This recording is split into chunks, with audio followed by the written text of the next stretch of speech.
You seem as if you like to talk. I like to let people talk who like to talk. It makes it easier to find out how full of shit they are.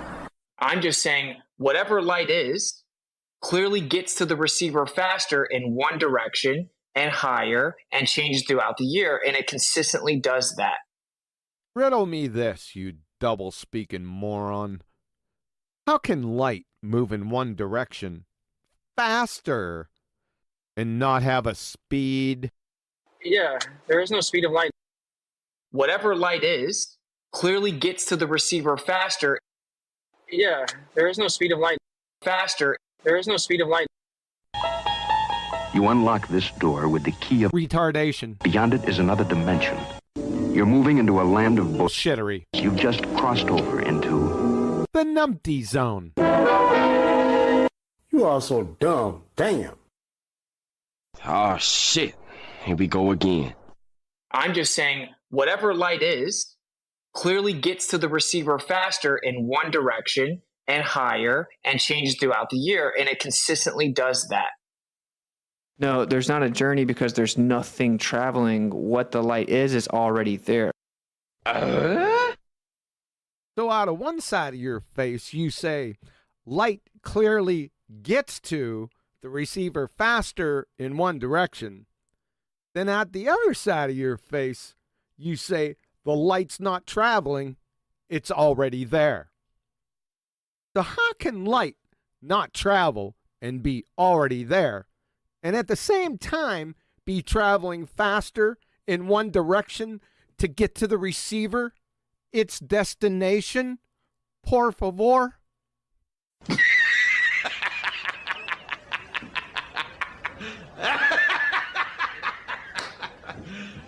You serious? Let's put another shrimp on the barbie.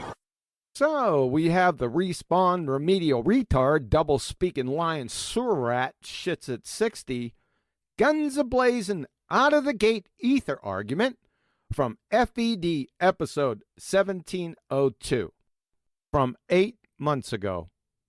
Well, we have electromagnetic waves that we can show, and either it has a medium that it's waving through, or it's waving through nothing, which is an asinine claim.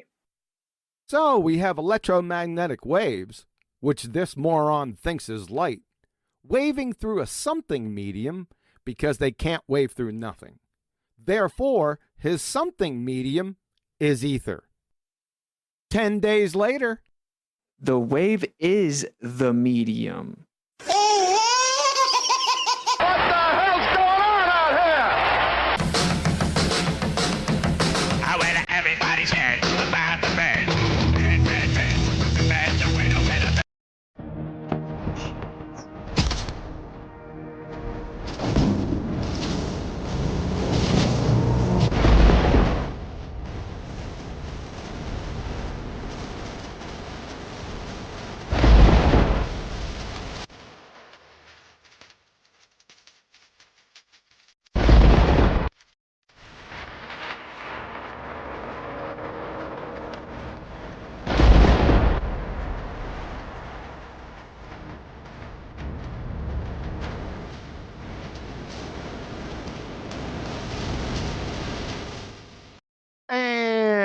and we're off. If you'd like to support this channel, there are PayPal and Patreon links in the info box below. Let's head on over to Discord and see if the beautiful Betty Van Velsen is there. The beautiful Betty Van Velsen. Betty. Yeah. I think this was the fastest start you ever made. I was late. I think you were right on time. I knew finishing up the conversation with you, I'd be late. I finished. I tried to get it out really quick, and then I looked over 100. So technically, I wasn't late, but for some reason, YouTube Studio's acting up. I have to refresh now every single time before I go live. So I'm just gonna do it. Just refresh and just end it, because it'll sit there and it won't.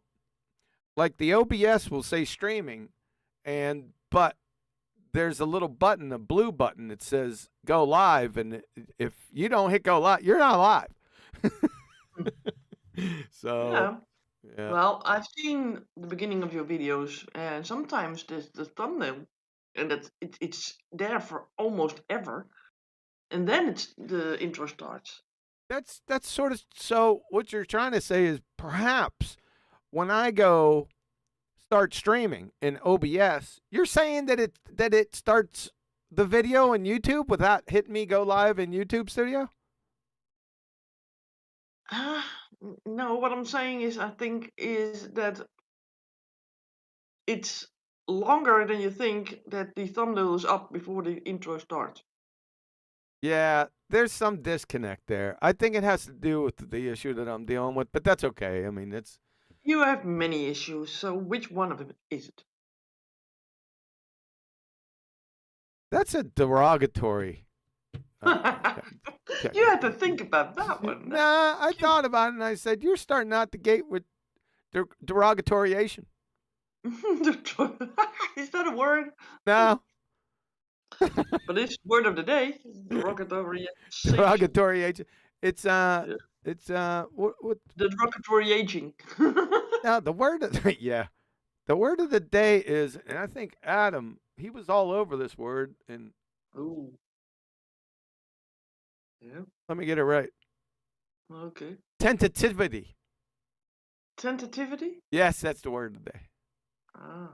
Important part of the scientific method. Tentativity. Evening. Evening, everyone. According to Jesse. Oh, I just want to say I put your opinion on moot. What? Because before the show, remember I told him to go check out my creation. I think it's what's it? The scientific proofs of the creator on the website. And remember I told him that last week. And so he went and done that, but right before we went live, he started getting into it. I said, we're not doing the show on that because I got, other things to do. And he goes, well, I wrote up a whole point.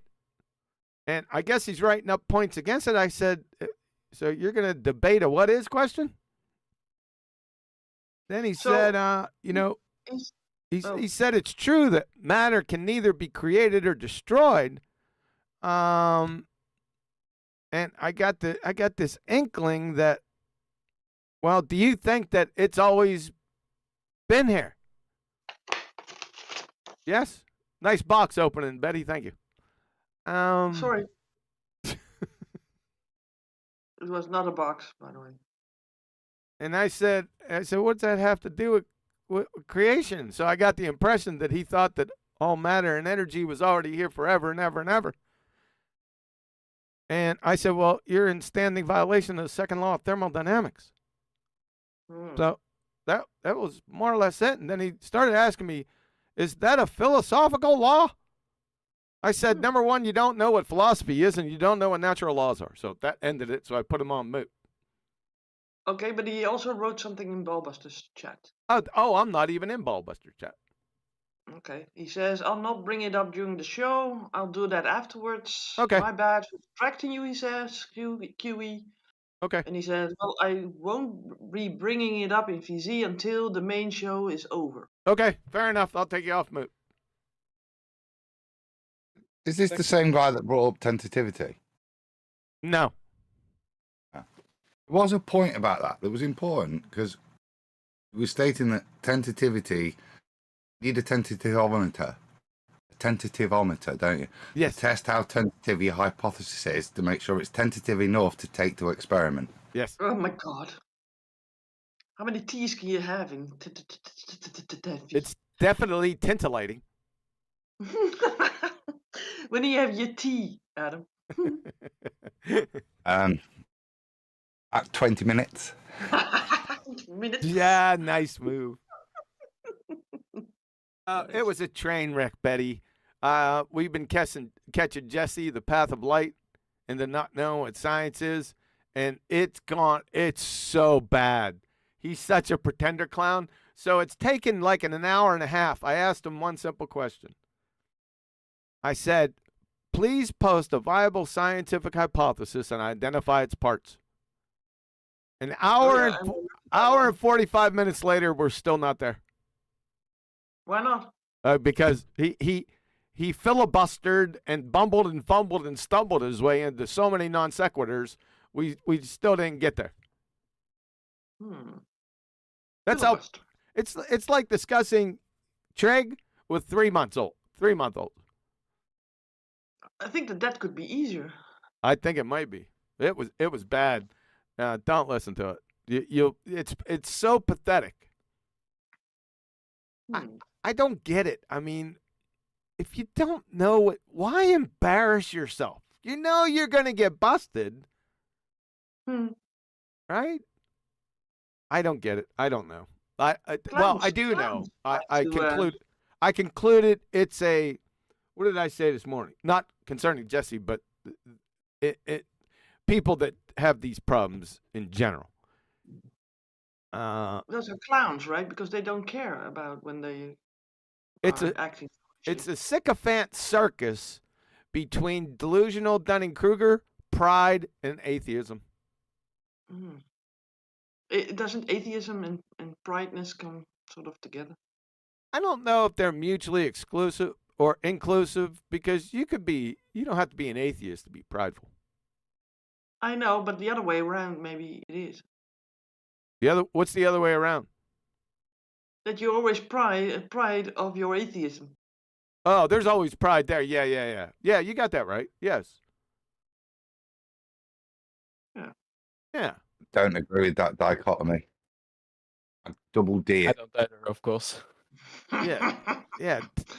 No, well, you guys stand on the basis of no God. That is prideful to me. What? What? Not you, Adam. I mean the other guy. Uh-oh. Me. I don't think that was my point. I don't think there's a need to bring whether or not you believe a creator or not. These guys are either disingenuous or dumb. If you look at what the request was, it took an hour and a quarter, we still haven't got to, it was to bring up a valid scientific hypothesis. A perfectly reasonable request. If after an hour and a half you can't do that, there's two outcomes. Yeah. Either the person's dumb, it's too difficult a request, or they're disingenuous. Those mean they're not worth dealing with as you move forwards, to me. They think that they are smart to avoid the question. Yeah, exactly. But what they're demonstrating, another D, is that they're either dumb or disingenuous.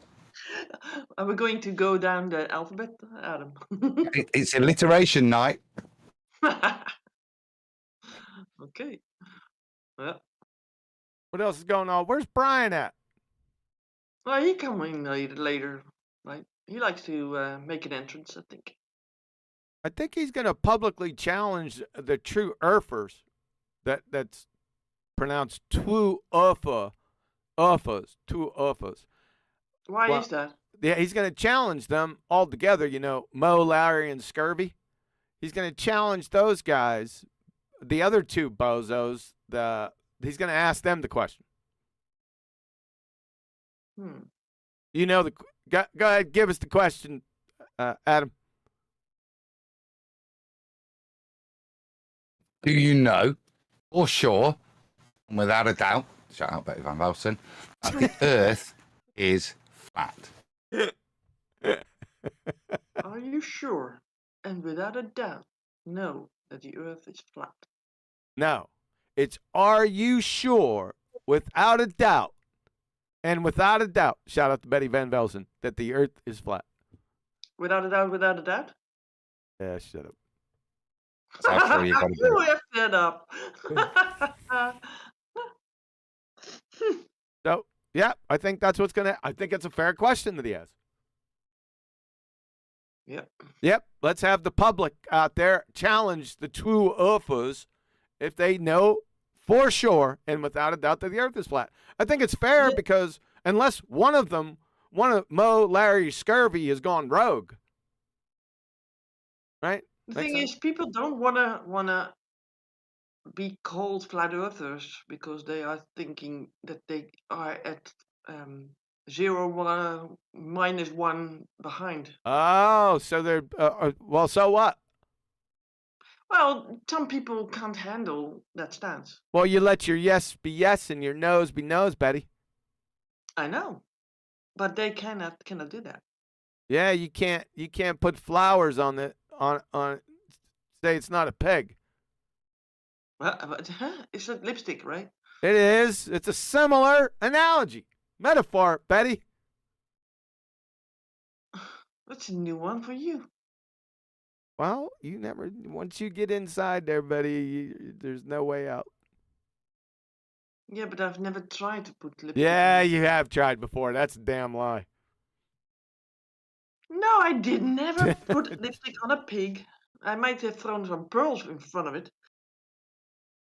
No, that's throwing pearls in front of swine, Betty, not pigs.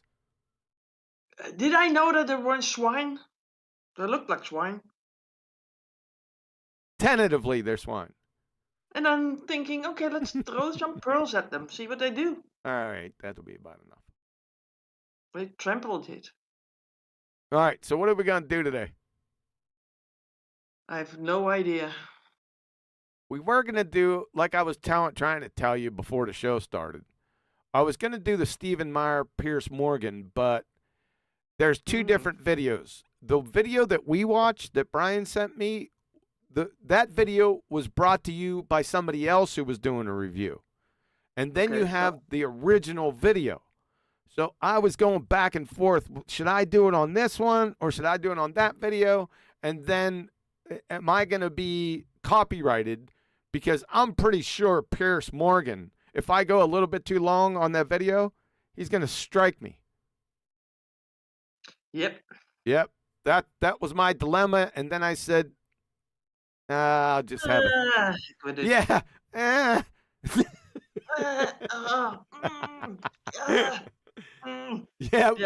I was doing that to Brian today. He was laughing. It's your thought process, right? Yeah. It's his critical thinking mode. That's my critical. You know what? You give me one more backhanded slight. Strike 3 and you're out. There's nothing that we've done previously. Whoever, as long as it's a YouTube video, whatever YouTube video it is, as long as we treat it like we've treated all the others, even if you get an initial strike, it's defendable. Because this is the purpose of YouTube, to review other YouTube videos. So as long as we do that, even if there's an initial strike, you can just go, well, we'll go to court, that's fine. Yeah? And they'll back down, because all we've done is work within the terms of YouTube, right? The reason Nathan doesn't like to do it is because it demonetizes at that point and stops his income. You don't care, as long as it comes back up at some point. The 23 cents may or may not come back to your pocket. Get me? For us, it doesn't matter, because even if we get the strike, we'll challenge it and get it back, because we're not doing anything other than what YouTube want us to do here. And the other guy did it too, right? So he also had Piers Morgan, and maybe he did longer, like, text between the reviews of his. I just don't want to put up with it. I don't want to write back. I've never done it before. I just don't want to get involved. I got better things to do. I'll do it. It's 2 minutes, honestly. You've just got to have the balls to say, no, I'll see you in court. And this is why I feel that this is not challengeable, because this is what YouTube want us to do. This is what we've done. This is a complete reworking of the original YouTube material. It's now presented in a different way. It's got a different message because we've reviewed the video. This is the purpose of YouTube. All right. It's not. We're doing it with everybody else. Even when you do it with the ballers, if we didn't have the right to do what we're doing, they'd be attacking us, wouldn't they? Getting stuff taken down. Well, they can't, because that's what YouTube's about. Yeah, but there's also as long as you don't sit and watch it. Do you know what I mean? There's You never also do a that. rule against harassment and bullying and that sort of stuff, you know?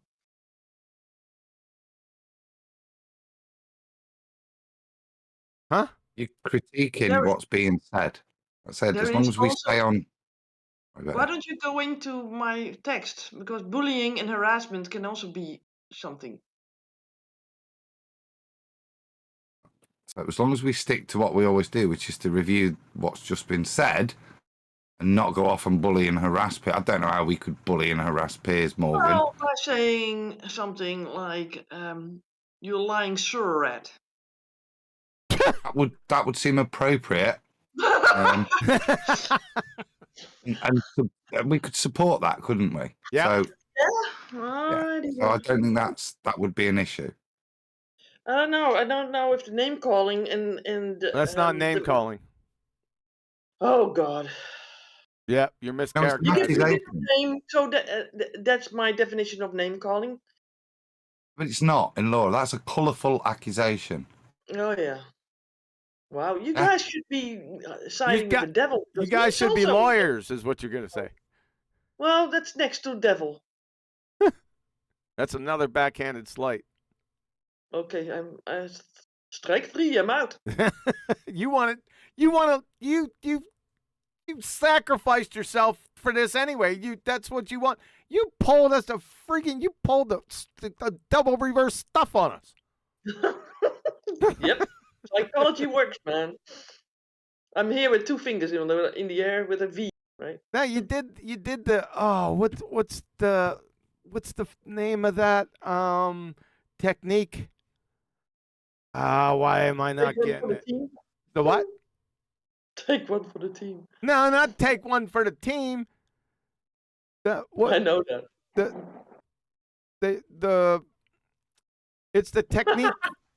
You're stuttering, man. It's the technique used to get you to do something that you don't want to do, but you do it, but you request it.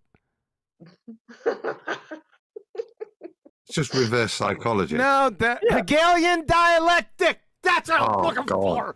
You performed the Hegelian dialectic on us. Yep. You weasel, you. See, that's harassment. That's harassment already. Not a weasel. Damn, I might be a desk weasel, but not a weasel. Can you identify the constituent parts of an Hegelian dialectic? Yes. All right, lay them out for us then. You made the claim. I just did. Well, then it is I didn't easy hear it. to repeat. Nah, I don't feel like it. See, there you go. See, Flatsy, it's all words. With the Hegelian I'll do it. With the Hegelian dialectic, what you try to do is you try to get someone or a group of people to adopt a philosophy or a method, but that you know that they definitely aren't going to do it. But what you do, you set it up in a way is those people that are declining to take up the method will ask you to enforce the method for them. I know you could probably say it easier, right? Problem, action, solution. Yes. There you go. There you go. Thanks, buddy. You're gonna ask for the solution. Yeah, for a problem that doesn't exist. yeah, that problem, action, solution. Yeah. Sorry, got long-winded. I like conciseness. Yeah, the thesis would be the agenda, and there would be an antithesis and a synthesis. Yes, that's the one too. Yeah, good job. Thanks, you are. Something with thesis and thesis and. Yeah, the antithesis and you need to go look up the second law of thermodynamics while we're doing this. You are. Do I? Yeah. Not you, Betty. Oh, alrighty then. You antithesis of a By the way, my name spells out "you are not." That's a not symbol. Your opinion. You are not. I can't. That's too small, man. I can't see this stuff. You are not your opinion. Okay. That's profound. Yeah, a lot of people get. Oh, thank you. I thought that it said "you are your opinion." That's opposite. So a little hyphen with a sort of little tail behind it is not. Yes, that's a not symbol. Learn something. You do not know the second law of thermodynamics. Go ahead and put a not by that one. At least he laughed. Okay, Yeah. let's see where we're going here. So today's video is gonna be, what did I title it? I know what I did. I think I knew what I did. The Blowed Up Savant meeting with Boy Zero Sky Grifter. Is Brian in here yet? Can't start without Brian.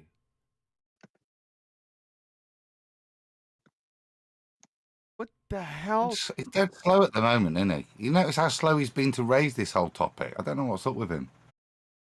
Yeah, I don't know. You climbing those potato trees again? I know, he was on his way, weren't he? Must be. He's probably gone for a run first. Irish don't run. He'll come back out of breath, bet you, this time, or for a swim. I was about to say he's done his run or some sort of thing while he was on the live stream with us before. So The other day, I was going to ask him about that. I think he ran downstairs. He was mucking with the cat, and somebody mentioned his name, and he ran down the steps, and he was out of breath. Like you are when your cat is doing something? No, did you see that video? Nope. I sent you a video, my cat. Oh, that video with the frog. What a large frog was that? That was a big bullfrog, wasn't it? Wow. Do you have water nearby then? No, we've gotten so much rain, and that when that happens, that's the only time when we see frogs and turtles and stuff around the house. Wow. It's like almost like the 10 plagues, isn't it? Was it Jeremiah? Yeah, he was a bullfrog. He's a good friend of mine. I never understood a single word he said, but I helped him drink his wine. Ribbit. Yeah, that was pretty cool. He had a chartreuse head. Chartreuse head? Yeah. I'll hold on a second. He sat too long in the sun, I think. What? He sat too long in the sun. I'll get a picture up. Hold on. His head was like fried. His head was not fried. It was chartreuse. You could have put him on the Barbie. There's Betty. All right, let's see. I'll just. It's sort of luminescent. That's a nice word, isn't it? It is a good word, but Adam can't say it. All right. Say what? Luminescent. Luminescence. They luminiferous. Very well. It is one of those ones, if I start to think about having to say it, I'll cock it up. I agree. And QE knows that. If it's lingered in my head for a bit, it'll come out messed up. Sonoluminescence is even worse. Yeah. All right. If you're watching the live stream, you see my cat and the big ass bullfrog outside. His head's chartreuse. Doesn't show it all that well here, but it is because my boards are green. Yeah. Yeah. You should see the video when he starts to hop. Is it really a frog or is it a toad? The bullfrog. Did he make sound? Yeah. He was eyeballing your cat too, you know? He's eyeballing him. Yeah. Well, isn't he? I mean, he did notice that your cat was like armed to him. Yeah, he noticed. Wow. I've never seen such a big frog. It doesn't give it justice. No. Now, if I played the video and you seen him hopping, you'd go, "Oh, good God!" Can't you do that? How's he do what? Can't you do it on the that it's moving the video? Yeah, I guess. Yeah. No, because he's moving with the frog. Do you think that he would have got it and grabbed it? Oh, he's moving. Watch him. He's checking, making sure he's going that way, and then runs over to the window. There, I'll play it again. No, because he's moving. He's just walking. See that? He doesn't stop. He's just walking. Oh, he's moving. So how high is that deck? That he had to get on there, right? Yeah, but there's steps to come up it. Oh, so did you think that he went down the steps or up the steps? Well, he could jump off the deck too. It's not that far. It's about maybe 1.5 feet off the ground. Yeah, I agree, but Watch there's him nothing again. there. If he did and broke a leg, I think he'd have to go to the hospital for a operation. Oh, he's moving. He'd be frog legs by then. I love it when he goes over to the other window. The frog passes this point right here, and then Kitty goes, "Oh crap, let's get over there." And then he goes, "Oh wait, I need to come back. Make sure he's going. He's going. Run over to the window, and he's up on the window now." Too funny. Play it again. Were you keeping the cat indoors at this point? Because that cat's Moving with the frog. intrigued. Oh, That cat is an indoor cat. It doesn't go anywhere. Does it not go out anyway? Because I'm going to say that. No, he doesn't. No, he has issues with being outside. So Nathan complains that it's all about decks and cats. Huh? Well, we've been waiting for Nathan to turn up to discuss what we're all having for tea. Because we've not mentioned that. But now you're here. I'm going for a mega BLT sandwich. Ooh, that's ironic because I just told my wife, I said, listen, it's time to go to the farmer's market and get tomatoes. Okay? And that's exactly what I have in mind because I got a ton of bacon sitting in there just waiting for it. I'm thinking triple decker Scooby snack. Only you just 2 slices. I want 3 slices of bread in there. Damn, I got ripped off. I'm sorry. I got all emotional right there. I went up to Kansas City, northern Kansas City. Well, I ain't gonna tell you where I went, but anyway, I went up there, and we were at a restaurant, and I said, you know what? I can't trust anything on this menu, but I seen a BLT on Texas toast, so I said, that's pretty benign right there. It's pretty hard to screw up a BLT, right? But I get the sandwich, and I noticed right away. I said, they got plenty of bacon on there. I pulled up the Texas toast. 1 tiny slice of tomato. 1. Well, it's expensive nowadays, John. I mean, what? The bacon or the tomatoes? Yeah. That's not a BLT. Get used to it. Yeah, you got some BS. That is some BS, man. I like my BLTs like I like my women. Fresh. And your tea. Golden, fried. Fresh and stacked. In the kitchen. Fresh in the kitchen with the tomatoes. Plump and juicy. Say again. Plump and juicy. Facts. Sliced. Sliced.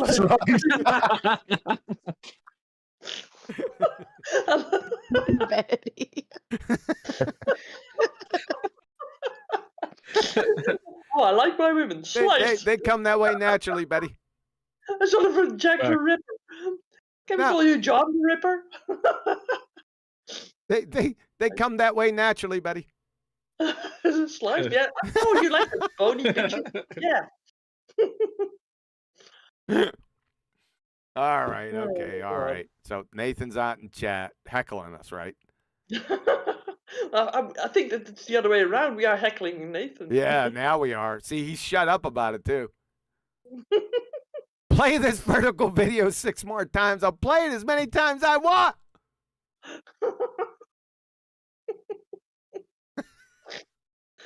Oh, my God. Yeah.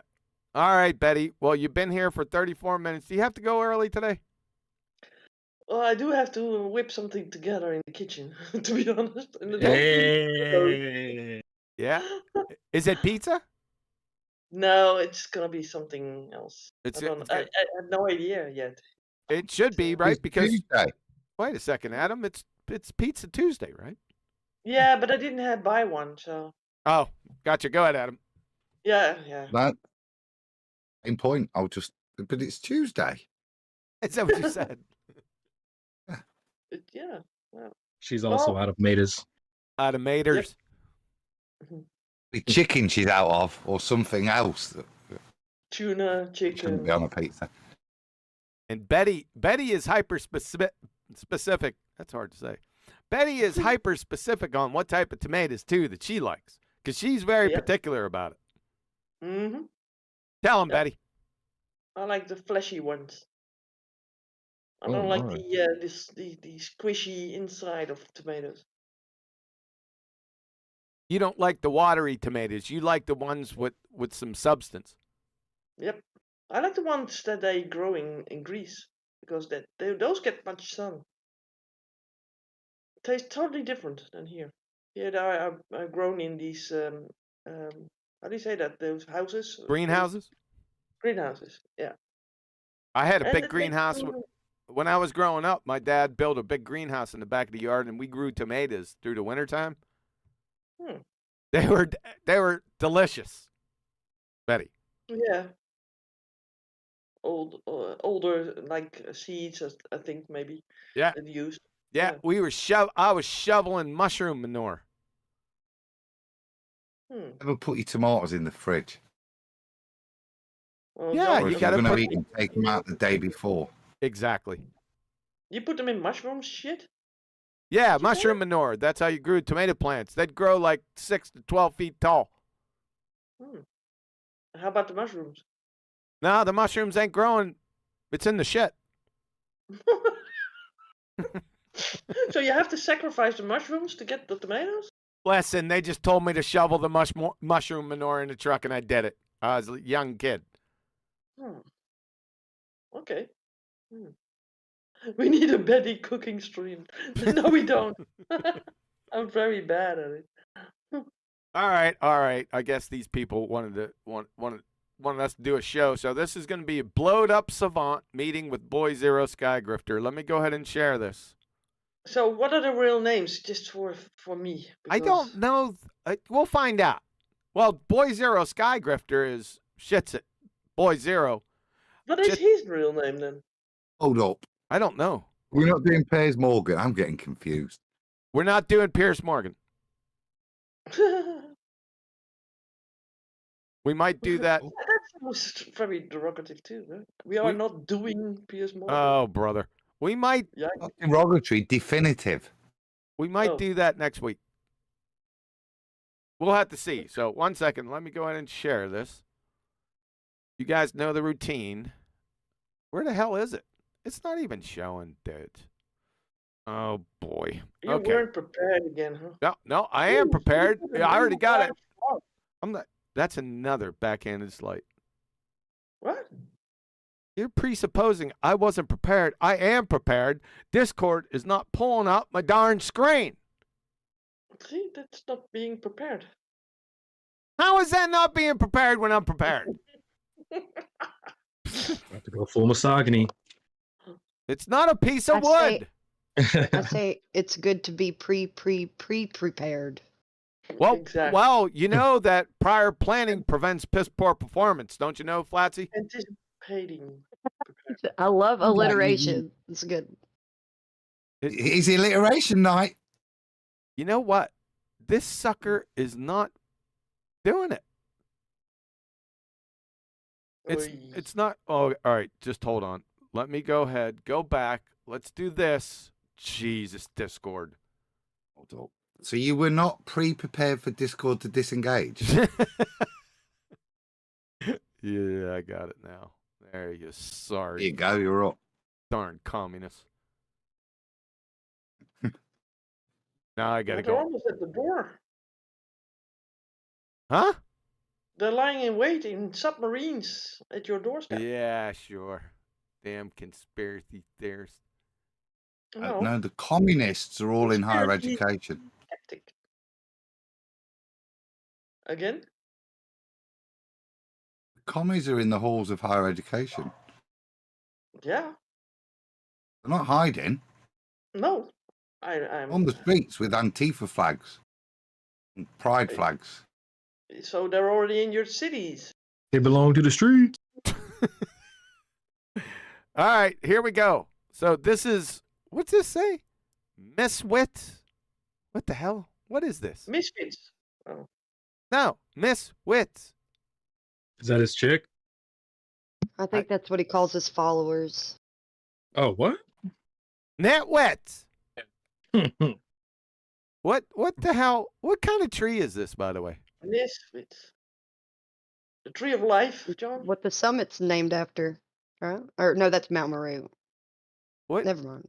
Is this an as above, so below, moron? Oh, God, no. I'm serious, Betty. Then he's a Freemason, huh? Hey, is this like what's the name of this tree? I think it's the dome and the tree and it's sort of a thing. Yeah. That's the Tree of Life? No. I don't know shit. How do you know it's how can anyone say yes, that's the Tree of Life when they weren't there?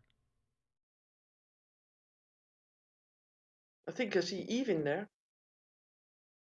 Yeah? Where? Yeah. Is that what the Eve as is? in evening. Oh, brother. Okay. All right, here we go. I'm going to play 5 seconds. I've got it. What? It's Yggdrasil. It's a what? It's Yggdrasil. So Flatsy was right when she said it's Mount Meru and went, oh, no, I'm wrong. No, you're not. It's right. It's Yggdrasil, which is Mount Meru. But this is combination point. Yggdrasil, which is the Nordic gods way of viewing things, which is also the central column with Mount Meru in the middle. So that would be the Asgard and the above and belows being represented within a true Earth cosmology. Oh, goodness gracious. What the hell's true Earth?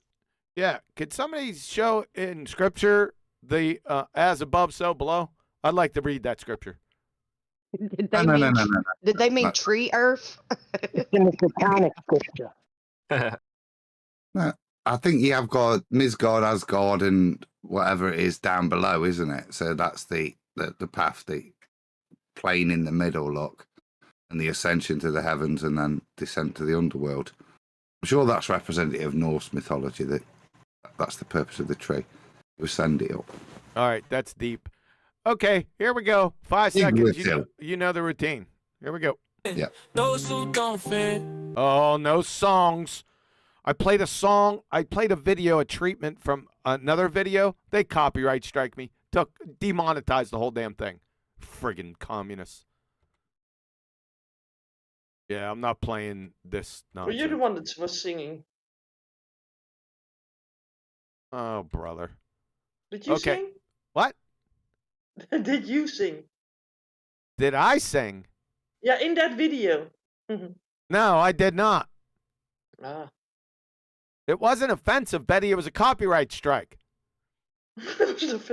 Well, maybe you should sing over it when people sing, and then you will not get one.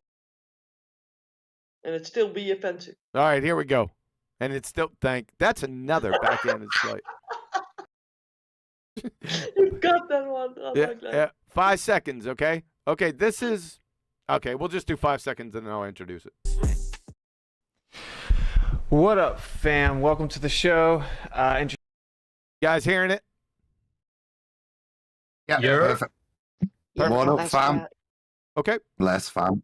All right. So, okay, Betty, here is one name, Patrick Riley. That's the blowed up savant. Okay. Betty, did she already leave?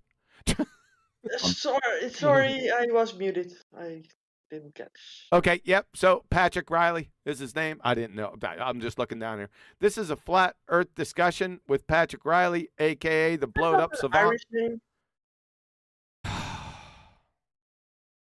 It's an Irish name, isn't it? Patrick. Yes, Betty, it's Irish. Maybe that's why. Maybe that's why Brian's not here, because a fellow countryman is going to get whacked. I think so. All right. So, flat Earth. Now, remember, you see down here, flat Earth discussion. Let's see how much of a flat Earth discussion it is. Here we go. Oh. What up, fam? Welcome to the show. What up, fam? Interesting show tonight. And if you want to support the stream, the link is pinned in the chat as well. Yeah, we're supporting it right now. As in the description, kofi.com/whatsit. And cool, we'll jump right into it. Sorry for the delay. My fault per usual. Every time I'm getting ready to go live, something messes up. I had to uninstall it. I think you should give him more money. Maybe he'll double speak and lie more. Discord last minute, but we are here. So I ask everyone to be respectful to the guest. It's like a guest in our house. So every time I say that, people don't listen. It's really weird. But anyway, I would appreciate it. And cool. Without further ado, we'll just go ahead and bring him on. So we have a flat Earth discussion tonight with Patrick. Oh, so a flat Earth discussion. Okay. Riley. And I met him through X, formerly known as Twitter. So cool. How's it going, brother? Looks like he's That's on the mute. dude with the flash PC. What? That Nathan hates. Huh? It's the dude with the flash PC that Nathan hates. Okay, check out his machine behind him. Look, his fish tank PC. This one? I know who we're on right now. Yeah. Do you know this guy? Well, yes, because I remember his PC. Okay. But Witsit forgot to take him off mute, so he's talking to the audience. No one's hearing him. I'm good luck.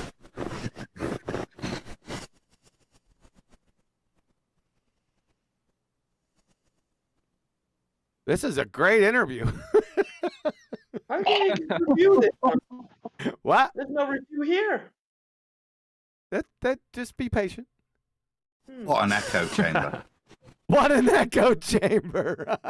Yeah, I don't hear right. any echoes. He's starting to laugh. No one's hearing him. It's moronic. Nice. It's the sound of silence. Yeah, that's real nice. Everything he said was nice so far. Good job. Yeah, very cool, man. Yeah, my name is Austin Witsit. Yeah, that's very cool. It looks like a one-sided conversation. So, Witsit is my real name, my last name, but cool. That's deep. What's your favorite color? So you said your friend is a flat earther. Like, what? Well, no, how long? I'm glad that misname is that he's not been doxing himself all these years. I call himself Austin Witsit. That's not what's on his credit card now. Nope. Had to have that cleared up. Yep. Have you known about this idea? Still Come on, fast forward. I'm not doing this. Yeah, we've all ballsed up like this. Yes. You and me included. I know that. I'm not making that much fun out of it. Brian's going to call me a knight again, isn't he? 6 to 8 years ago. Oh, here he comes. At first, to be honest, I thought it was a joke. And then I was like, oh, it's a meme thing. And then people started taking it seriously. And I was like, oh, hey, people really see this. And I never really took it to heart. Yeah, so quit shuffling around in your chair. We're getting the back feed through your mic. There, guy. sorry, he was muted. I had to fix it. Okay, yeah, there's someone was telling you that they can't hear you. Sorry, that's my bad. I had the audio muted on accident. Yeah, no worries. So so when would you want to start over then? You think?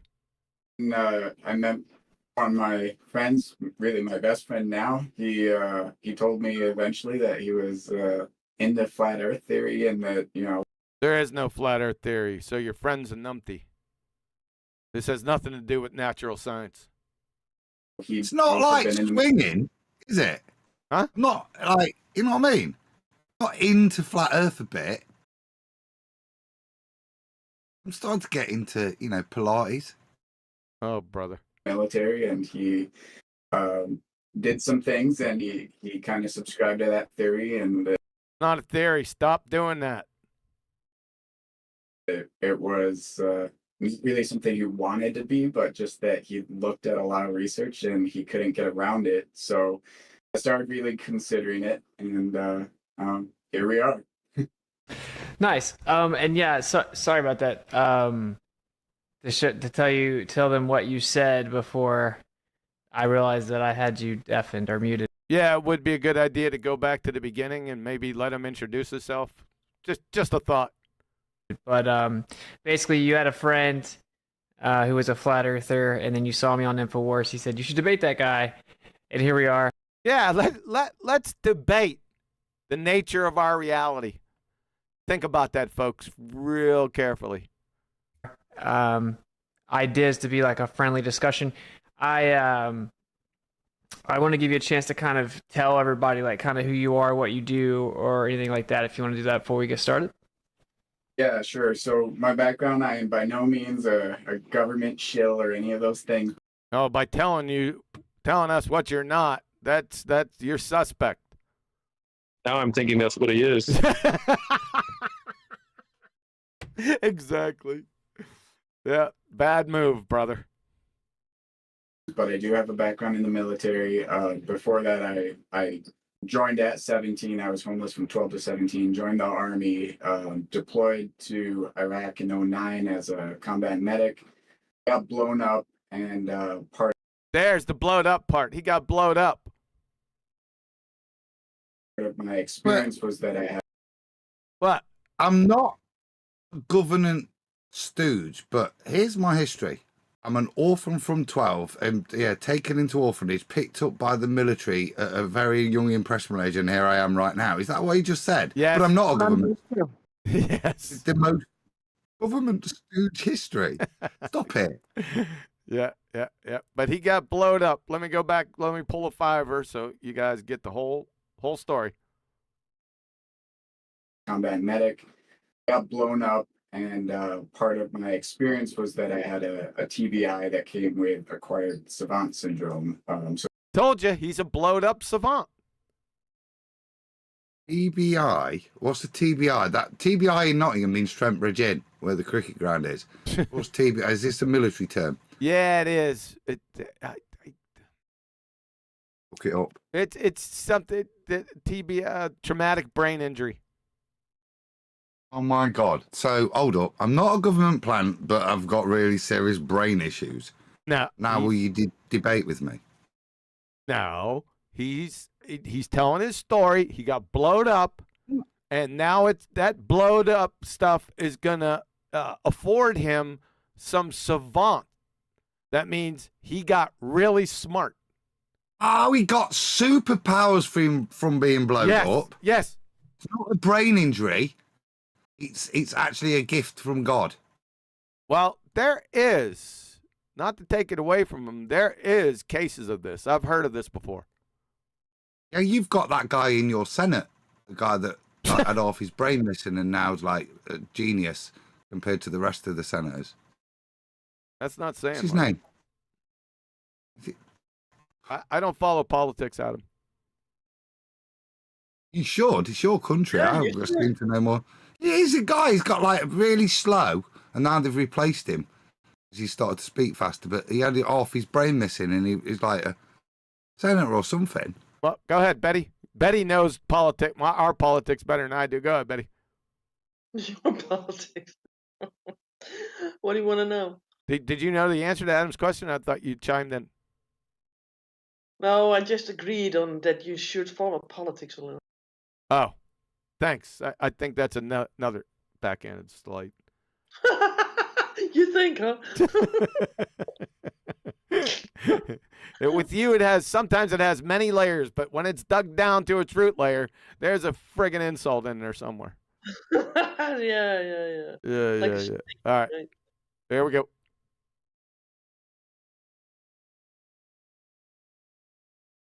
I don't know what it is, but my mouse is acting up again.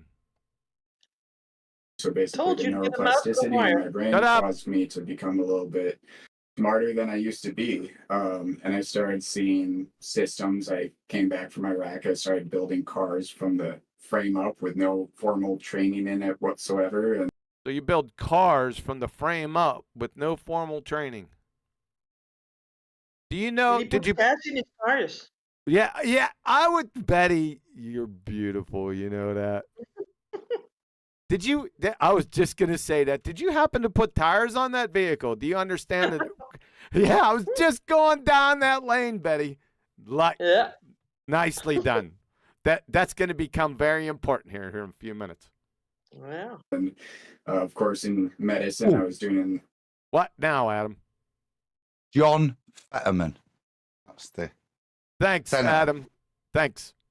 anatomy and physiology, and things just kind of came natural to me. And eventually, I was in finance, and along the way, I started inventing and trying to solve problems. And some of those inventions I am bringing to bear very soon here. Actually, June 8th, I'll be doing a reveal of 4 different technologies at the Quantum Summit. Part of me was feeling bad, but if we take away the initial causation, right, what you've got now is somebody coming on and going, I'm so more intelligent than everybody else. I'm a genius. Is that what I'm hearing? I'm brilliant, me. Yes. What you're hearing. Yes. Okay. Why would you say that you're a savant? I would want to test that, you know? I'm not very good. I'm not very good in social interactions. That's all right. He's gonna test. He's gonna put the test out for everyone to hear, without us testing him. So just relax. Actually, June 8th, I'll be doing a reveal of 4 different technologies at the Quantum Summit in Cape Canaveral. Oh, wait a second. He said he's going to the Quantum Summit in Cape Canaveral, whatever it is. Cape Carnival. Cape Carnival. Cape Knievel. Cape Knievel. That should raise a weathered eye. You should stop him. Remember you said quantum mechanics is retarded? Don't worry, folks. We'll be going over that shortly. Just stay tuned. We're going to go down a trip to memory lane and see if his current stories match up with his older stories. It's going to be a lot of fun. And some of those technologies involve space-based applications. So it would be really space-based applications. Uh-oh. Get ready, buddy. Inconvenient for me, of course, if space isn't there. It would be inconvenient if space wasn't there. No, Wapner in 4 minutes. Space is there, length, width, and height. The problem is the vacuum of space, the purported vacuum. You see, that's a second law of thermodynamics violation. Back to Betty, when you built this car from the chassis all the way up, did you put tires on it? So what did you do? Did you just add the air pressure around the rim? Clown. Yeah. If it turned out that you actually required containment gas pressure, that could be a little difficult for me. Yeah, you think? Yeah. Maybe you need to get blowed up again. And I really started to consider it from my best friend, but so I also have a background in forensic psychology, MBA from Syracuse, as well as in the latter part of my career, I was with civil affairs and psyops with the military as a Whiskey 1. I got out because. Remember that he's not a government stooge, the previous stuff, but now he's had to admit that I've also worked in government psyops for a little bit. Carry on, dude. I don't think you're a government stooge with that history. Because I have a J on what he just admitted to there. Yeah. That is. Here we go. As in the latter part of my career, I was with civil affairs and psyops with the military as a Whiskey 1. That's the part you wanted? Well, other than knowing what a Whiskey 1 is. Yeah, it's. I didn't look it up, but I'm familiar with that term. Or with that designation. The division is government psyops. Yes. Like, come on, stop it now. You're having a laugh, ain't you? Right, you know what I mean? Yep. Yeah. He's also got an MBA. Psychology. I got out because of the vaccine mandate. Oh, Betty. Now, that's honorable. He got out after 16 years because of the mandate for a vaccine that he didn't take. Good. So he gave up a career because he wasn't going to take that vaccine. Oh, good. That's 16 years. That's 16 years. He sacrificed 16 years. Yeah. I don't think anybody in his department, psychological ops, would have got the vaccine, would they? Maybe there's something in that department they knew about that rollout. Maybe they were part of it. All right. I knew Betty would find that honorable. Yeah. So go ahead and ask your question, Betty. Ask what question? Because our stories somewhat dovetail at a foundational level, right? There's nothing honorable about that. Wait a second. Wait a second, Adam. There is something honorable about that. Yeah. Self-preservation. There's nothing honorable in That's what I here. was thinking. Oh, okay. There's nothing honorable in you as an individual declining.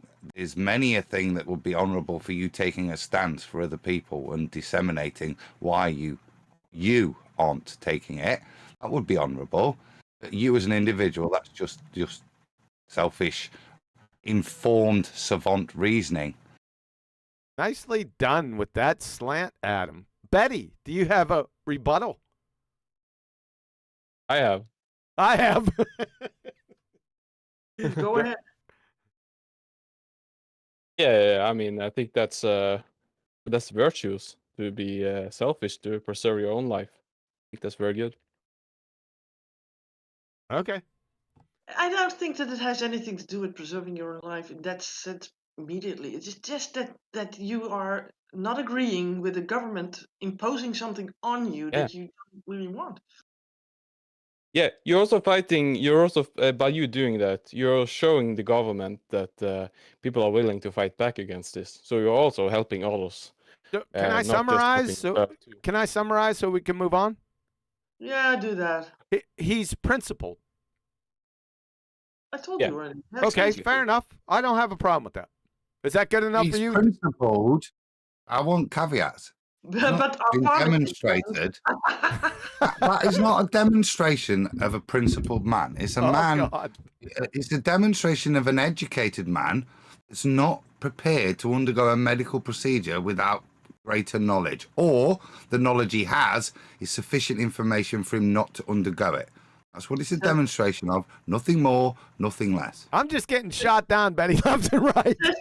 Says the pharmacist, right? Mr. Pharmacia. Oh, I brought that up earlier to him. That's so ironic you would say that. All right, let's continue, okay? Let's get by this. Nathan says, what? Does he cook? Say again? Nathan says, does he cook?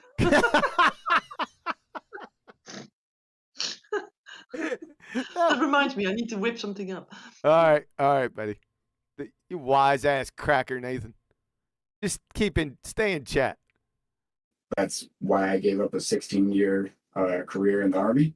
And I launched my first company, which was Reaper Financial. So I've built an entire economic system and now 7 different companies on the blockchain. And I ran for president last year and closed it out early in September of last year, as it became apparent that those gates were not open to me. So I'm very much removed from kind of the main. He ran for president too. Well, if Biden can get to be president. Neil's laughing. All right, I just wanted to make sure everyone knew that. I'm not dogging him out. Been quite impressed up to this point, except for he doesn't know what space is. Mainstream thinking. Now, in regards to where I actually stand on flat Earth and globe Earth, and I want to be real clear on this. I do have a understanding of consciousness based in my background with my TBI, but also with psychology, and I'm looking to do my doctoral thesis on universal consciousness. What does this have to do with globe versus flat Earth? Exactly. Nothing. Yeah. He said flat Earth, so consciousness. What? What? Yeah, that's what I said. It's 4 minutes to Wapner, I guess. I don't know. I don't see the connection.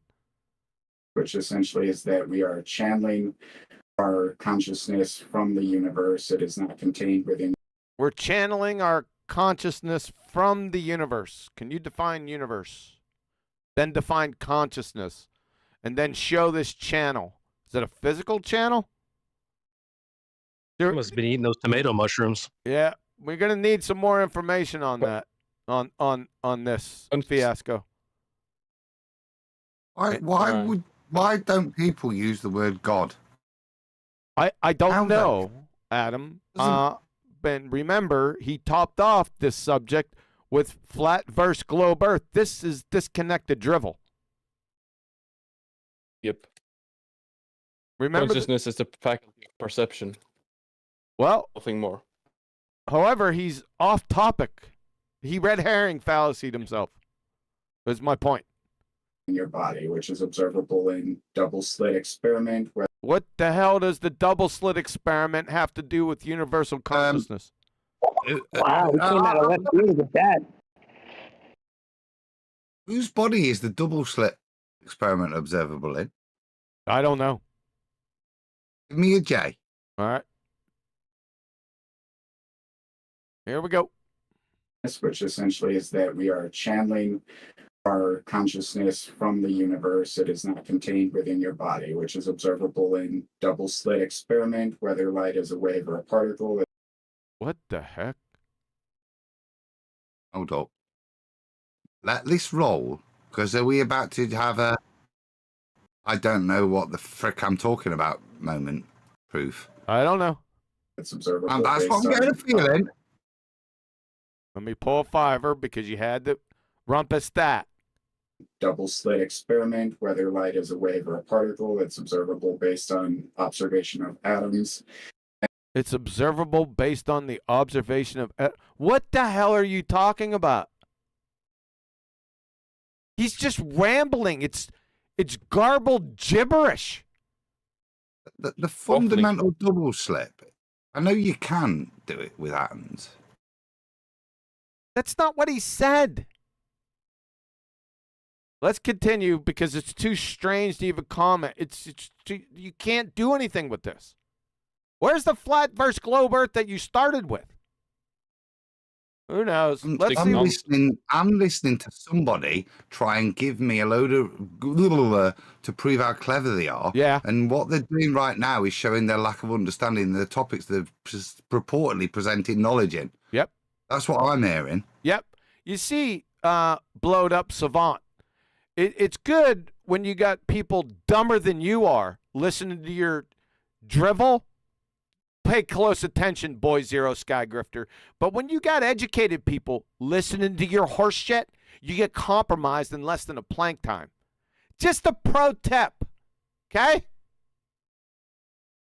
And multiple other instances of human history, such as Phineas Gage, so on and so forth. Now he's on Human Histories with Phineas Gage. What?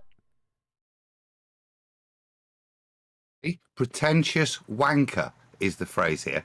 What does that even mean? I thought you were going to tell us, Adam. I'm quite happy to admit that the term Phineas Gage, I know Phineas Fogg ran the world in, right? There's nothing. What have you just told people other than what I accuse you of, which is pseudo-intellectual babble to try and make out you're this savant you've just already announced it through a miraculous brain injury that means you function on a higher level than us? You're not demonstrating that. The technobabble you gave earlier showed you actually don't understand the topics you were talking about, which we could go into. We probably won't because you'll embarrass yourself further. As QE said, you show your hand to those that have at least equal intellect to what you're purporting to have, sir. Yeah? And you show you don't have it in this babble. That's what I've heard, Q. I don't know about you. Yeah. Guess who else does it? The guy talking, this guy, he does the same nonsense. They're brothers. Right. And there'll be shining examples. Watch this. So with that, I do think that our human consciousness shapes reality. And our human consciousness shapes reality? You don't know what quantum mechanics is. You don't. You are allowed to participate there, sunshine. That's it. You don't form reality, son. You got a crackerjack box understanding of quantum mechanics right out the gate. Oh. What? Holy shit! You're gonna lose your shit. Right. So I've looked up Phineas Gage. Are you ready? You could tell this is funny. This is funny. Good. What is Phineas Gage's study? Remember the question. Gage's case is considered to be one of the first examples of scientific evidence indicating that damage to the frontal lobe may, after personality, emotions, and social interactions, may alter. Personality, emotions, and social interaction. Can you give me a scientific explanation of personality understanding, a scientific link to emote? Yeah, it's fundamentally what he's done there is point out that he's describing his superpower. In that little thing, yeah, he's talking about how brain injury can cause damage and effects on this. He's going back to why he's better than us. Why would you cite that, sir? Why would you cite that? Real quick after you, Adam. Yeah, hey, Neil. The first 5 words out of your mouth we cannot hear. So say good evening and then start, Neil. Good freaking afternoon. My son says the same thing with the quantum mechanics nonsense. Same exact thing this guy's saying. Yeah, he's all over the map. Quantum mechanics, double slit experiment, light as a wave as a particle, different civilizations, universal consciousness. He's all over the place. When you started out with I was getting ready for the distinction between globe Earth and flat Earth. What the hell? Wapner in 4 minutes there, dude. That's what this reminds me of. From that, I can say that in a quantum physics level, that if we're looking at Schrodinger's cat. Now we're into Schrodinger's cat. Whether it's alive or... Good. Quantum physics. Schrodinger's cat. Yes. One's a real discipline. One's a theoretical, philosophical point of consideration. Yep. He's linking the two. They're watchwords. They're headline phrase grabbers. Guess who else does that? Without any depth. Right there. Head on the right. Yep, that's all he does. No depth. Evening, Brian. Evening. Hey. Yep, get ready. We got the blowed up savant. Who knows where he's going to go next? We're dead in the box. Earth is both flat and round simultaneously. The Earth is flat and round simultaneously. No. Absolute insanity. Madness. Because it's a Schrodinger's cat. Things are what they are. My word. Until it is irrefutably proven to the majority. Until it is irrefutably proven. Oh. Oh my God. That's so far away from quantum. You're outside of quantum mechanics. That is. Sorry, did he just invoke consensus opinion? Yes. As a reality? Yes. Did you? Of our conscious selves that it is one or the other, and that is kind of. Well, we already know it's one, not the other. We've got flat Earth. We've got flat Earth proofs till the cows come home. So it's one, not the other. Good. The angle from which I look at it. The angle. That's funny you brought that up. How do you acquire an elevation angle off a curved surface? How do you do that? Because that's how the Earth is measured. That's one example of the Earth being measured flat. You're through. Everything based, all your celestial horse shit, your space that you don't understand what it is all based on elevation angles. You're through. There's the end of your nonsense. And I, of course, have my doubts about flat Earth. I also have. He has his doubts about flat Earth now. Now we're back to flat Earth again. My doubts about the globe. I am not a supporter of NASA. I'm not a supporter of Einstein. So you're not a supporter of NASA. You're not a supporter of Einstein, the ether lover. This should doth protest you. Over here, Boy Zero. I think both are completely bogus. And so he thinks NASA and Einstein are completely bogus. Remember that. Fraudulent. And so I think it'll be a great discussion. Nice, man. That's a crazy story about the neuroplasticity. Crazy. Literally. He's insane. Yeah. Plasticity thing, man. That's very fascinating. The neuroplasticity. Jeez. I thank you for your service. I don't support most of anything that our military does. My father was in the military and served in Desert Storm. I have respect for the idea, in principle. I don't support pretty much anything we do, and I'm sure you may know. Once you look into it, almost all of it's completely crafted and totally immoral. Almost all of it. Go ahead, start off 1, 2, 3. Give a list on what you think, so you can support it. Oh, that's I'm right. gonna go with World War One. That's right. He doesn't support his claims. I forgot about that. I'm sorry. Effectively, but I certainly can see that we disagree on quite a few things.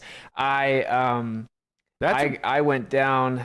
That's important to disagree on quite a few things about the nature of our reality. I didn't know that it was a subjective topic. Huh. Complete category error from the nature of our reality, which is objective. But it's important that you disagree or agree with it.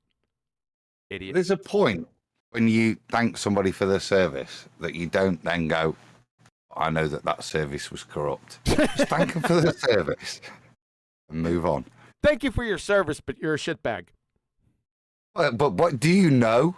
You know what I mean? It's like, it's too woke, isn't it? It's like, it was brown people died because of you. It was a nice backhanded slight. It's sort of Betty-esque. I did that so to give her an opportunity to say something. She's not around. Still trying to find a pizza replacement. Do that. Quite a few rabbit holes, right? And so there are a few trigger words I heard. So obviously, music to my ear is that like Einstein.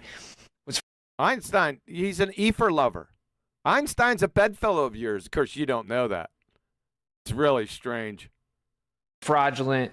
And we can get into some of those specifics because I think the implications of that are very significant. But when it comes to, like it being flat and round simultaneously, a quarter is a flat and round simultaneously, so it could be a. Somebody finally caught on to that. All right, +1. Yeah. Round and flat aren't mutually exclusive. Correct. Little pedantic by you, but I do that. Looks like he's the blowed up savant is impressed with that. Circle. That's a plane. But oh, you know what? No, he's not listening to Witsit. He's talking to somebody or some. What the piss? Who's in Discord and killing their cat? I thought someone had just thrown a cat into your room. What the? Jenny Delight, that was you. You went on mute. Thank you. All right, let's get back to festivities. Where was I at? Now, he's not paying attention to what's it said. There's somebody else in the room with him that he's getting their attention and stuff, or they're talking to him, whatever. As to a sphere or... Yeah, see him shaking his head towards him? Yeah. Or flat. I don't necessarily vibe with that, right? I think there is an objective reality. He's not vibing with that. He's not vibing with it, Adam.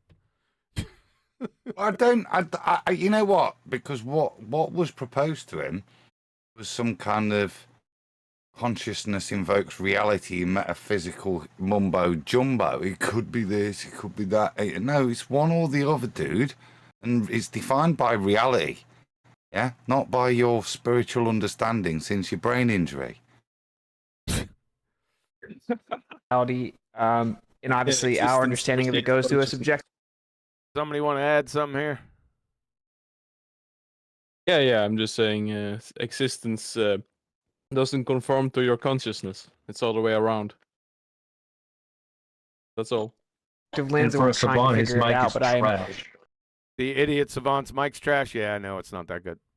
A strong proponent of absolute truth. And what did he say?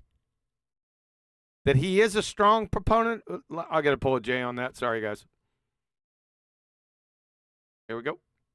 And obviously our understanding of it goes through a subjective lens, and we're trying to figure it out. But I am a strong proponent of absolute truth. Oh, that's a good thing. You're about to get your ass torn up. And I won't go too far into like the double slit. Like, yeah, you better not, Mr. Double Slit Theory. Remember that. That's all right. My audience is going to get reintroduced to that in a few weeks. Mr. Double Slit Theory. Yeah, you better not go into that because you have no depth. You're just saying the words. Can talk the talk, but you can't walk the walk. Listen to what he says. Yeah, we won't get into double slit. Yeah, double slit. Yeah. And I won't go too far into like the double slit. Yeah, because you can't. Clown. Light can't be a waving particle at the same time as a light can't be a waving particle at the same time. I destroyed that stuff years ago, before your dumbass was even out here. Paradox. That's there are new paradoxical dualities in nature, and yeah, exactly. Really, it's just a wave. I would say. Oh, it's just a wave. You saying light's a wave? Can somebody mark this down? Because he admitted before that light's not a wave. You double-speaking sewer rat. Unbelievable. What's it going to be tomorrow? Or does it go by what it says on your mood ring? Clown. I'm going to bust your ass. Like I've done thousands of times already. It is just the ether being disturbed. It's just the ether being disturbed. What's ether? Notice, well, this is a flat earth discussion, not ether. Just to let you know. You titled it. Wow. And then it has isolated interactions, and we call that. What has isolated interactions? That a particle. Particle? What? Huh? It's specifically the photons where the oscillating electric and magnetic fields intersect. No, there's no oscillating electric. Photons, light is neither electric nor magnetic. There, clown shoes. Maybe you can support this. Can you show this? Perhaps? Oh, that's right. I forgot. You don't support what you say. You just parrot the headlines. Right? Real fast. And it's an event. It's an intersection. And then we like to count everything and call them particles and blah, blah, blah. Blah, blah, blah. Yeah, the other part was blah, blah, blah, too. Blah, blah, blah. Yeah, nice move. What else? Blah, blah, blah. Those are very deep conversations, as you know, trying to discuss what light. Yeah, that's very deep. Let's get into them. I call all in. That's your death knell. The ballers haven't caught on to this, by the way. Idiots. It is where we could be. Say a lack of detail ends this argument. You could use a double slit still propositionally to infer waves, but it's been repeated and advanced, and we've used molecules, and we've managed to get the molecules bigger and bigger. The same effect, demonstrating that even if we had an issue with not being sure of what a photon is or an electron, but once we're dealing with things that we are quantifiable, we elicit the same effect, and ends the argument for me. Dealing in we're dealing in the argument and knowledge bases within 1920s, 30s levels of understanding. It's not dealing with the new stuff, because the new stuff settles the argument. They knew it in the 30s or the 20s and 30s. I don't know what he's talking about. I know you can date me, but do you get my point? Yes. The level of the level of argument is devoid of modern knowledge almost. There's no because the modern knowledge resolves the argument. There's no argument here. He's just putting out terms and phrases directionlessly. Okay. Okay. Propositional standpoint, which is what they're doing right now. But this propositional standpoint is negated with the modern knowledge still. Yep. Here for 5 hours. Oh, so this is what he does. He'll be there for 5 hours if he tries to get into it. That's his get out of incoherent jail free card. Listen to him. It's an intersection, and then we like to count everything and call them particles and blah, blah, blah. Those are very deep conversations, as you know, trying to discuss what light is. Yeah, very deep. Let's do it. We could be here for... That. No, stop. That's my point. You see what's just been demonstrated there? Yeah? We're only prepared to deal with it as light, and therefore the paradigm, the quandary can continue. But we can demonstrate it with other things. Yeah. The same effect. Yeah. Answering the question, therefore not needing this presuppositional position that's already been answered.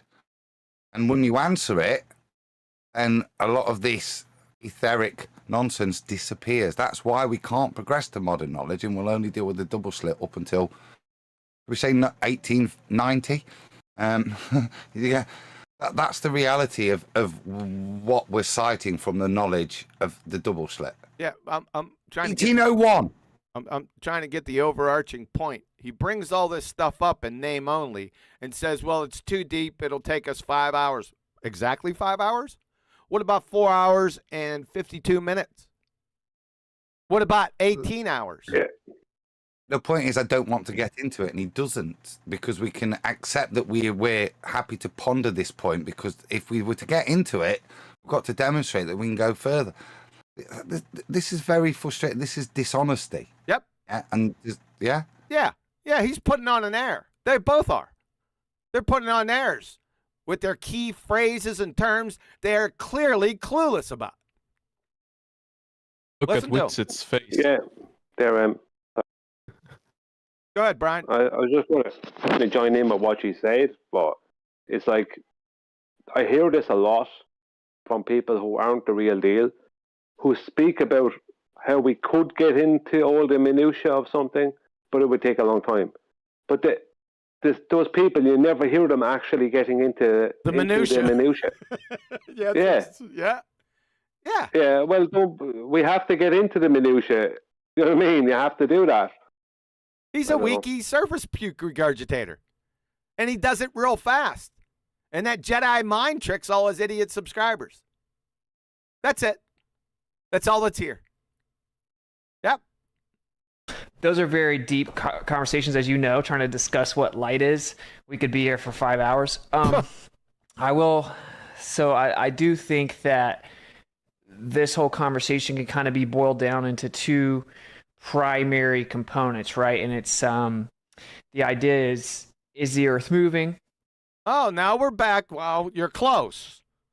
But now we're back into Earth moving. I'll give you a plus for getting topic back, right? But remember the topic down here. This is a flat Earth discussion. Remember that? And then is the Earth curving, right? Like, is it? There we go. Now we're back on topic. It's about time. We're at 15-minute mark. The sphere. And they're not mutually exclusive. You know, you'll be hard pressed to kind of find anyone that thinks the Earth's a plane where the Earth is moving, but there are, believe it or not, some people that think that. So I will let you kind of choose where you think you would want to go first. I think. Well, how about him starting to prove the globetard? How about let's start there? You'd also find people who claim to be flat earthers, but then talk about stationary globes. Yeah.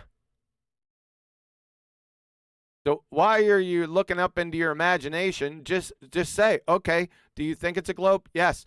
What is your evidence for the globe? Isn't that the question? I'm just spitballing. I think the implications of Einstein. Why are we going to Einstein? Your fellow ether lover. Why are we going there? Being incorrect are significant in terms of if the Earth is moving. And so, yeah, I would like us to iron There out we maybe some. go. Yeah. There we Yeah. go. There you Why would it be important? Yep. Only one reason now. Yep. This is the crowbar in ether. Why do we focus on a geocentric issue? We've now abandoned the nature of the surface. All we're interested in is, are we rotating? Well, we can see the stars rotating, but with the Michelson-Morley, something's moving. Got to be some.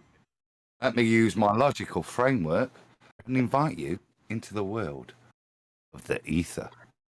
The Michelson-Morley demonstration must be the weakest argument for a stationary Earth that I've ever heard. Of all the arguments for a stationary Earth, there's literally nothing in there. It's not purely based an argument for stationary Earth, Brian. Yeah, get It's an corrected. argument Hold on. for ether Hold on. rotation. Hold on. This is an official correction by Adam. Adam, can you please state Witzett's argument for Witzett? Michelson-Morley is an argument for neither a geostationary or any form of movement of the stars or anything. The only reason you invoke it is to show a nonsensical difference in the fringe pattern, to invoke a medium. It is the causation of the difference of that fringe pattern. The only reason you ever raise it is to invoke ether. Yes, this is what I'm saying, though. That was my point, that it is not, like, if I want to give proof the Earth is not moving, why would I go to that? It's the weakest thing ever. So he promotes it as proof of a stationary Earth, but there is nothing in there that proves that in any way. It has nothing. As you said, Adam, it's about the fringe shift. Yeah, it's an interferometry fringe shift when the mechanism is being rotated at 15 degrees per hour. It's a heap of rubbish. And it doesn't prove the Earth is stationary. It doesn't prove the Earth is flat. It doesn't prove anything. It's, as you said, it's purely a crowbar for ether, and that's it. End of story. If you were to take the presupposition that it starts with, then the only inference you can take from the Michelson-Morley is that the Earth is not stationary. It is not rotating at 360 degrees in 24 hours. It's something like 7% of that. That's the only inference you can draw, that the Earth rotates at 7% of 360 degrees. That's the only thing, if you accept the presupposition in the non-experiment in the first place. Yeah, you never validate it. You don't validate it, though. Right. So it's that it's that 7% that is used to invoke ether. So it's not rotating because it's not a ball, or it's not 360 degrees in 24 hours. But there is something, this interference pattern on one way and north and south and different at different times of the year and different at different altitudes. Therefore, ether. Well, I think there's two reasons why he brings it up as some kind of proof of a stationary Earth. One, because it sounds fancy in comparison to the other proofs of a stationary Earth that someone would hear. So someone who comes across with it would go, wow, this sounds so sciencey, right? He seems to know all this stuff. This must really prove that it's stationary, when it doesn't do any of that. And two is because what does prove it's stationary? Air travel. And what would get in the way of all the rubbish he's talking about? Air travel. The very claims he's making concerning interferometry and all that are taken apart by the fact that there's 3 interferometers in the inertial navigation system of an airplane. 3 ring laser gyros. And all the stuff he's claiming concerning these things doesn't happen in the planes. 3 gyros. And as well as that, if he's claiming there might be a small movement of Earth, which could be the case with this Michelson-Morley, well, that would be noticed by airline companies and everyone who ever flies an airplane, a drone, a helicopter, or an air balloon, whatever. So that's what I think it's about. Sorry. All right. Hold up. Who was that? Is that You know Booger? who that was. It's Booger time. AI sent, how many curvilinear radii does light have? With the emoji. 3.6. Some of our differences in understanding of a lot of this, because I've read some of the things you've said here and there. The word ether's getting thrown around a lot now. Yeah. What? Who's been throwing the word ether around a lot until this point? It's sort of a self-fulfilling prophecy, isn't it? I've not more yet. And if anybody has been throwing the word ether around, who has it been? There's two people. I can indict one of the people that throw the word ether around. They're on the screen. Yeah. Unbelievable. Now we're off into ethers. I thought we were going to get into globe versus flat. That's where I thought we were headed. I want two J's, and I want you to recognize the slickness from geocentrism to ether. Okay.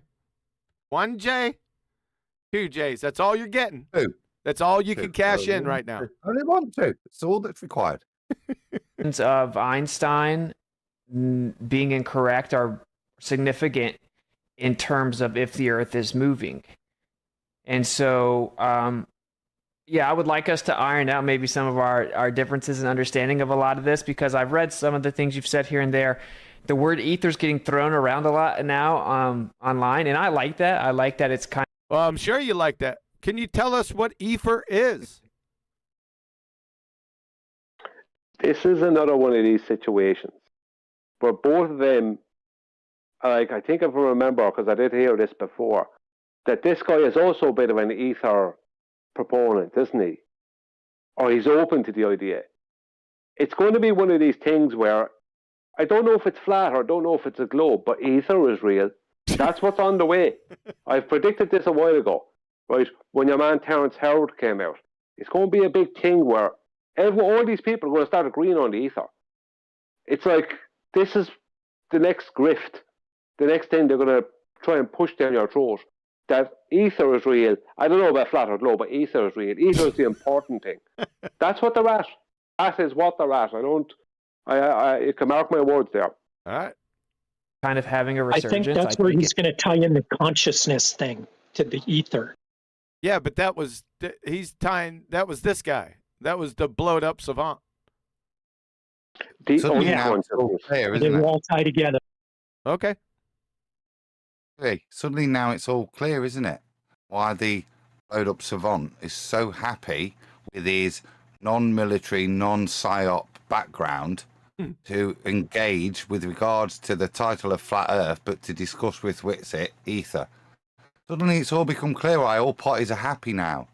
Everybody gets what they want. Whitsitt gets to chat about ether and pretend he's pseudo-intellectual with somebody who's equally pretending they're pseudo-intellectual qualifications. And then the non-government stooge who's used to work in the government psyops gets to represent Flat Earth as ether.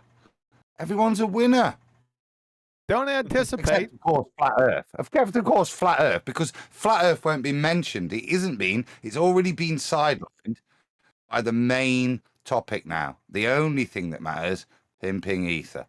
Just to ask you to give me a J on how it was worked in. It's disgusting, guys, but you can see why all parties are now on board. No one can lose. The government-paid shill from the PSYOP department will get what he wants.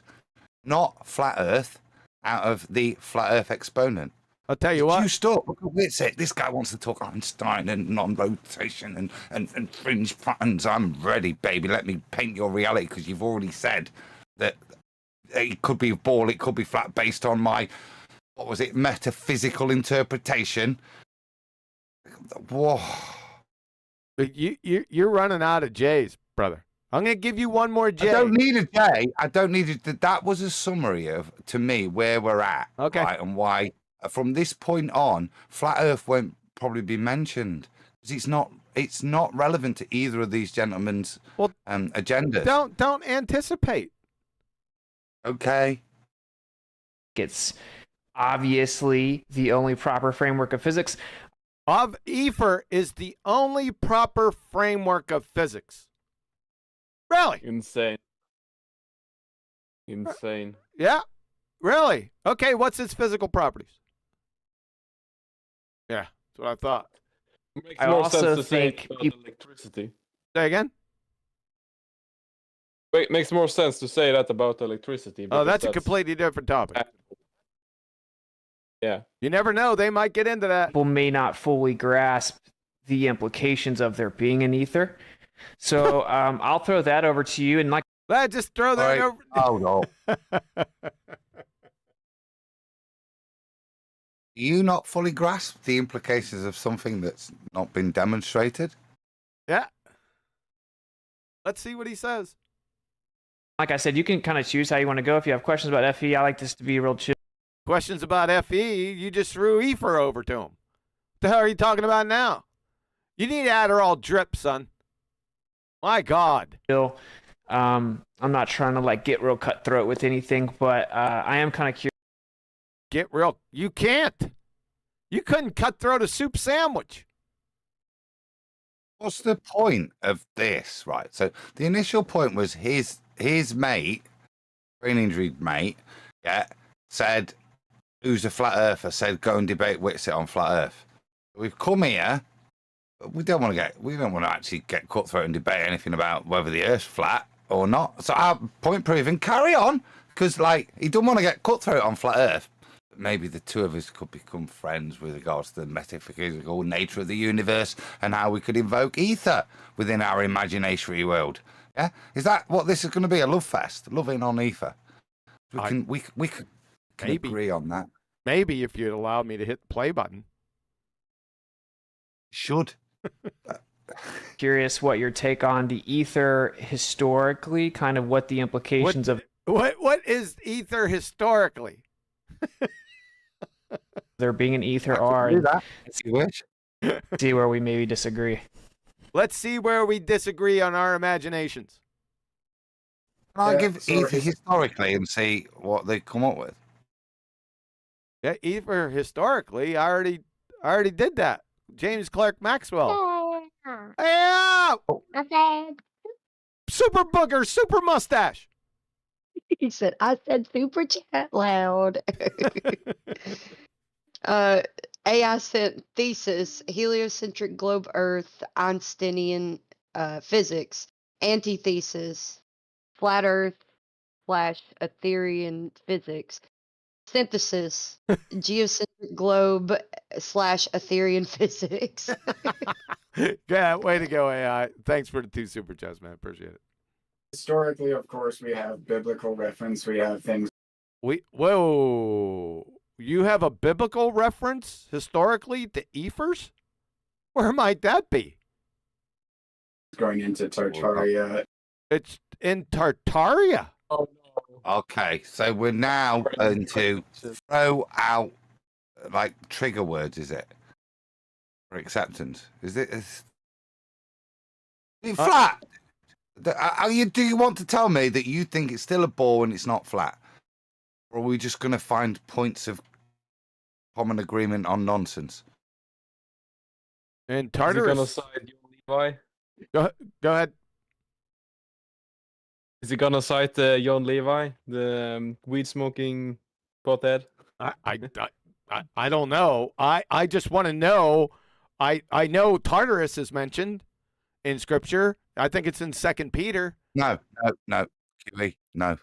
Tartarus is. This is not that. This is Tartaria. Oh. This is an invocation of imaginary civilization to fill in the gaps, okay, of missing millennial reigns or strange things. And there's much validity, but what's happened is people have, again, like ether, invented a whole civilization with no proof to fill in the gaps that they maintain parts of their current paradigm.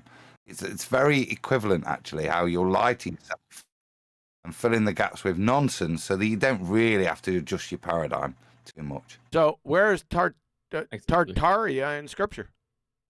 No, it's not. I thought that's what he said. No. It's Tartaria, isn't it? You quoted the phrase. That The might be correct equivalent. one. Yeah, Tartarus. Yeah, it's in 2 Peter, if I'm not mistaken. Okay, no support so far for anything. And the presence of an ether, and much of that is very lacking in, I don't want to say lacking in substance, that there's nothing there, but lacking in substance, that we don't have enough information to really substantiate the Tartaria background and things of that nature. But I do think there's something, a point to it, and something that has been missed in our history, and something that has perhaps been buried or hidden.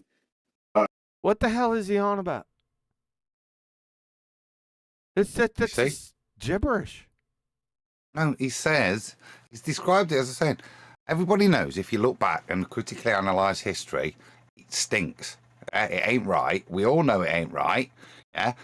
But the way to resolve it is ignore the fact it stinks and make something new up called Tartaria to resolve all the issues. And you can imagine that how you like. That is the same as ether. Yeah. Einsteinian stuff, all the modern stuff stinks. Tell you what, let's just kind of stick with it. We'll make something up new, and where we've got problems, we'll invent something called ether. And that's a beautiful band-aid for the cognitive dissonance that actually what we're just dealing in both topics is a load of bollocks that needs throwing away. Yeah. Information. It sounds very similar to dark matter, dark energy, and ether. That's basically Tartaria, like trying to fill in the gaps with stuff they don't know shit about. That is a great example. That would be modern pseudo-physics as astro bollocks, yeah, equivalent of it. Don't bin the problem. Don't bin the model when you realise that 95% of the matter's not there for your calculations. Invent something that's impossible to fill the void. In this case, dark matter, and then when that wasn't sufficient, dark energy. Yeah, and ether's the same. Tartaria is the same. There's nothing there other than imagination to fill the bit to maintain the paradigm. Yep. Sorry about that, guys. Here we go. But I look at it just from a modern understanding of AC/DC power. We know that a modern understanding of AC/DC power with what? Ether? Can you cite that? That's disconnected drivel. Who knows? when a copper wire transmits power, the electrons are not transmitting. Uh-oh, no. He doesn't believe in electrons. Your boy over here. That's a trigger word. You're talking about electrons and copper wires. No, sir. You better doff protest here pretty quick. Double speaker. Let's see if he does. Within the copper, they are transmitting along the copper. And so to me, that says that. You're shaking your head, yes. No. You don't believe in electrons. Unbelievable. There is electricity being pulled from outside of that wire and outside of the source of that power that would effectively be referred to as an ether. Huh? What? Really? Can you demonstrate? That's a hell of a claim, that when I switch on my plug that we're pulling energy from outside of the wire. Did you hear? Is that what I heard? Something to that effect. Not actually when I switch on the copper wire, there's an induced rule of thumb magnetic field opposite to that sits outside of the copper wire. Yeah, I'd agree. Yeah, these are all known things, but invoke that what he just did, I think, is I'd need substantiating, wouldn't it? I've not seen it. Yeah, you'd think. He's referring to the claim that there's an electromagnetic field that's around the wire that the electricity is passing through. Yeah, but he's referring to that is somehow being taken from the ether or something. I don't know what. I'm going to go on mute again. I can't really say much more than that. I can't say much more than that. And it's just like Will this be copper wire or will there be ether? Do you know what I mean? Come on, Adam, sorry. Oh, that's it. That's what we've got because it's incredulity. Because, like you said, we've just analysed what his claim was. He said when you were applying electric current through a copper wire, he claims it pulls energy in. We know it will set up by the rule of thumb an opposing 90-degree electromagnetic field whilst ever that current's applied. Right now, that current extends past beyond the cable. Yes. Right. Now, if at that point you want to think that that's the ether that's doing that, then what? And then it's pulling energy into the cable. That seems to be what I heard. This is again like people reading half a book and then just imagineering the rest because like can't be asked to read the actual real implications of what's going on. Better, if you believe in ether prior to that, to just imagine that magic shit happens. Because that's what's being described in it. I do think there's grounds for that argument. Okay, very cool. We agree for the most part on that. What argument? You've had genuinely, you're either smoking crack or you listen to what he just did. That was if this guy's not from a psyop, he just gave him an intro, hasn't he, into the ether? It's like when you switch on the premises. You switch on the plug, man, and it's pulling the power in from the ether. He's just given wits at that. I'm sorry, QE. I'm in now full like emissary mode listening to this because this is the height of Ethereum nonsense, isn't it? Conversation, obviously, electricity. What is electricity? What is magnetism? Yeah, what is it? Tell us. I mean, that's your positions. What is electricity? What is magnetism? What is electrifa and electripa? Yeah, go ahead. And what is light? Very. They're not questions. They're clearly defined axioms right now in the real world. Right? Where, as far as anybody is concerned, the only reason you would bring them into question is to invoke some kind of relationship within an imaginary media called ether. Other than that, Huey, you know what a magnet is, and I know what electricity is, right? Between the two of us, we've got that covered. That whole quandary they seem to be invoking. The only reason is to stick another imaginary medium as the causation of both phenomena. No, the light is the medium. No, the light is a manifestation of the perturbation of the medium known No, as it's not. ether. You're wrong. I'm gonna play it. You'll be screwed. It's perfectly okay for brothers of the Ethereum Church to contradict definitions. So you can't hold that against us. Profound conversations. Oh, let's see what the profound conversations are. He skipped over them. Okay, I pulled a J. I got plenty of J's. It's my show. Okay, very cool. We agree for the most part on that. That's another conversation. Obviously, electricity. What is electricity? What is magnetism? What is light? Very profound. Yes, they are. Can you tell us? So no conversations. I think simple but not simplex. And aren't you going to define them? It's profound. Let's go. Yeah, pretender clown. Just a sec, right? Imagine you're in a business meeting, right? And one of the guys, right, it's your turn to talk, Austin. Now, and the guy starts with, I think, what was it? I think not simplex. This is the kind of wanker speak that just drives me insane, yeah? There's nothing genuine. This is all posturing you're hearing, yeah? Yep. Not simplex. Yep. I think simple, not I like to think outside of the box, maybe a little blue sky. But what we're trying to do, this is middle management nonsensical rhetoric because the middle management know nothing. Not the techies, yeah, and they're not the people that make the real decisions. They're just chumps in the middle that pretend they've got some idea what's going on. That's little rant, but I think quite an emotional but correct summary. meaning that I think the explanation has to be very coherent and digestible. And what explanation of what? You haven't defined the term. The terms are descriptions. What explanation are you talking about now? Bit incoherent. Makes sense for it to be correct. But for what to be correct? What the hell are you droning on about?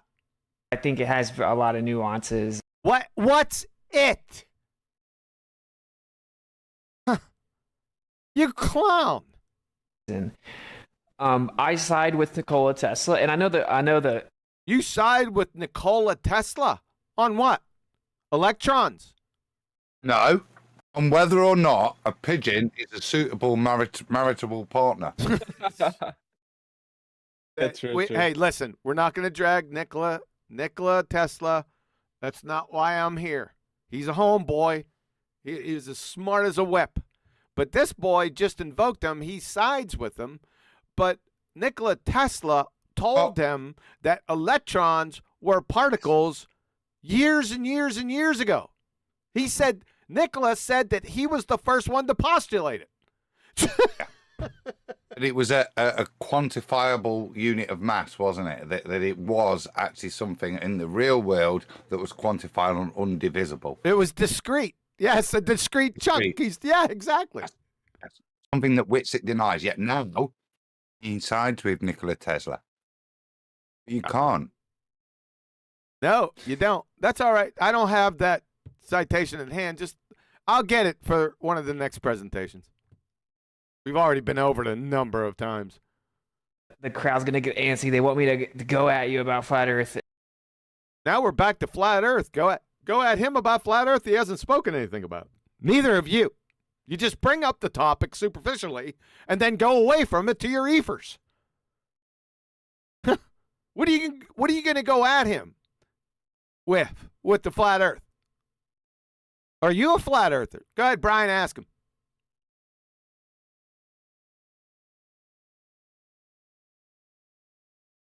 Brian, we're going to do it publicly. Go ahead and ask him.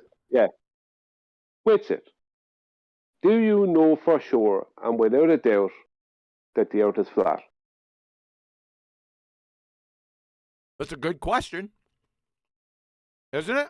Isn't it appropriate? Aren't you a true earther? One of your compadres, one of the Mo, Larry, and Scurvy, whatever, I think that one's Mo, he couldn't answer that question. Can you answer that question? I mean, since you're two earthers, right? That's why Brian's asking you. A lot of people, the public should be asking, right? Everyone should be asking just to clarify.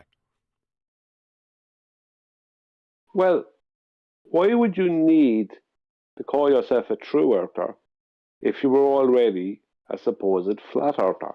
I have never felt the need to call myself anything other than flat earther. For as long as this debate is going to go on, there'll never be a need for me to change what it is that I term as my position. Yep. When the debate is over, I won't need to say it. But while the debate is on, my position is very clear. It's never going to change. So, why would someone need to call themselves a true earther or anything else? You're mispronouncing it. It's true earther.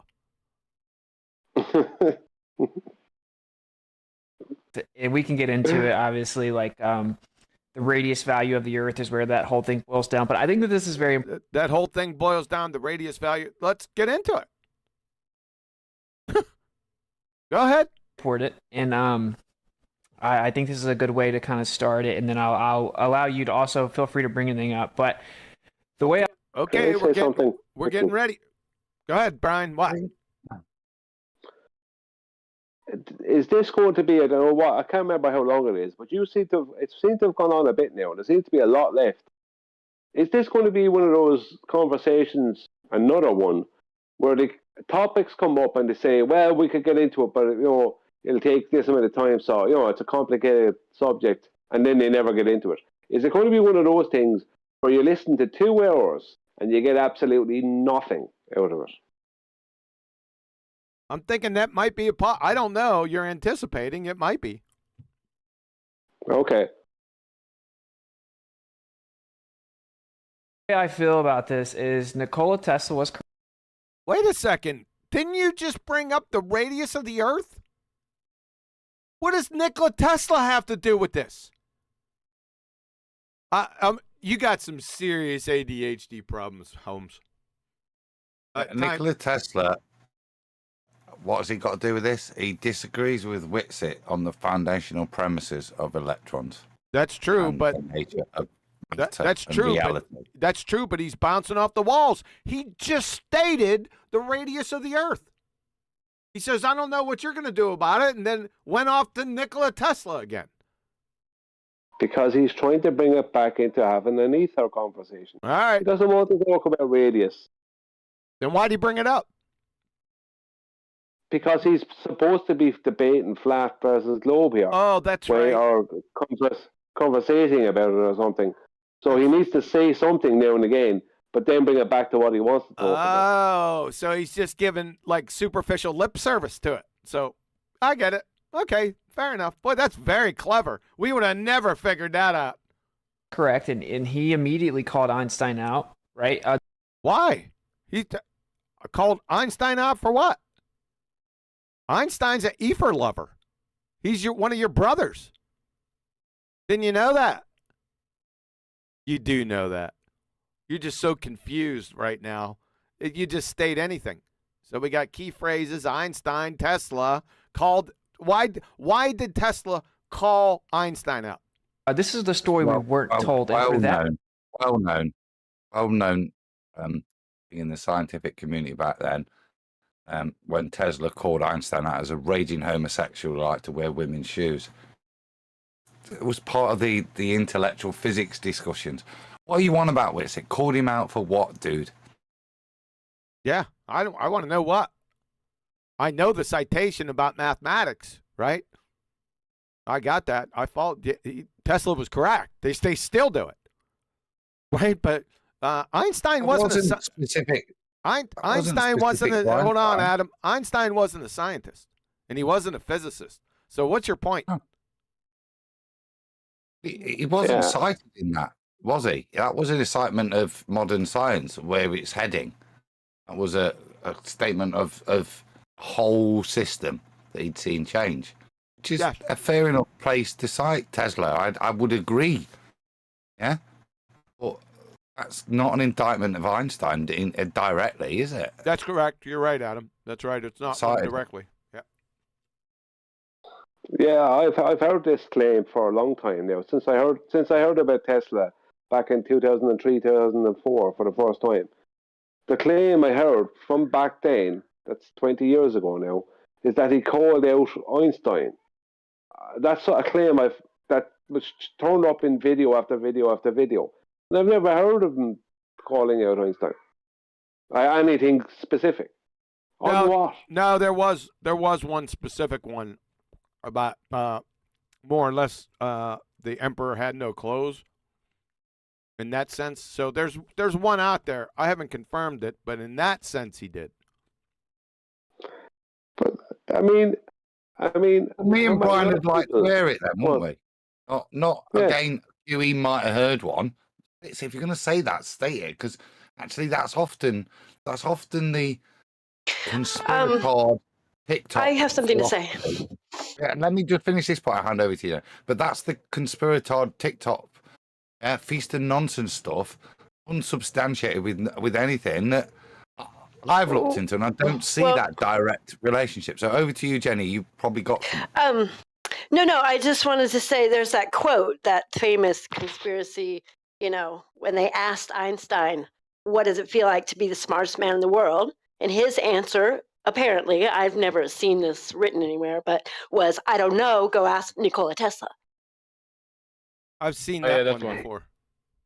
Yeah, so maybe that's where it comes from a little bit. And no, the way I've never seen any evidence that actually happened. Yeah, I don't know. I've heard that many times, and I can't confirm or deny the truth of it. That's not an example of the two guys in opposition. That's admirability and humility from one to another. That's professional recognition. That's not opposition, is it? That I'm hearing there as a support of the statement that these guys in some way were. Well, that Einstein was also held up as this, great god of smartness, and then Tesla, who is the real genius, in my opinion, died penniless, and you know what I mean? Like, I think Einstein was a shill, but that's me and my conspiracy. Yeah. Hold on. I don't want to get off this topic. What we're basically saying is that please support what you say. So you don't have other people fighting on what you're exactly saying. Just support it when you say it. That would be helpful there, Boy Zero. Let's continue. That reason alone, this conversation is important. This resurgence of the layman being super interested in this realm and where we live and physics and what's really going on is very important because we weren't told the full story, regardless of where anyone. Physics, what's going on? Yeah, I do. What's he got to do with that? That's a good question. Falls on it. If you think the Earth's a spinning globe flying through space, we were misled about a lot of the evidence, a lot of the understanding, a lot of the physics that supposedly got us here to think that. And primarily it being the whole throw the ether out. Oh boy. What ether? Why? Ether? What's ether? What is ether first? And then who threw it out? Right. Tesla immediately said something that this idea of Good. He said Einstein threw it out. Einstein didn't throw ether out. Absolutely. He took it out of the equation. He took ether out of the equation. You sure about that? Yeah, that's how I understand it. Okay, hold on. Don't ask me for a citation. No, I got one. I'm not asking you for You're about anything. to get one. So let's see. I don't have all this stuff up, so just give me a moment.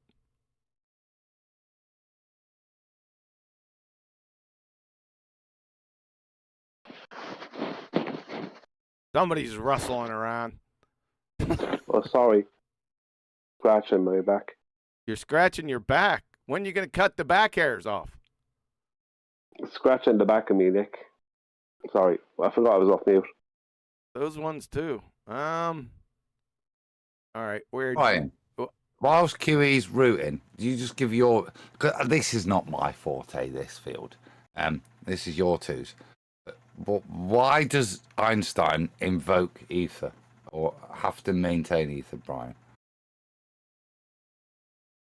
Why does he have to maintain ether? I don't know. I'm Tom and QE right now. Okay, here we Well, go. I found it. I found it. So you said, somebody said, I don't know that voice. Is that Jenny? Yes? Jenny? Hello? That was I think you're thinking it's me, QE. It's not me. It's not me, dude. Who made the claim that ether was taken out of the equations? Yeah, he was the kitchen dweller. She's just on mute now, but that was the lady that was talking. Jenny D. Light. Jenny D. Light, yes. So you said that it was your understanding that Einstein took ether out of his equation. But that doesn't make any sense anyway, because there's no symbol for ether. But moreover, from Albert Einstein's own hand, Ether and the Theory of Relativity, 1920. He states, we may say that according to the general theory of relativity, space is endowed with physical qualities. In this sense, therefore, there exists an ether. According to the general theory of relativity, space without ether is unthinkable. For in such space, there not only would be no propagation of light, but also no possibility of the existence for standards of space and time, measuring rods and clocks, nor therefore any space-time intervals in the physical sense. But this ether may not be tracked through time. Oh, I'm sorry. But this ether may not be thought of as endowed with the quality of physical characteristic of ponderable media. You know what that means? It's a substanceless medium. As consisting of parts which may be tracked through time, the idea of motion may not be applied to it. Why? Because it's substanceless. Same ether friggin' idiot Witsit has been calling for years. So, as we can see here, according to Einstein, he didn't take squat out of any equations. What? Is Jenny there still? That's the quote that gave me the clarity. Because often, I think... I'm here. Yeah. Sorry. Well, just on that, do you see, it's not he's often posthumously given this thing that he challenged those old scientists that maintained the luminiferous ether, as if he was destroying it, and that's why they induced Einstein into the mainstream as a destructor of the old scientific methods. That's the conspiracy theory, I think. Otherwise, quite nice. But as you can see, he doesn't destroy it; he maintains it, presupposes it into a mathematical fourth dimension, but to elicit the same effects. Adam, Adam, with the same treatment. Stop. And it's not. Can you hear me? Physical. No, I've nearly finished. Yes. Can you hear me still talking? Yeah, I wanted you to stop. Let me finish. And to maintain the same principle that the luminiferous ether and his new thing that must be to maintain his relativity is non-physical, undetectable in the real world. I'm done now.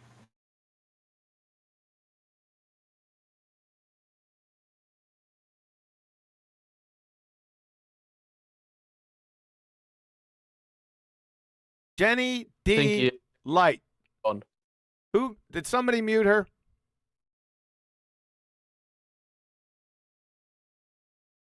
Somebody mute her. Yeah, she's server muted. I don't know who did though. Hello? Yep. Yeah, I muted it because she was hot micing. She was hot micing. Jenny D. Light. I'm going to take you off mute. Thank you, Betty, because that's what I wanted to do. I appreciate that. Jenny. Yeah. Well, I tried to answer a minute ago, but then he kept talking. I've actually got to go, but okay. But when you try to talk, when you're not talking, please go on mute because your background noise is killing us. Okay? I understand that. I understand that. Okay. But I tried to say something, and then he kept talking. No offense. Okay, go ahead. But I was asked a question, and then somebody kept talking, okay. so I unmuted to answer it. But, okay. Go ahead. So, real quickly, as I understand it, Einstein's theory of relativity included ether in some way. I don't know anything about the theory. I don't know the equation. I'm not here to, explain that, obviously. Okay. But as far as the conspiracy, what I've heard, I haven't verified this, so take it with a grain of salt. In 1902, I do believe, very early 1900s, before 1920, that quote you quoted, the Michelson-Morley experiment was to test how fast the Earth was spinning. That's not an experiment. Well, they did an experiment called the Michelson-Morley experiment. Nope. Oh, whatever you want to call it. Okay. Yeah, not an experiment. I want to call it not change that word then. I don't care what you call it. I'm just saying, whatever you want to call it, they. Bye. You've already. This is so friggin' irritating. So I'll call it a non-experiment, and your claim that he got rid of the ether in his equation, which is nonsensical, is false.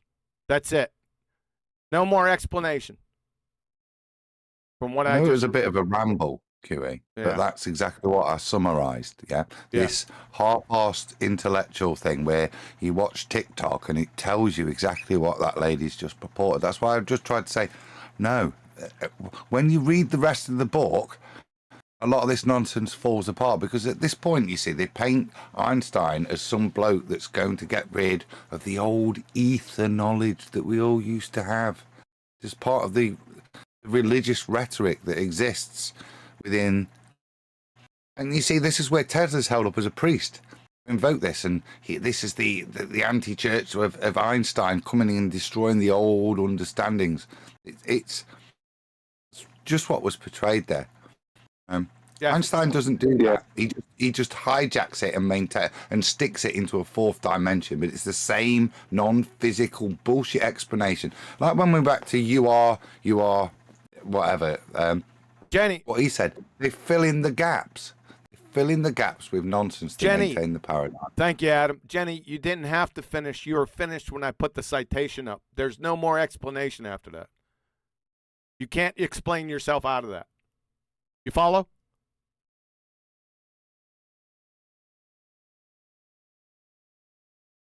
There's nothing that you can say. There's no wordsmith you can say to take away from his hand. Nothing. What are you going to say? Nuh-uh.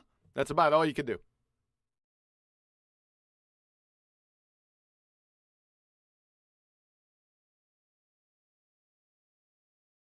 I think it's cut and dry. Just take it and say, okay, well, from what I heard, I was that whatever was told to me was incorrect.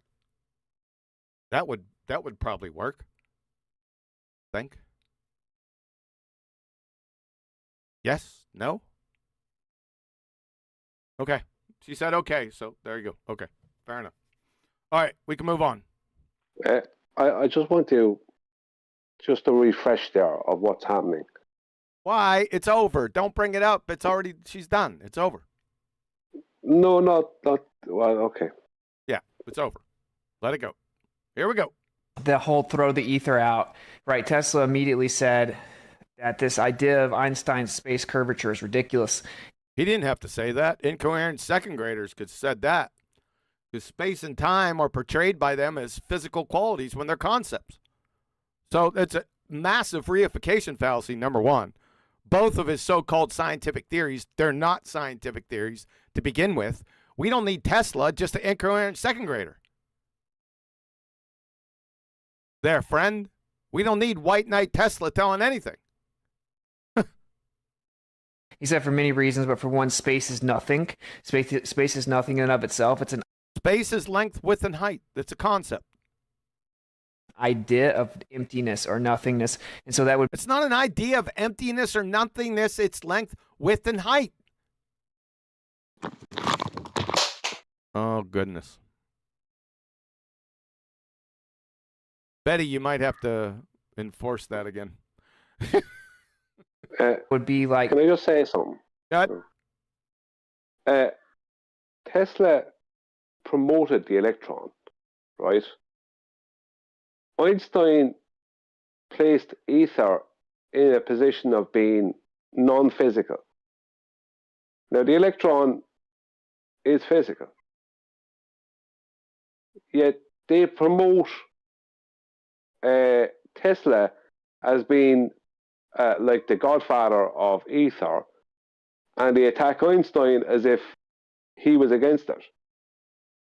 And yet they don't have any time for electrons. Yes. Yeah, you got it, Adam. I'm sorry, Brian. Well, you're the same person. Yeah. Brian, Adam. Yeah, thanks. But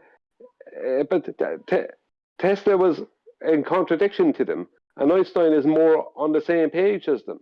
Yes. Correct. You got Absolutely. it. You got it. Yeah. Like saying space curves would be like saying something is acting on nothing. And for that very reason, it can't exist. He then said, even if we pretended it could, equal and opposite reaction would straighten it out. Equal and opposite reaction? What? What would straighten the curvature of space out. What on earth does that mean? What reaction? And by the way, that's one of Newtonian's laws or Newton's laws that were debunked. By just FYI there. Headline superficial parroting, headline parroter. And then he went on to explain that you can't explain the motions without an indispensable field of force, et cetera, et cetera. Who did? Einstein. Did he? Let's see it. In Einstein's general theory of relativity, there are no forces. And that he used a mechanical ether to come up with all of his innovations, all of his Who's he? I don't even know who the hell. Maybe he's talking about Tesla. I don't know. Who knows? Understanding, etc. I side with him on a lot of it. I think he was wrong about some things. I think we're talking about Tesla now. Okay. More so that he had not. We've learned things since then. Quantum has helped us learn a lot of stuff about. Wait a second. Quantum has helped us. It doesn't help you. Quantum, number one, it's a discipline. It's not going to help anything. Number two, you were quoted as saying quantum mechanics is retarded. So how can it on one hand be helpful to you and then at the other side of your face call it retarded? How can that be? Anyone? Yeah, he does tend to change with the wind, doesn't he? His opinion and statements. And then you're going to say you haven't stated that like an incoherent Joseph Goebbels idiot. But, you know, these days we have recordings. Yeah. I remember bringing up the Einstein quote to him. The citation or the statement from Einstein concerning ether. That. And he denied that it was the ether he was talking about. Yeah, right. I'm going to shove it. I'm going to shove it up there. Yep, it's coming. I remember it. It's on FED 1702. It might be to you mere flat earthers that contradiction upon yourself, nonsensical statements and non-supporting are things that should be decried upon, but within the Church of True Earth, as long as they help you win an argument, they're all perfectly acceptable positions that we could change tomorrow. Yep. Yep.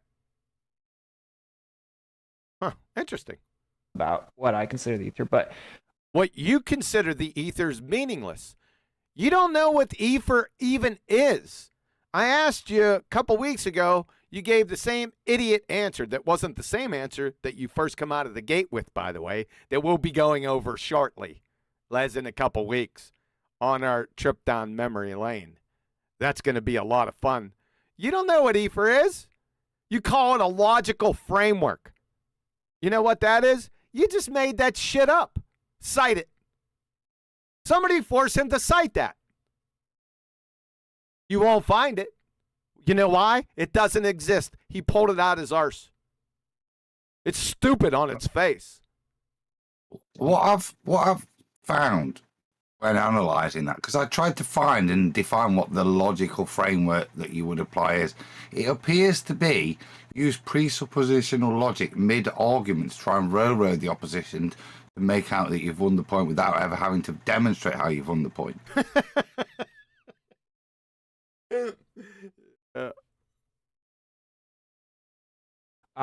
Bro, just to get straight to the point, obviously it got thrown out after Michelson-Morley. I don't know how familiar you are with that test, but obviously. There you go. Now we're on to Michelson-Morley. No flat earth in sight. This is the good stuff now, baby, the proof. Yeah. Here we go. They didn't detect the fringe shift. Shout out to Adam. Identified his argument. Nothing about the sky. It's about fringe shift. Sky Grifter. Fringe shift. Yep. With the interferometer, they expected if the Earth was.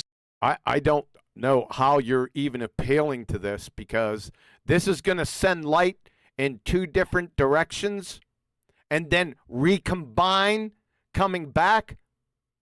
You better not appeal to this. You're going to get busted here in another second for double speaking, because I got it in the hopper.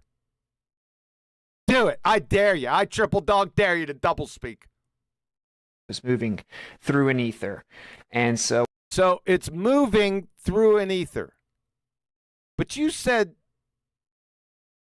I'm not even going to say it. What they did was throw the ether out, and then they brought Einstein in to explain that time slowed down, the apparatus contracted, that we're free. Who are they? Who brought Einstein in? Who are they? Identify them. free falling in a linear path, and we can't tell we're moving, basically, in really simple terms. And so I think that's where this whole thing starts. So have you ever looked into Michelson-Morley, or kind of what's your take on that test or the significance of that test? The test. You better not call it an experiment. At least you learn your lesson up till now. So I am familiar, and my take on that is that Einstein came kind of out of the blue. He was an immigrant from Germany. Who cares about Einstein? He asked you about the Michelson-Morley test. He didn't ask you about Einstein. Do we have any ADHD over here that you need to plug? Maybe central line. No, you've got a need for somebody to show you how clever he is. Hence why he's bothered to give you the colour commentary of he was an immigrant from Germany. Yeah, probably worked as a patent clerk. Like, I mean, yeah, married his cousin. Yeah. That wasn't the question. What's your take on Michelson-Morley test? Doesn't matter. This is a loving, where everybody's given the opportunity to show how savant they are. Okay, they're really convincing my audience of that. Germany, and he had a history, and they teach this in elementary school to everyone nowadays, of how bad he was at math throughout his. Who really cares? He asked you about Michelson-Morley, not Einstein. Right. He's claimed earlier on he's a savant. This is savant behavior. Now, yeah. Is it? Yeah. Go to Rayman. Yeah. 237. 237. No. Ask him to describe 4 minutes to Wapner. This is pretend, is what I'm saying. This is a pre-prepared man. Okay. Elementary school years and throughout high school, and how he failed algebra and all those things. But then he went on to work at the patent office, and shout out to Adam. Working at the patent office, he was able to develop a lot of things which very closely or almost exactly would match Lorentz, Piezo, Poincare, Fitzgerald, Hilbert. Now it's time to name drop. Right? Pareto, Besso, Hasenhol. He's just continuing. And I would say that Einstein was himself a fraud and stole the majority of his works, which were regarded as his. But he also provided an opportunity in being a fraud to people like J.P. Morgan, who were. Well, now we're into J.P. Morgan. I thought we were talking about Michelson-Morley. Who knows? Can I say something about Einstein? People say he robbed this, that, and the other thing, right? And they say, oh, when he was younger, he couldn't do maths. Now, I know for certain that even though the mathematicians at the top level would say he made some stuff up, his maths are so far ahead of your average everyday person, right? To say that to actually even bring up that he couldn't do maths in school is such a load of rubbish. And to say that he robbed everything, so that means he's a total fraud. Yeah, fair enough, you can say that. That doesn't mean he was stupid. I mean, there's this thing where people like to throw the whole lot out. It's like, Einstein fooled all he. And his maths, mostly he can't understand other people. But Tartaria. It's been demonstrated, though, Brian. Number one, I know for a fact he stole photoelectric effect from Heinrich Hertz. That's a demonstrated fact. Because Heinrich Hertz. I know that, yeah. Yeah, definitely. I thought he was given that. I thought Heinrich Hertz gave it to him. And general relativity, those concepts were being developed at the same time as him and actually came out before him by a couple gentlemen that they mentioned. So they're speaking in somewhat fact here. But I get your point. Oh, I'm not denying that he did that. I saw that. I saw stuff about that in the past, that he was it was in a race to finish. Yes. For him to get to the, it was a race, a pseudoscience race. But I'm not denying that. It's that they try and say that, he stole stuff from people and that he was a fraud. And he may have been. But then they want to make him out to be kind of a nothing. And that he couldn't do maths in school. It's like, he fooled all ye, he got away with it, and his maths is way beyond all the ball tarts, more or less all of the ball tarts to be able to do.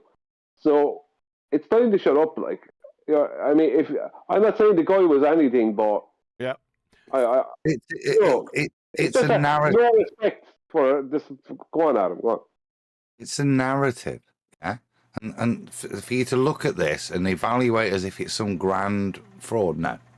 What Einstein, as you demonstrated, is credited with the postulation, was part of the theoretical physics community for 20, 30 years. What you've got there, as weird as he is, as history will show, is who they chose to be the poster boy. Yeah, that's correct. Yeah? Yep. Right? Yep. That's what you've got. Look at the pictures of the others.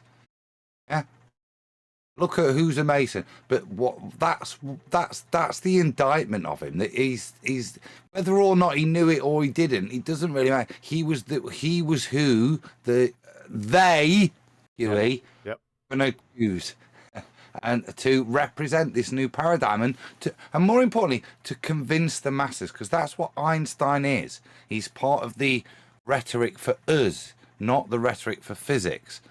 It was just to portray the new paradigm, and he was, let's say, the poster boy of the new paradigm. Yep. Which is what the young lady, Jenny, was alluding to earlier. Yep. Doing their best to shut down Nikola Tesla. And I'm certainly on the side of Tesla, and some of my designs, which I'm releasing on June 8th, do use Tesla principles that are not accepted in Einstein physics, but Einstein was wrong about quantum. He was wrong against Niels Bohr. He was wrong to marry his cousin, and all around, I think Einstein was wrong. Thank you. Yep, Adam called it. Frankly, a fraud. But I think that the test was probably paid for by J.P. Morgan, and it was probably used to discredit Tesla. And at the same time, now, this is the bit I'm finding interesting. That's twice now. Yeah, that he's trying to get Witsit moist with J.P. Morgan. Yep. Because he wants to pull him into other conspiracy. Yeah, to demonstrate, because this is the job for somebody who works in the psyop of the military, to demonstrate that flat earthers are conspiratards. Been a very good job so far. Maybe he'll bite on J.P. Morgan as well. Because I don't know what Tesla ever did or has said that demonstrates anything to do with flat Earth. Used in the same way, paid for and promoted, and as the poster child of science of the day, when in reality he was simply a great thief. Okay, so we agree on a lot of that. And it gets worse and worse. At the very 40 space geometry from Einstein, like you said, Henri Poincaré, he stole it from Poincaré. It's all ridiculous. That's why we had 100 authors against Einstein at the time, Austrian and German scientists and physicists and engineers saying, get this mysticism out of here. Well, but Einstein was an ether lover. Are you calling ether mysticism? We already read the citation. Looks like you're a bit confused. Huh, interesting. This is not science. Never was science to begin with. That's the whole point. But very succinctly, right, we had an interferometer. And back to Michelson-Morley. Keywords now, interferometer. What does an interferometer do?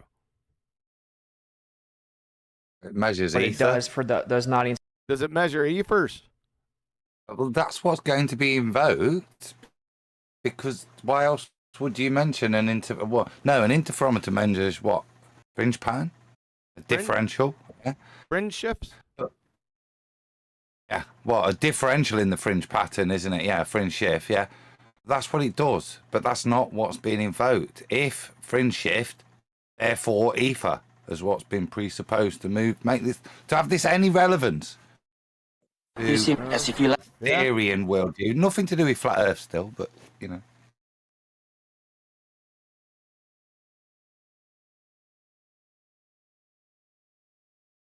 Who don't know, you have a light beam, you shoot the light beam out, and in order to ensure that they're going to split the light beam with the beam. Why are they going to split it? Isn't the light already there? Huh? splitter. And in order to ensure that both of the beams of light are perfectly in phase, like so perfectly in sync, they split the same beam. That way, when you know it's in phase because it's a singular beam shot at the same time, you split it, it's perfectly in phase. Then they sent it into two different directions. Whoa. They sent it into two different directions. No. Not according to you. The light is already there. It doesn't travel. How can they split it in two different directions, double speaker, when you have stated on multiple occasions, and we're going to hear one shortly, that light doesn't travel, it's already there. Yeah, and that's the point. There is no splitting. What we're doing is sending.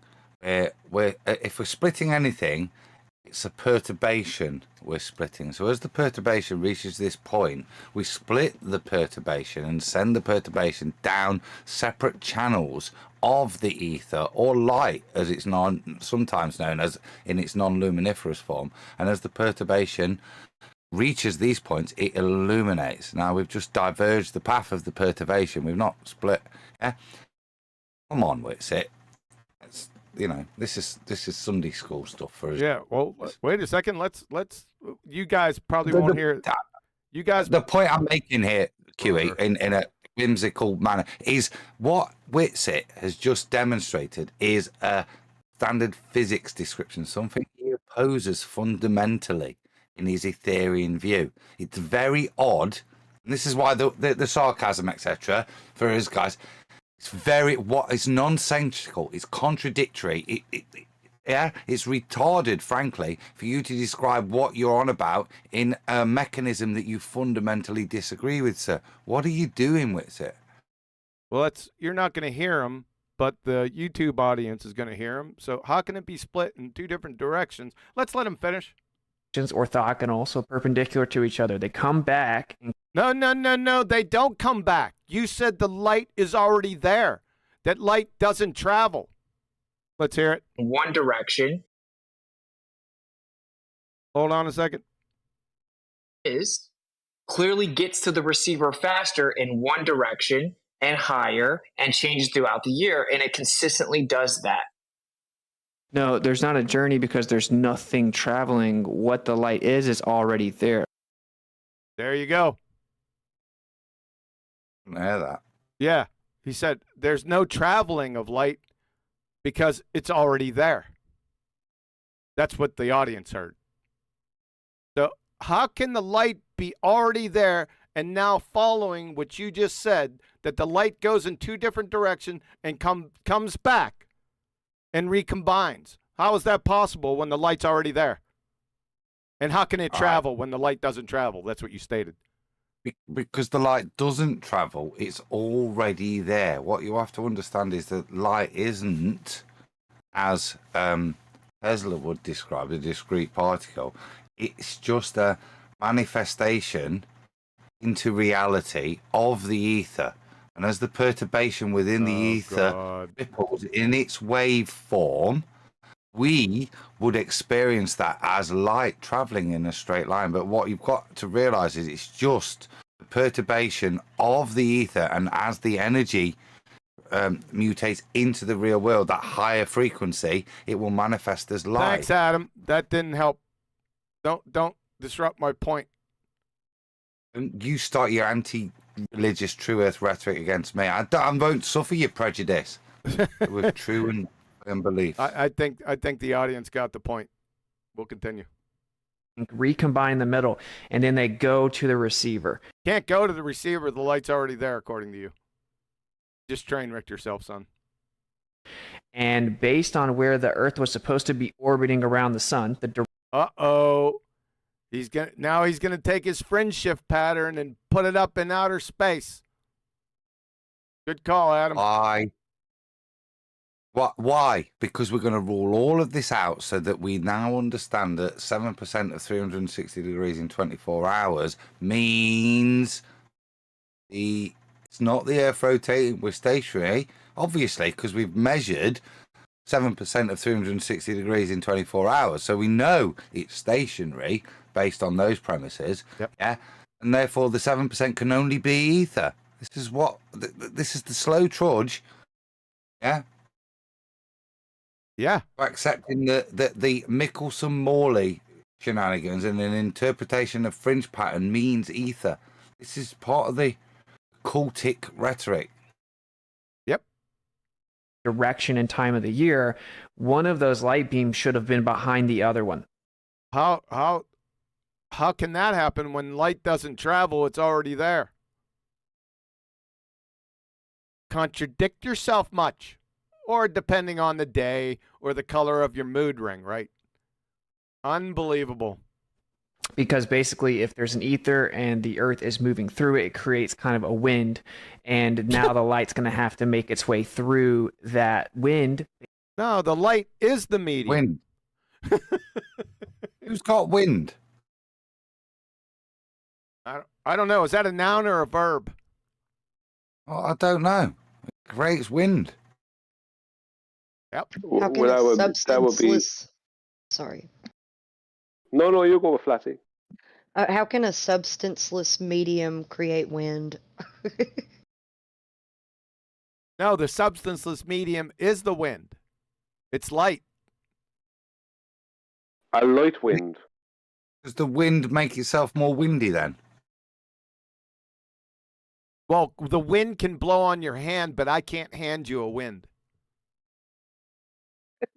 Gosh. But this wind doesn't. I wouldn't feel. This is not physical wind. Where's the wind? Is it a wind in the ether? And this wind in the ether is the thing that causes the differential in the Michelson-Morley test. Boy, you're. Well, Go ahead, Brian. Sorry. No, go ahead. If we call it like a pseudo ether wind, and then say something else like the ether is the light or light is the ether, we keep saying the word ether, then it becomes something. Because at present it's nothing, and the more people say it, the more it becomes something. Hold up, Brian. But are you saying if we chant, it will manifest? Well, yeah. It'll manifest and it'll become a big heap of rubbish that a lot of people are believing that there's no evidence for. Based on the motion. And it did not detect it. So the part of that story that's always left out, like if you go read Wikipedia, it'll tell you just debunk the ether. But What's ether? How can you debunk something that hasn't been demonstrated to exist? Answer, you can't. It's nonsensical. You don't part need that's to. left. Say again? Said you don't need to.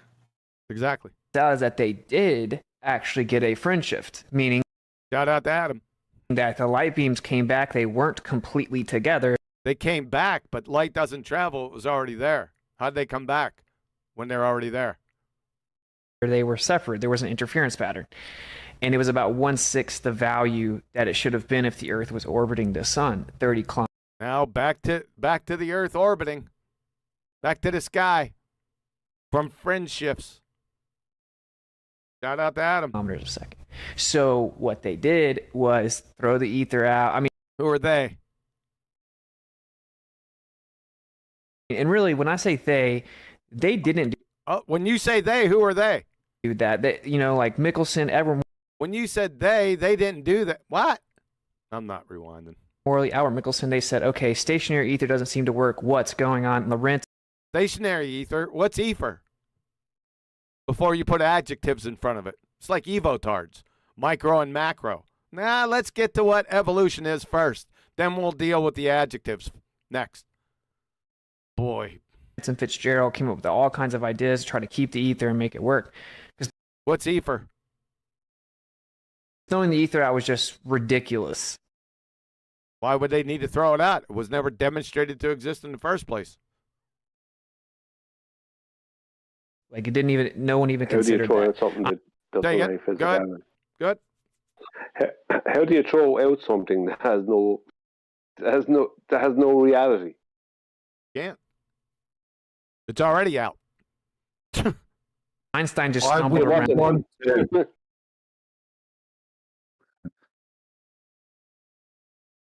Go ahead, Adam. Why would you want to? I don't know. Why would you want to sit there and engage in this banal chat? What's the motivation to engage in this banalness? Is it to reach agreement on a separate topic? Is that Bugger? No, it was my wife treading on a snail as she came up. Here we go.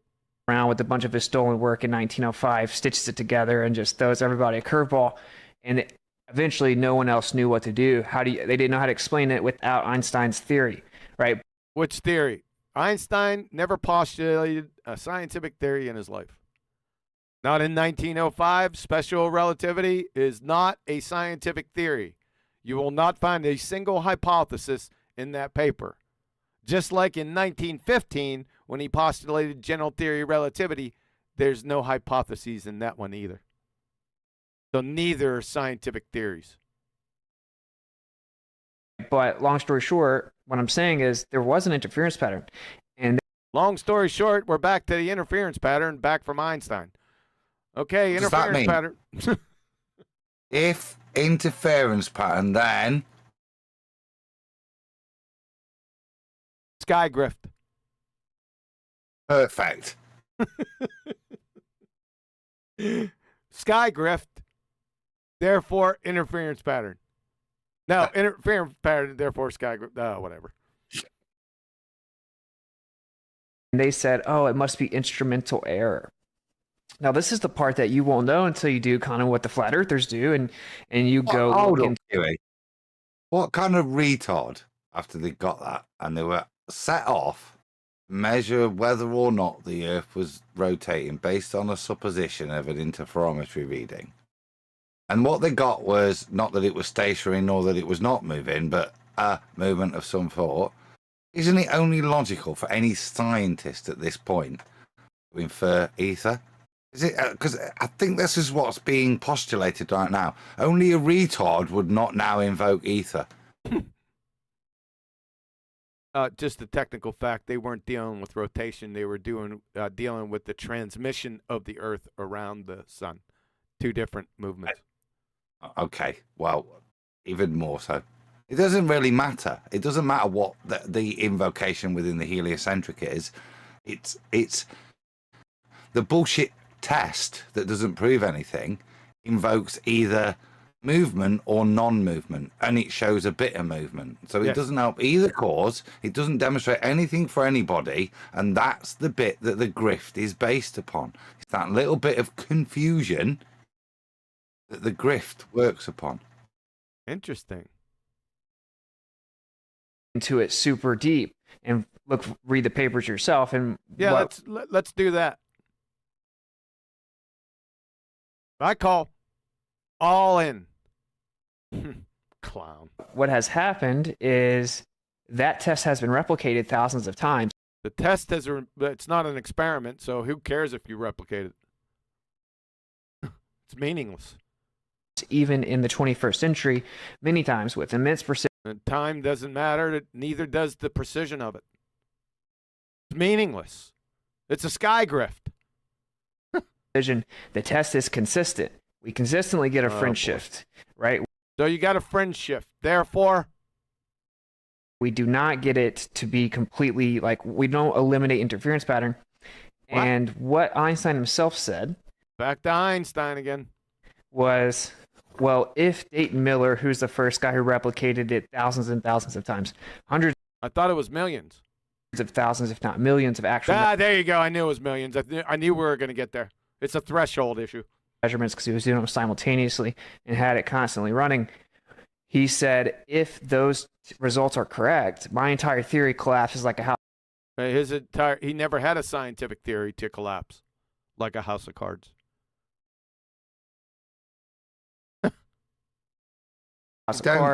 We don't have an experiment to strap any hypothesis or theory, even possibly that too.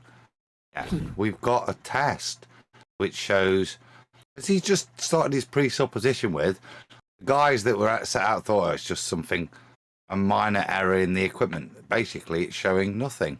The only thing we can attribute this to is probably an error in the equipment. And they left it, and this is the reality, they left it at that. They didn't wander off going, we found the ether, guys!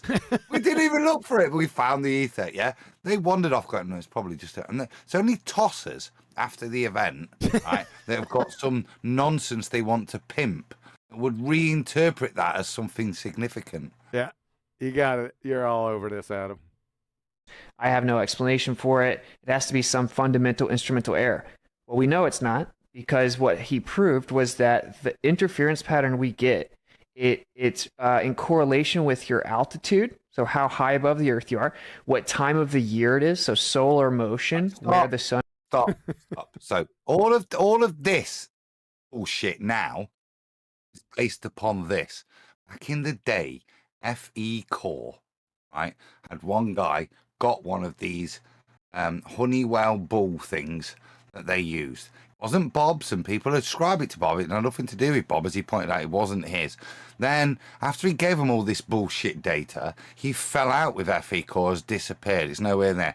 This is the data. Now, what they did was strap it to the back of a truck and do all this stuff and go up and down a mountain and take different things.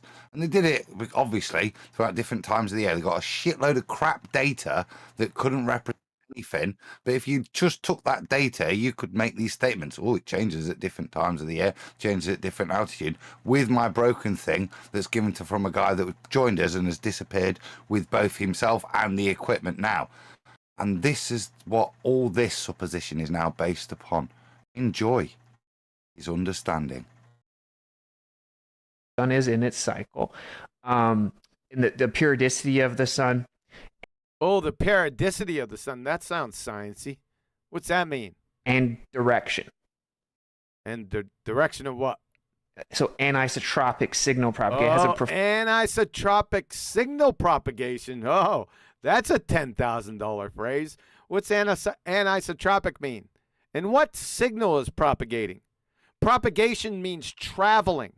But you said light doesn't travel. It's already there. You're busted again. Unbelievable.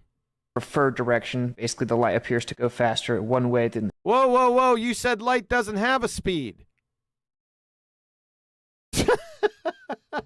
How can something go faster when you said light doesn't have a speed?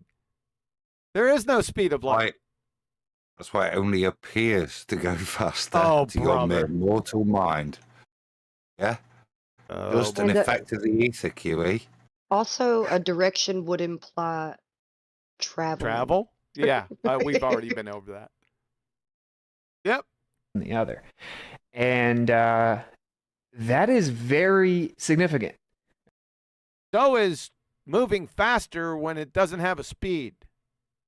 I would call that very significant too. Okay, that's been completely buried. This hasn't been buried. I'm unearthing it for everyone to see. Yep, this is going to be a lot of fun, especially going on the trip to memory lane, and everyone's going to remember what they heard here. It's hard to even get your hands on his actual data, his actual charts. Whose actual data and charts? Who are we talking about? Miller? I don't know. It's just been completely dismissed because there is no answer. So the way we understand it is what that actually proves is that the Earth is not moving. Huh?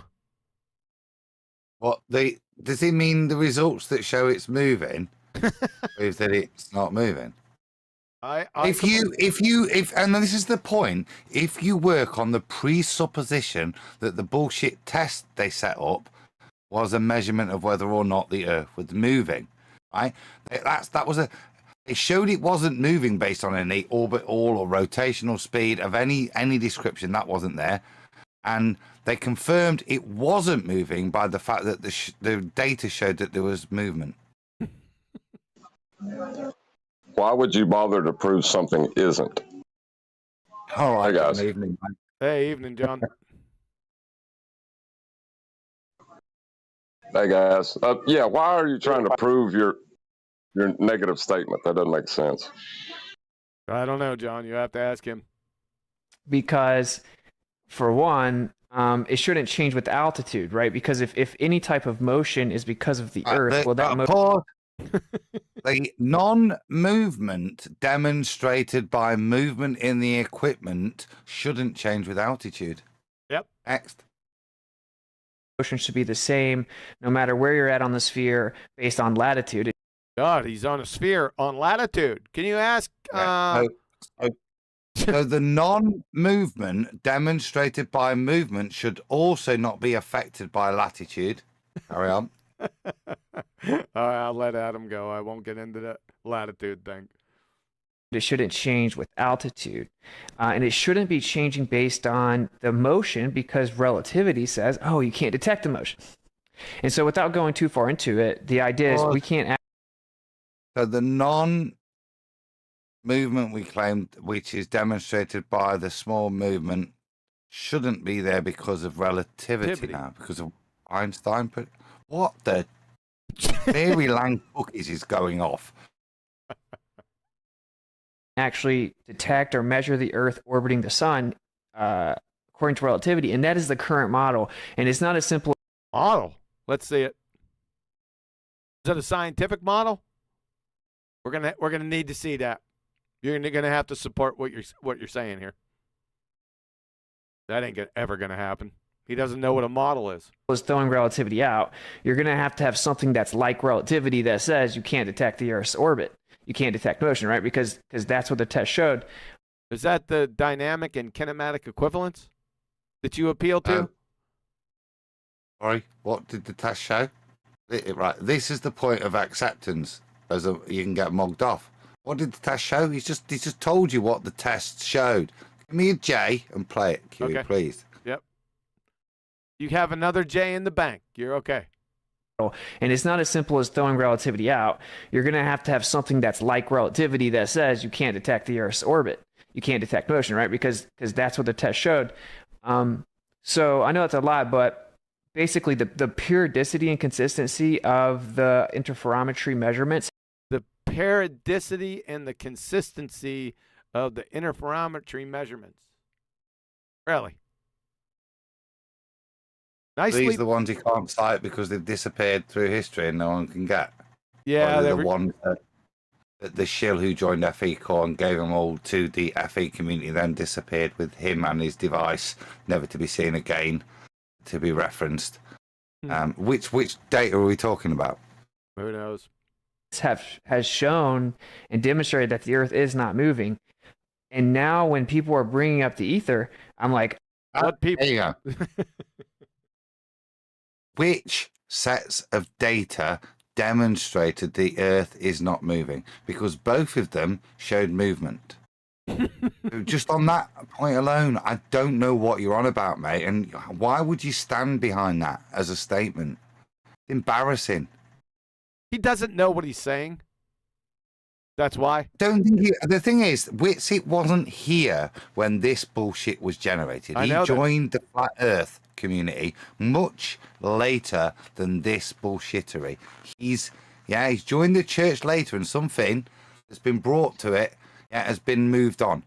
And he's accepted it as truth, and he's citing it, and that's why this is very frustrating. Dude, you weren't here during these times. Those that were here see it for what it was. Even Bob disavowed it, had to say it's not me, I've not got it, the machine's not there. It's non-validatable what you're basing this on, other than the Michelson-Morley test, which I think you've just mitigated for, that nobody knows really what that proves, and the results aren't there either.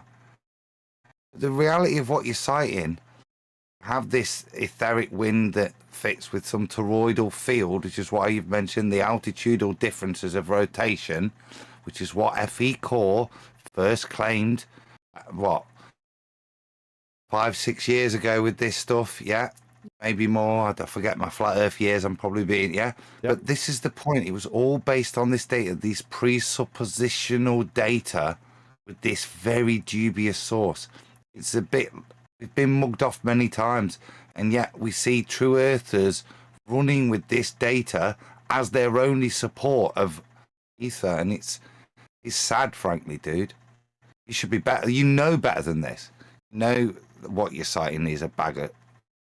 So I didn't hear. I only hear his conclusion and like a bit of descriptors here and there. But if he's coming to some conclusion of it proving no movement, what was the hypothesis? There wasn't any. Okay. I'll give you the bullshit hypothesis. If no fringe pattern or no interference pattern, the Earth is not moving. Well, that's kind of logical, actually. If we see a fringe pattern which is commensurate based on our longitudinal position due to Earth rotation, i.e. a degree based on 360 degrees per 24 hours at a rate that is commensurate with our latitude, then that would show movement, or that was my understanding, but as QE said, it's a bit bigger than that. It's to do with rotation around the sun. So you would have to have that factor in to be the difference in the fringe pattern. So traveling one way would invoke the fringe pattern in one way, and traveling the other way, which we can't do, because remember the cause and effect here, which is rotation. We can't reverse it to demonstrate it. It would be one or the other. And this is why I keep reiterating the point. The result is neither. It demonstrably shows that there's no way in which you can compare it to any kind of heliocentric movement, but it also shows a movement. So it's not demonstrating we're stationary.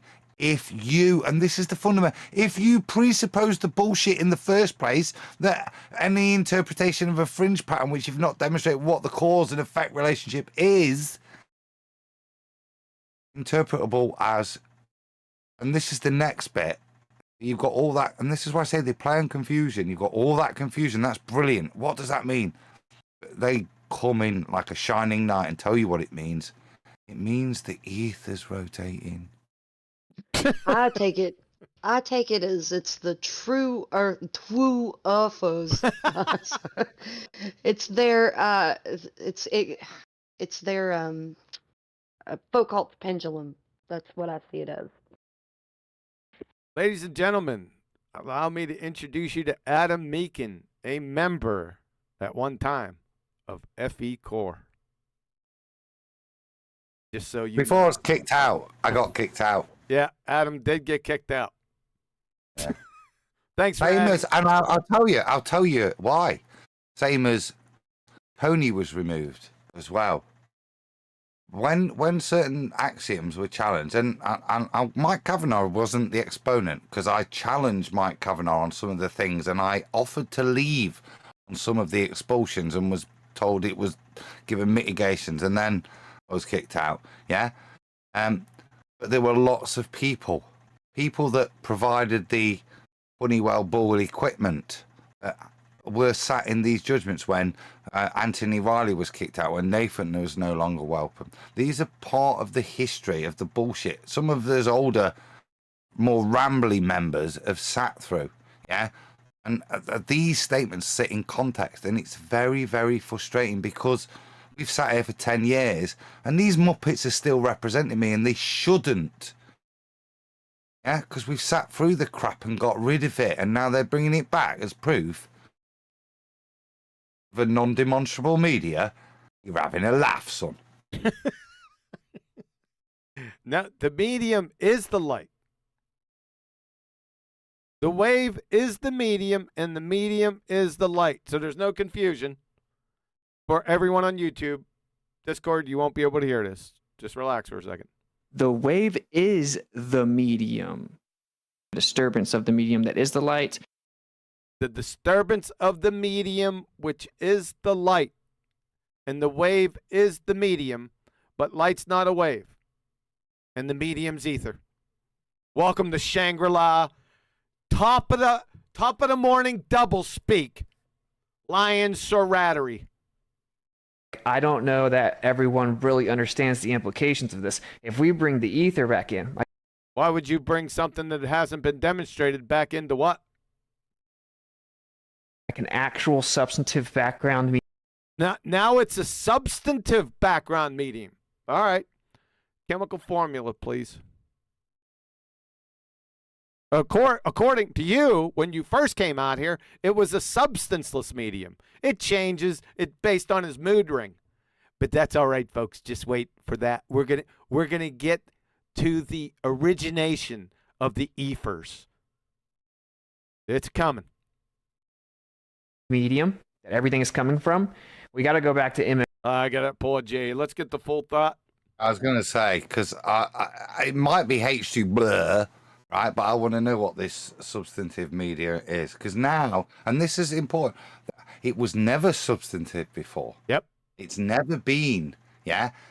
What the media does is allow manifestation from the non-substantive to become substantive. This is confusing. This is not canon. What's it?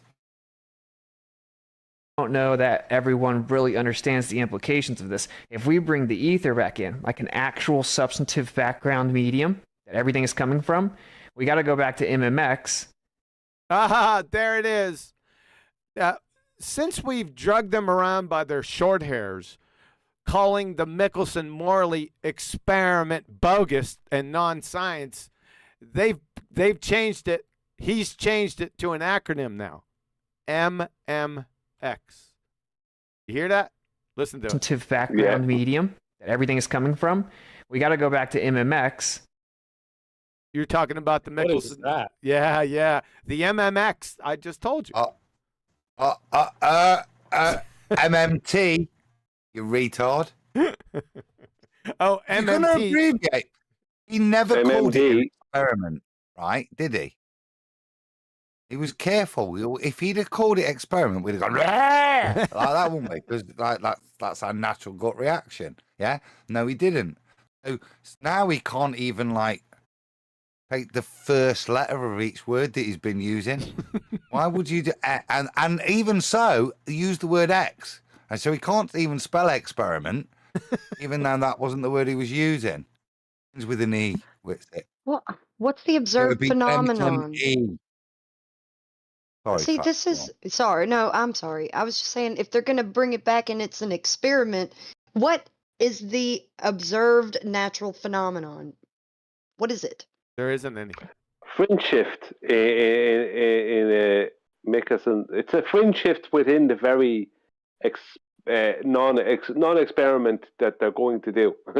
So their observed phenomenon is within the very thing that they're secretly calling an experiment. Then it's not an observed natural phenomenon. That's a train wreck. That's Cavendish. Yeah, I know, but that's the point. Come on. Patsy, you've been to the shops. How many times you're going down there? Most likely the detergent aisle, and you're there down there, and you go, and suddenly there's a fringe shift, and you think, what caused that? It's just so aggravating because after all this time, we're having people that's supposed to be in this arena of flat Earth doing something that equates to what they did with Foucault's pendulum. That's just unacceptable. I think Cavendish is actually Sorry. I was just saying, I think Cavendish is a better equivalence. Yeah. Okay. Yeah. I'm just saying, something like that. That's a parlor trick. Let's just go back to the thing that's being cited and the people that did it, as Whitsitt and Boy Savant have agreed upon. What happened? Nothing happened, but they got a result that wasn't a null. Confirmation of the null. They didn't get a null result in their test. And like I said, we presupposed a hypothesis, not an MMX, an MMT. They got nothing of it. They got nothing out of it. And this is the point. If fringe shift, what? Sky Grifter. None of it. Yes, and that's the only thing, because the people that were there, if they were going to ascribe anything to anything other than match to what they predicted due to the heliocentric model or nothing, yeah, they got the little bit. What did they say it was? They said it was my equipment error. And the only thing we've got since then to support this is a fee cause rogue person that brings equipment and runs off. This is where we're at. This is embarrassing, dude. It's stationary. There is no other explanation, because then we do Michelson-Gale-Pearson and we get a rotational motion and stuff like that. So and stuff like that. Michelson-Gale-Pearson. What's that? I don't care. What did he do? And then we get a rotational motion, and stuff like that. And stuff. So we're on a ball and we're spinning and stuff like that. Yep. Obviously, I just overloaded you, and there's. You didn't overload anyone. To people with discerning ears, they can tell you're a friggin' raging lunatic. You're just making shit up, dropping key phrases, surface puke that you have no understanding of. It's blatantly obvious. Look at you. Look at this guy. There's tons more there, right? But metric tons and mountains of evidence. I just want you to understand, you may have seen me say, like, if the ether. Tons. Just give me 1 gram of one proof. Yeah. Don't. That's all I want, son. It's all that's needed. Right, but I just want you to understand, you may have seen me say, like, if the ether's there, the Earth is stationary. And I kind of try to point this out because people throw the ether around a lot. So I'm curious, kind of, have you looked into that, or what your take on it? I know I just overloaded you, so no worries, but I was just curious. That's all very fair as far as the. All of it was very fair. Can we go through each one and show how it's fair? I think we should hand out how lovely somebody is. Is it a gold loveliness medal? A bronze lovely? What a beautiful, beautiful, lovely debate we're having. Is the Earth flat? That's what. Is the Earth flat? That's what you say when you're baffled. Go ahead, John. That's what you say when you've been baffled by BS. You know what I mean? That's the response you give. So you don't have your audience think you're stupid. Instead of just calling him out, you didn't get any of it. It didn't even sound like English to you. So you say that's very fair. Yeah, good point. Implications that I'm holding out for gold-plated ether. You're holding out for gold-plated? All right, go ahead. You can hold out. But I don't think that the ether existing in and of itself means that the Earth is flat. Or why would you even make that connection where there wasn't a connection to begin with? That was pretty strange. Wapner in 1 minute. Not flat, and I do actually have a alternative explanation. Oh, an alternative explanation. That should get Witsit all hot and bothered. He's always into explanations, especially alternative ones. And then state that his mantra is falsification is independent of replacement. You see how everything glues together? This is a clown show. Did Captain Savant just like get bored of the ether chat and try and bring it back to flat Earth there? It looks like that. It was pretty clumsy. Oh. Big no good as a Jehovah's Witness. Relativity and gravity, which Einstein, of course, was nowhere close to. So in our universe, which is truly an electric universe. Uh-oh.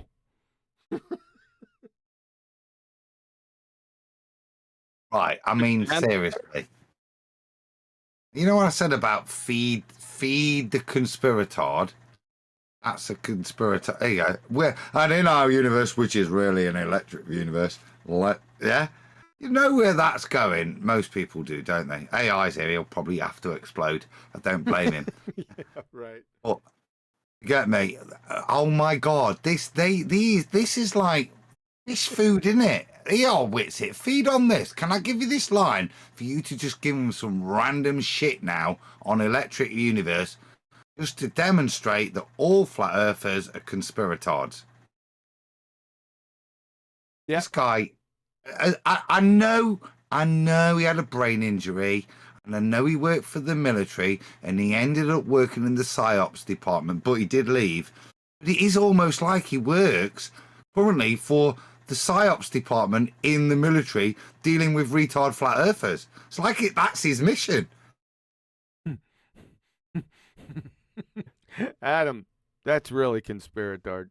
As according to Tesla, He's still working. We have basically an ocean of free flowing. Oh no, we got to go back. We didn't hear that, so. Yeah, because no, it's not conspiratard. It's based on his testimony and his words as he's engaging with a guy to talk about, based on his initial words, because his mate said, talk to this guy about flat Earth. They've not done that. And when prompted, he's now giving him additional conspiracy. JP Morgan, etc., etc. I say it's what I would call a performance assessment. It's very odd. Best I can say then is you're not doing what you and your mate set out to do and meeting Whitsitt, which is to discuss flat Earth. Yep. You've got lots of other conspiratorial things that you'd like to consult with Whitsitt on. Then. Here we go. So in our universe, which is truly an electric universe, as according to Tesla. According to Tesla. Okay. We have basically an ocean of free-flowing electrons. Stop. We have an ocean of free-flowing electrons? Doth protest. That's going to hurt. Yeah. An Ethereum. So we have a sea of electrons. Okay, and then what? And electricity, in which, even in space itself, if we're going to say that there is a space. Yeah, length, width, and height exist. They're blowed up. There would be basically small universes, microcosms of universes of electrons coming into and out of existence at any given. Oh, so they're these fairy tale electrons that he doesn't believe in. They're fairy tales. They're coming into and out of existence, violating the first law of thermodynamics. In time, as if we live in an ocean of electricity. Oh, we're living in an ocean. So he used sea of electrons. We're living in an ocean of electrons now. You're in deep doo-doo over here, Whitsitt. And then what? But within any ocean, you have fluid dynamics. You see what he just did? He conjured a rhetorical device, ocean of electrons, an analogy, and now uses that analogy as a validation of fluid dynamics. That's a champion reverse stuff moron. I got a question. I could have sworn I heard him say. Explain that. AI, don't. Just have your. No. I just want to be clear. Did he say that when electrons pop into existence, they're a microcosmic universe? Something to that effect, but I wasn't focused on that. I was focused on his rhetorical device. He conjured ocean of electrons, then used that to validate fluid dynamics. It's got to be the greatest goof of all time. Do you think is that what you're selling here? You need to get blown up again, dude. That was I'll tell you what, it was sort of clever in a doofus sort of way. Did you guys hear what? Am I going to have to pull a J? Pull a fiver. Pull a fiver. No, it's got to be, let's get 2 J's. We got to hear this. Two J's, and I just want to. I know this guy's got a brain injury. That's an admitted fact by him. What he claims is that this brain injury has given him an higher intellect than the rest of us. Correct. Bear that in mind. Yeah. As he continues. Adam, you didn't hear that. Somebody said, stop the cap. It's so funny when you say he needs to get blown up again. Not blown up, blowed up. Yeah, blowed up again. Sorry, Adam, go ahead. Adam's not focusing on my point, though. To see the little trick that he did, he conjured, I'm going to say this again, he used a rhetorical device. He conjured oceans. First he said sea, and then he said oceans of electrons, and then he used that to validate his next topic. Since now we have a sea and an ocean, now we have fluid dynamics. Did you guys didn't catch that? I did. That AI was there.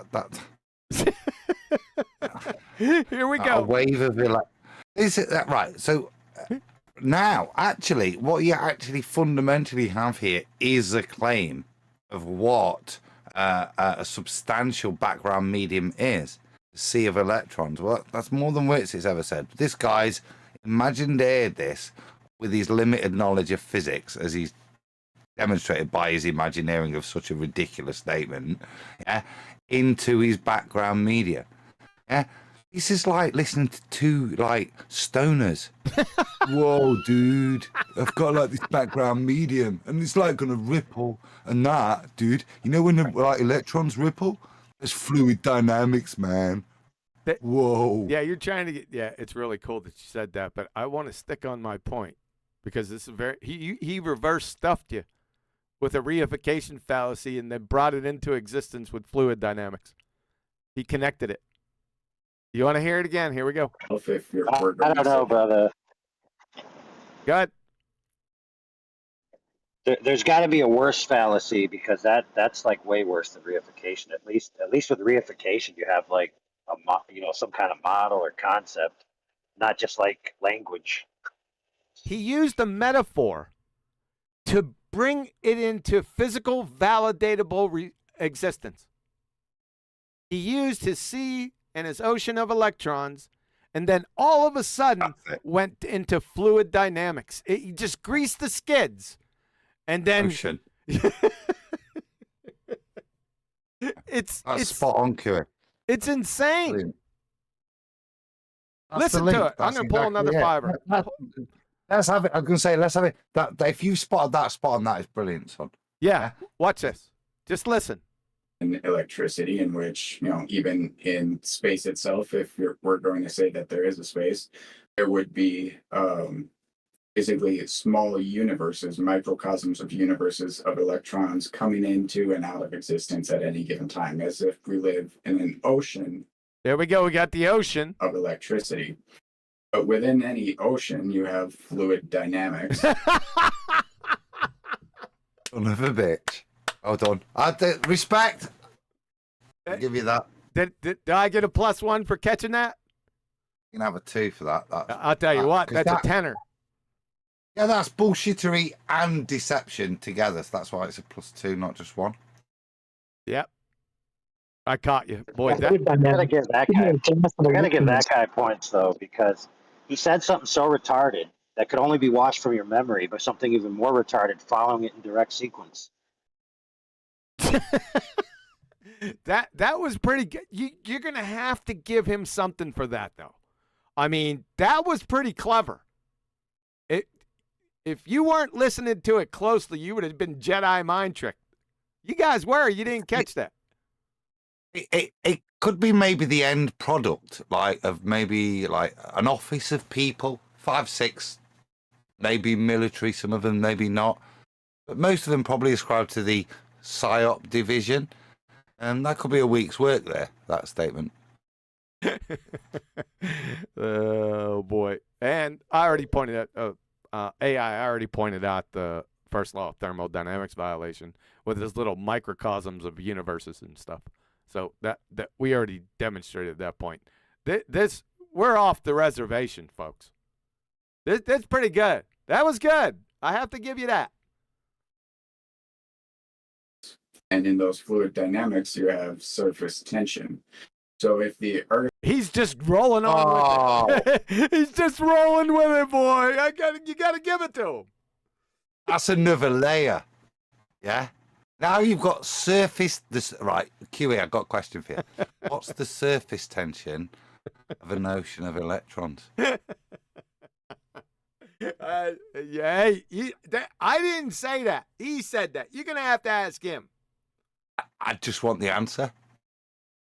Don't we all? I'm gonna go with 7. Okay. Well, let's roll with 7 then. Earth is a concentration of more electricity with a greater surface tension pulling things towards it through that electricity, we would have a higher concentration of electricity closer to the surface and a weaker concentration of electricity higher away from the surface, regardless of whether it was a globe or a flat plane. But along with that, we can also look into things like Einstein's theories on black holes and even. What? I thought Einstein was bogus. Now you're bringing in Einstein and his theories on black holes. Can we see those? Jesus, he's going to layer on top of using Einstein on his metaphorical proof of reification. Gee, this is so far. We're like I said, we're off the reservation, man. Go ahead. It's Booger. Booger! Grumpus Booger. Hold on, my husband's home. Roger Ledwell said, "Will it work?" I well, it's insanity. That's the craziest stuff I've heard in a long time. I know it's a new theology. If everything is manifest within a sea of electrons, what's the point of the surface? I don't know. He didn't say anything. He didn't. There's nothing here. Let's see. Let's let him go. Stephen Hawking's theories on black holes, where they said, the gravity. Were they scientific theories? Stephen Hawking, he never produced a scientific theory in his life. Not one. Super mustache, super booger. Roger Ledwilson again. He said, "It did my super chat work. It did my super chat work." Oh, yeah. He's wondering if his super chats are going through. Oh, yeah. I guess they did, didn't they? How many did you send? 2? Dose. Yeah, they worked. Thanks, Roger. Gravity is so great, nothing will ever escape it. Well, they're wrong. We've seen coronal mass ejections according to. This guy is on the black holes, Adams. Or Adam. He's having a coronal mass ejection right now. Don't interrupt. What are they, horny, Adam? Are they horny or something? What's going on here, dude? Mind. It's in the middle of a coronal mass ejection, right? Just to prove how clever he is. NASA come out of black holes. Now NASA again. I thought in the beginning that NASA and Einstein were full of shit.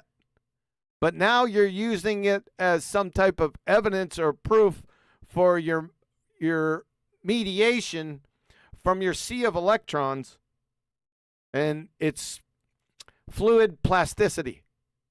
I mean, we're off the reservation here, guys. It's hard to comment on this. And that means that what that black hole is actually showing us is a concentration of energy, which is absorbing the majority. Concentration of energy absorbing.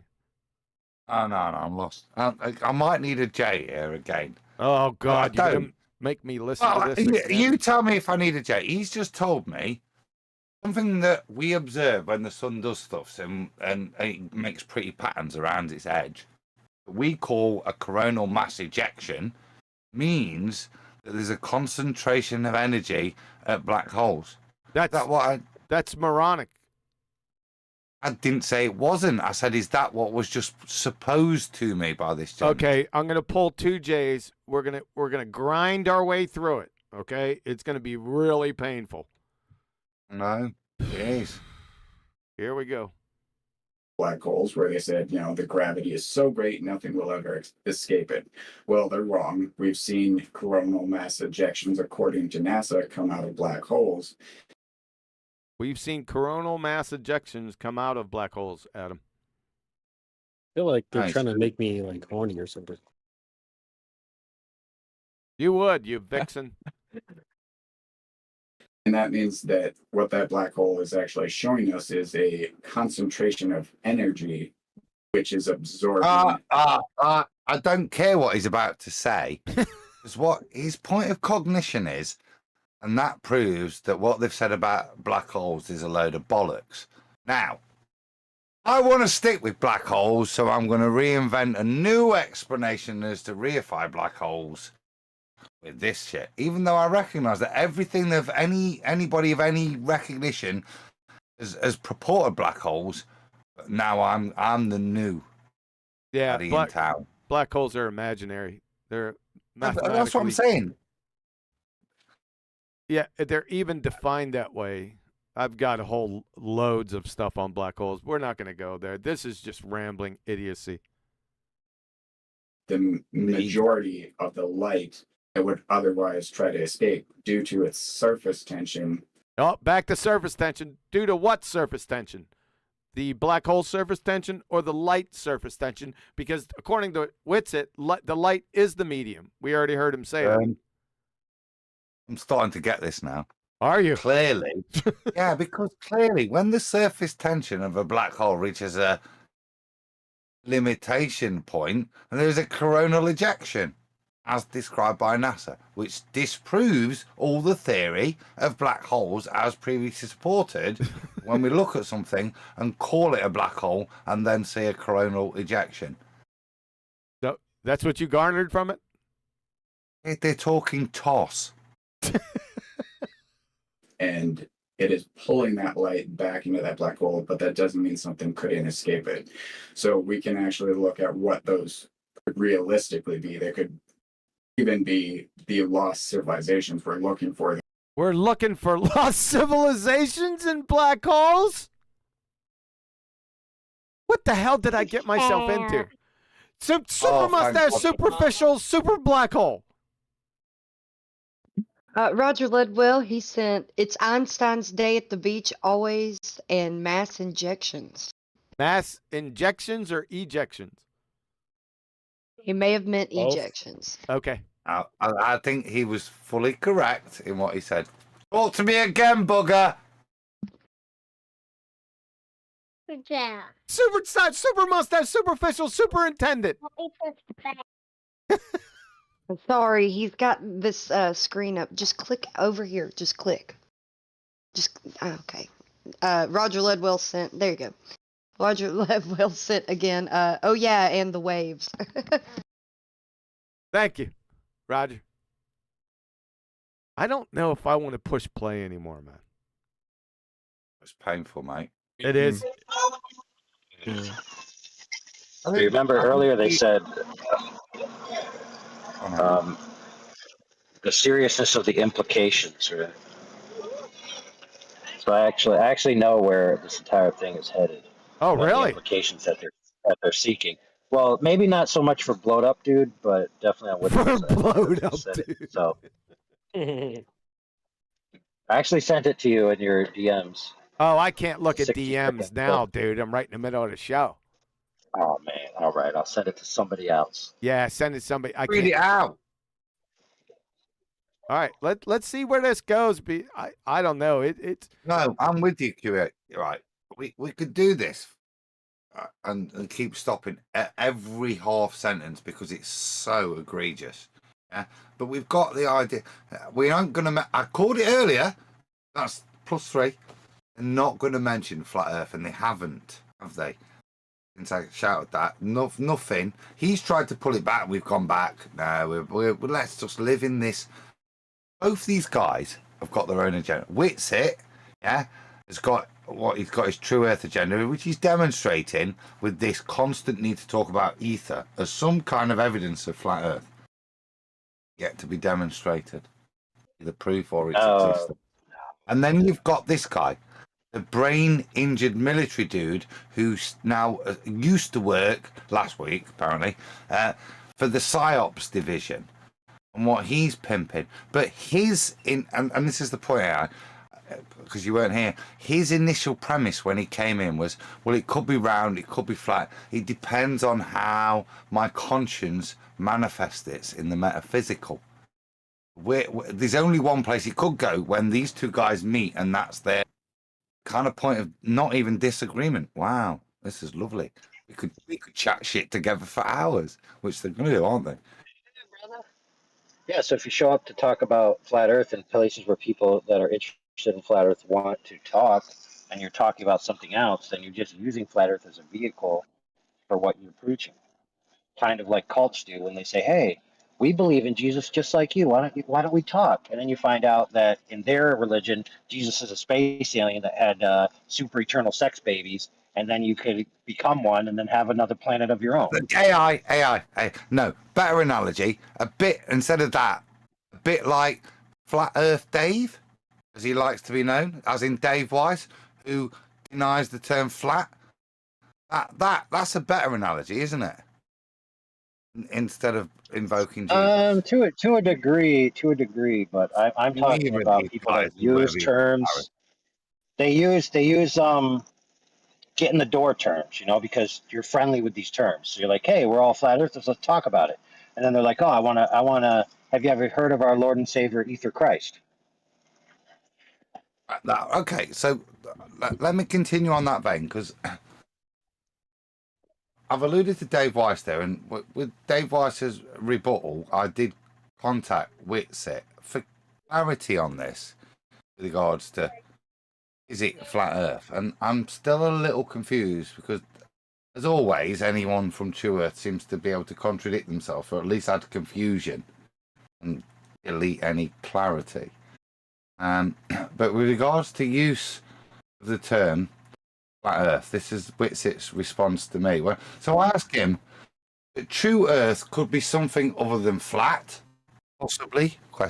And the response is, sure, if you want to exclude all relevant evidence, lol. I'm not sure is a bit like a Dave Weiss response. Instead of being affirmative, it adds doubt into the response. And then I get, as a separate message, when I Google True Earth, our content actually pops up. When people hear the term True Earth, they don't immediately shut it down due to preconceived notions. It's a tactic to circumnavigate censorship, which, if we were to take that as read, then it's just an acronym for flat Earth, then, isn't it? That's it. That mitigation you presented me means no, it's the same thing. It's like horizontal, flat. Yeah, we can. It's the same thing. Nothing new's being interpreted. It's not. You can't interpret anything novel out of that. It's clear what's being implied. Yeah, and that's the problem with where we are today. That's not the case, is it, dude? As you've implied. Sure, if I want to exclude all relevant evidence, lol. Yeah. All right, let's continue to roll on here. This is never. No, I don't want to. Yeah, I do. The Fermi paradox could be. Oh, we got the Fermi paradox in there. Did you catch that? Add that to the list. We should be looking directly at black holes because any civilization to go past a class 1 Fermi civilization. Hold up. Class 1. It is bad. Superchat, superfluid, that's superintendent, superficial. He knocked over his chair running over here to say that. Roger Ledwell sent it was supposed to say it's Einstein Day at the beach. It's all waves, bro, and mass injections. Oh, okay, gotcha. Thanks, Roger. Mass injections. Yeah. That was like 2020. Hey, here we go. You got the Fermi paradox in there, Adam. Make sure you're marking this stuff down. I'm just banging free energy. And as they achieve free energy.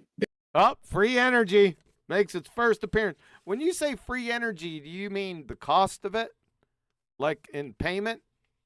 Or are you just talking like energy's just it's out there? Yeah. There's one big one. It's that heat tab in the sky. That's free. There's free energy right there. Done. They are pulling greater amounts of electricity out of. Who are they pulling greater amounts of electricity out of where? The background electric universe. They're pulling what? I'm sorry, right? like if I'm witness it right now and I've got anything about me, I know this guy is taking the piss out of me. This is a guy that's supposed to be, yeah. Listen to what he's proposed constantly to him. He's just pulling his chain. Yeah. Now he's got no reaction out of the things I've cited before, even JP. Yeah. And now he's invoking. He thinks he can get free energy. Yeah. All he wants Witsit to do is agree to this because that's his purpose. Get a flat earther to go be fully retarded. Chat ether more, dude. Honestly, you're good to go. Don't go free energy. You know we can get free energy from the ether. Boy, it's part of its metaphysical construction. It's part of the nourishment from the one true creator, which is you. You understand? You are God. And therefore you can create, and therefore you can pull energy from creation itself. That's the one true metaphysical philosophy underlying this, remember. You are God. No, there's no God. Oh, brother. You're missing my point. It wasn't a theological question. It was a sarcastic statement about where these guys are at and ultimately what they propose. And both of these guys are doing that. Listen to them. Listen to their end conclusion. AI. What are these guys' end conclusions? They're God. Yeah? Yeah, that could follow, but their loose conclusion is that God is contingently necessary within the creation. So, in other words, the creator and the creation must exist simultaneously. So, if God is not transcendent anymore, he's now just an universe. AI, stick around after the show because this guy's going to prove there is no God. But we're going to continue here for a couple more minutes. Hold up. What the hell did you just say? Yeah, we got a gentleman here. This guy's going to prove there is no God, is what you said. Yeah. Can we not go to that bit where he doesn't? Do you want to stop this? I'd sooner go to the bit where he tries to attempt there's no proof of there's no God, which I assume the point you're making. Yeah, but I can't stay for too much longer. I only got like 15 minutes. This is bollocks, isn't it? Frustrating. This is pretty preposterous. I think we've made our point. Well, we didn't make it. These two bozos did. I would say this. I think that this blowed up savant needs to stick to building cars from the frame up and not dabble in this arena. Without the tires, by the way. Yeah. All right. I get the feeling there's no need to go any further on this one. So hold up. All right. You in here? I think it's funny that it took us. Hold on, Flatsy. Sorry. I think I need to rejoin because it's a lot of delay. All right, go ahead, Flatsy. Drop and rejoin, and I think a couple of us would like to re-summarize. I was just going to say it's pretty funny that it took us 3 hours to get 30 minutes into this video. That's my typical thing. Usually when I'm by myself, it's even worse. I was going to say that. Yeah. Well, We've got the gist of it, though, haven't we? Yeah. Yeah. We've got everybody's gist, right? And that's why I've got objection. Okay, because it's not about anything to do with flat Earth. There's nothing to do with flat Earth. We've got, like I said, I've got my predictions on the savant, brain injured military psyop savant, as he presents himself. And we know what we think of the Sky Grifter. And what they have demonstrated in the half hour is that in all of these things that they were there to do, flat Earth wasn't one of the things that was relevant. Yeah, that was plainly clear. Yes. You are not your opinion. Yeah, I'm here. Turn you down. You're a little bit loud. Great. Go ahead. Say a couple sentences. Yeah. I don't subscribe to the creator. I suppose. He doesn't ascribe to a creator. Subscribe. You what? That was a downgrade. That was a downgrade from your statement before you rejoined. Yeah. Sorry. Yeah, I think God is an invalid concept. Doesn't apply to any. Doesn't apply to anything in reality. Or relate to reality rather. So yeah, that's my proposition. That's not a proposition. Did you ever look into the thought? That's not a proposition. That's a generalized, baseless assertion fallacy. And did you ever look into the law of thermodynamics? Oh, we've already been over that. This is gonna get bad. Well, the sun constantly puts out the light and energy here. Where'd you get the sun and I don't from? know how the sun works. Where'd you get the sun from? Reality. I see it okay. every day. All right, it's in reality, but it's made of matter, correct? You could at least go there. Probably. I haven't measured it. Most likely, it's made of matter. Yeah. Okay, who cares about the sun? You're made of matter. I'm made of matter. Yes. Yeah, where'd that come from? Where'd it come from? It's formed from something else. Matter is formed from something else? Citation, please. Well, things act according to their nature. That's not my question. Act according. Where did matter, let's get to the gist. Has matter always existed? Here. Eternity is different from infinity. I can say, I didn't say universe is eternal. I never brought up infinity or eternal. You did. I didn't say that they were connected. So I'll ask again. Has matter always been here in our universe? Always. Yeah, in the sense. That is a standing second law of thermodynamics violation, like I said before. Yeah, but that it is not a deductive law. It's only an inductive. No. Not yeah, but it's yes. Well, you can't take like natural science to disprove philosophy. You need philosophy to disprove I'm not disproving philosophy. Logic. I'm disproving your point with the laws of thermodynamics. Well, God or a creator implies a contradiction. You can't create something out of nothing. Only nothing comes from nothing. Huh? Only nothing comes from nothing, and only something can come from something. You can't get either. That's amazing. Let's get back to the second law. Hold on a second, AI. I know that you're going to go off on this. I can feel it. That was we got a super chat. Oh, we got a super chat, Adam. Hold on. Booger. Superficial. Roger Ludwell sent, let me know what your proof is. I have forever. Nice one, Roger. All right. So, are you familiar with the laws of thermodynamics?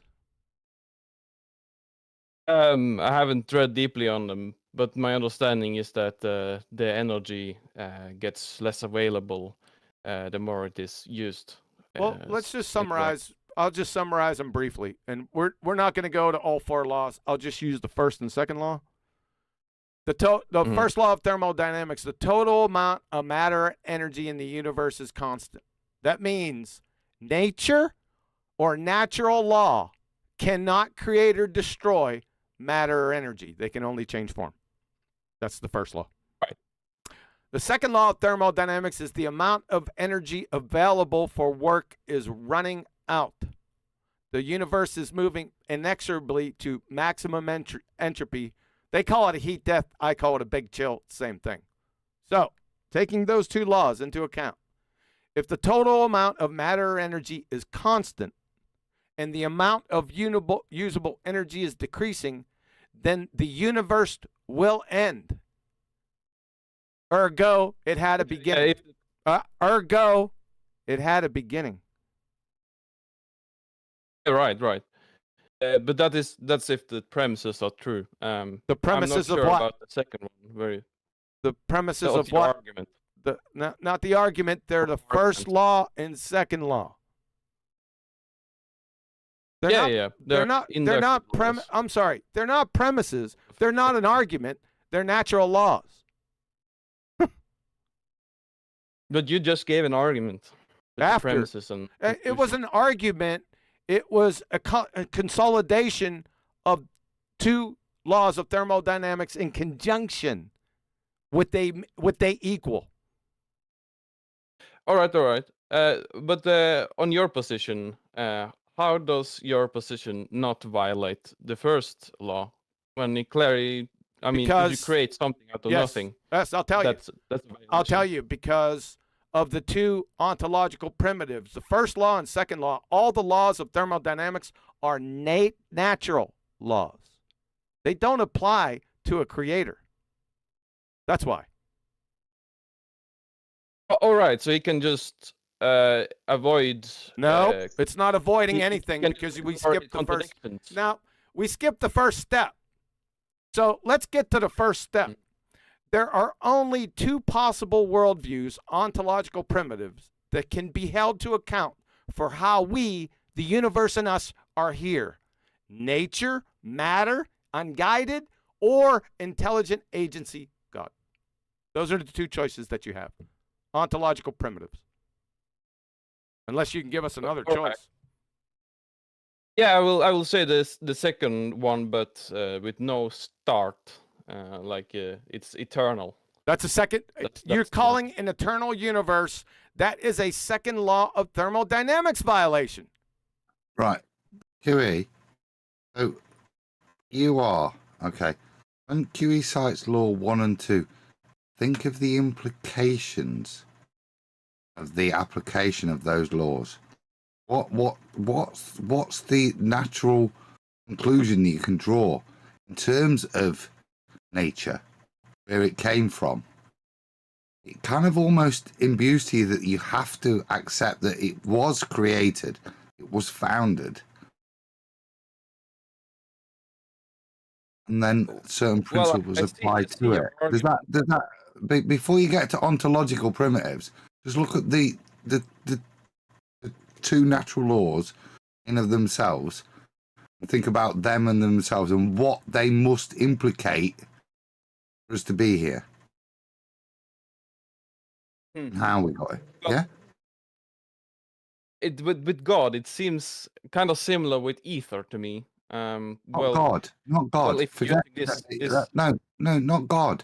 Take a step back and just look at matter. Just deal with matter, where it came from. Don't worry about God yet. Deal with natural law, thermodynamics, and the implications of what you've been told. Draw a conclusion from that. You do not have to invoke a God, per se. You have to invoke a start point, don't you?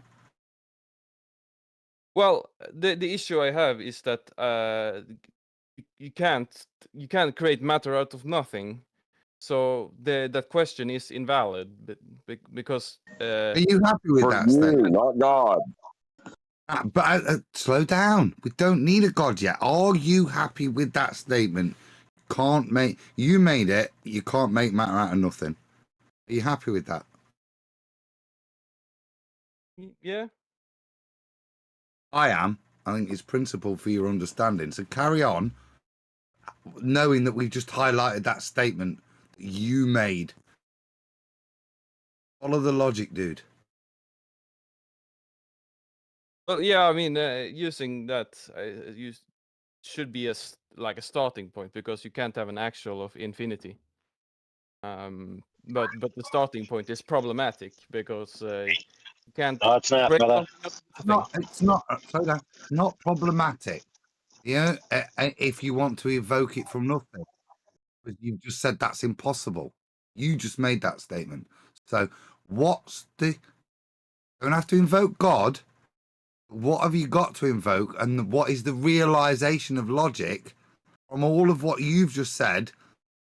At some point, there has to be a starting point, a point of creation, you might want to call it. Yeah. Super chat, superficial, superstar. Roger Ludwell sent, I see a Nobel Prize heading your way. Thank you. It should have headed my way long time ago. Sorry about that. Not your opinion. The floor is yours. Oh, thank you. No problem.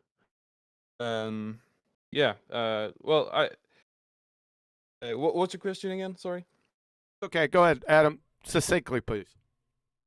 You pointed out that we can't get something from nothing, and that it was problematic. That it's only problematic if you have a presupposition to the statement of things could be created. There is a starting point. That's what's problematic. That starting, that creation. If we accept, which fits within the natural laws, that there is a starting point of creation, it's not problematic, is it? Well, yeah, if you accept it, but I don't. Right, lovely. So I heard also QE. I also heard QE said that he's above natural laws, and that seems like a very ether type. God is, but we're nowhere near God yet. We're just using your logic, your knowledge of natural laws, which helps you define your reality, which you've described, and what logical conclusion you're going to lead yourself to with regards to those natural laws in terms of what it will ultimately invocate. So, do you get? It's only a problem if you want something from nothing, something that you've said is in violation of the natural laws that you hold true. So if we lose that concept, it leaves us with what? I suppose creation, you would say. Okay, yeah. Nobody said God, but there is an ultimate point of creation for the reality, the physical world we're in, yeah? Of which the natural laws apply to, yeah? I suppose you'd say so. It's not for me to say. I am saying so. I'm asking whether you agree with that logical supposition. Ooh, man. Sorry, I might be a bit stressed. That's okay. Well, to be fair. Okay, I'll hand you gotta over. think about it this way, though. Go ahead and hand it over to AI. AI, go ahead. If you throw natural laws under the bus, then you have no strictures to deny any foundational event. You can't hold both simultaneously. It's either we do live in an ordered and lawed universe or we don't. Because if we don't, then anything's up for grabs. And the idea of claiming that something can't come from nothing is irrelevant. But I want to posit an idea. Before we go on. No, before we go on, you began with a premise that was false. So we got to start there. You said, I don't believe in creation because something can't come from nothing. Therefore, God couldn't have created anything. The problem is if you start with God, you're not starting with nothing. So your premise falls down immediately. You have no case. So God has an identity?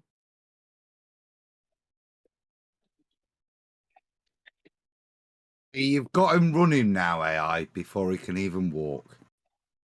Slow it down. Help this guy, look.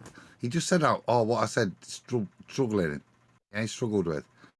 There's a reality here with regards to what he holds dear, which is natural law and the implications thereof. Once we get from that, then QE should pick up the ontological primitive.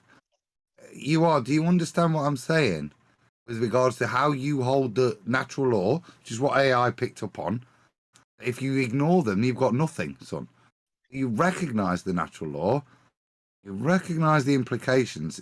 Is that fair? Then, by natural law, are you talking about the second law of thermodynamics in this case? We're talking about both and the implication of the two when applied together. Things that you hold true. Yeah. You made the statement, yeah. We can't get something from nothing. That was your statement. Yeah, right. Yeah.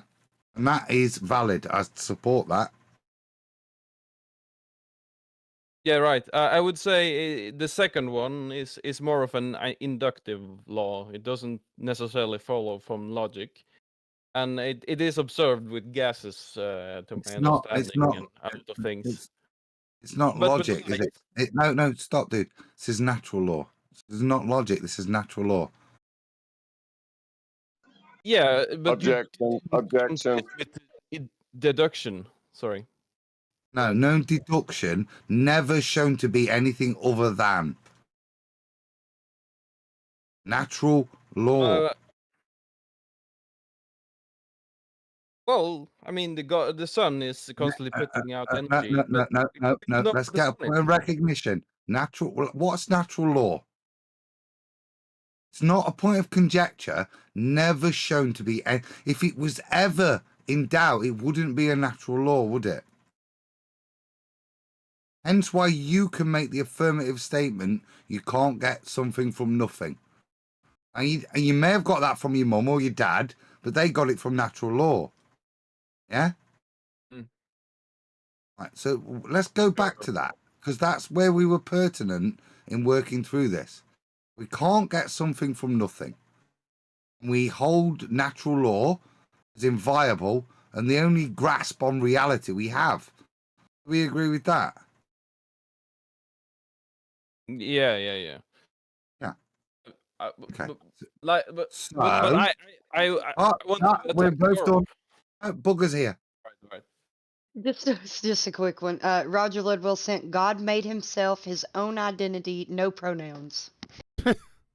Thanks, Roger. Go on, Adam. Try to be succinct and to the point and let him speak.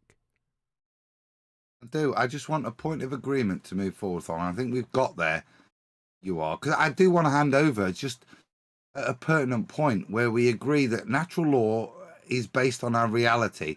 We shouldn't disagree with it. We should refer to it.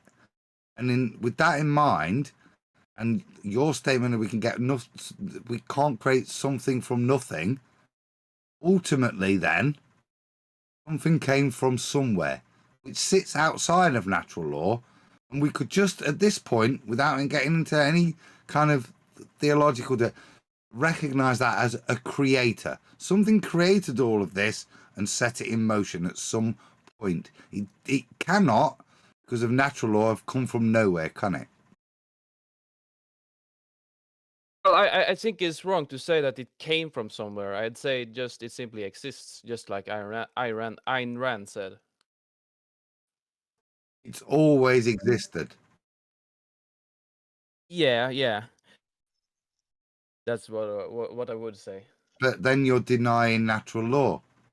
Follow through entropy. Yep. Number two just went under the bus. Yeah, that was my objection at the beginning, is that QE stated two natural laws to him, and he said, I don't agree with that argument. Slowly, yeah. We are all well ahead of him, as we just demonstrated. So you are, yeah? So that would then deny natural law, wouldn't it? That premise you've just put forward. Let's carry on then. The second one. Yeah. All right, let's just establish this. From Alexander Vilenkin, Many Worlds in One. It is said that an argument is what convinces reasonable men, and a proof is what it takes to convince even an unreasonable man. With the proof now in place, cosmologists can no longer hide behind the possibility of a past eternal universe. There is no escape. They have to face the problem of a cosmic beginning. End of citation. Paul Davies, the universe can't have existed forever. We know there must have been an absolute beginning a finite time ago. End of citation. Now we got Stephen Hawking. Listen closely. This argument about whether or not the universe had a beginning persisted into the 19th and 20th centuries. It was conducted mainly on the basis of theology and philosophy, with little consideration of observational evidence. This may have been reasonable given the notoriously unreliable character of cosmological observations, until fairly recently. The cosmologist Sir Arthur Eddington once said, "Don't worry if your theory doesn't agree with observations, because they're probably wrong. But if your theory disagrees with the second law of thermodynamics, it is in bad trouble. In fact, The theory that the universe has existed forever is in serious difficulty with the second law of thermodynamics. The second law states that disorder always increases with time. Like the argument of human progress, it indicates that there must have been a beginning. End of citation. What do you mean by disorder in this case? What does that mean? Increase in entropy, even though disorder is outmoded and misleading. Yeah, okay, sure. Was making sure. Yep. Disorder is a subdivision of entropy, as opposed to historically as it was understood to be. Well, entities act according to their natures. They can't act like outside of their nature. So that's my understanding. All that being that doesn't negate the point that was just presented to you, does it? Do we understand that even the greatest heliocentric minds recognize there has to be a starting point? And that's kind of what I'm asking you. Do you recognize there has to be a starting point? At some point, all of this has to be created. Why are we listening to Globers now? I'm not like understanding. I'm not a Glober.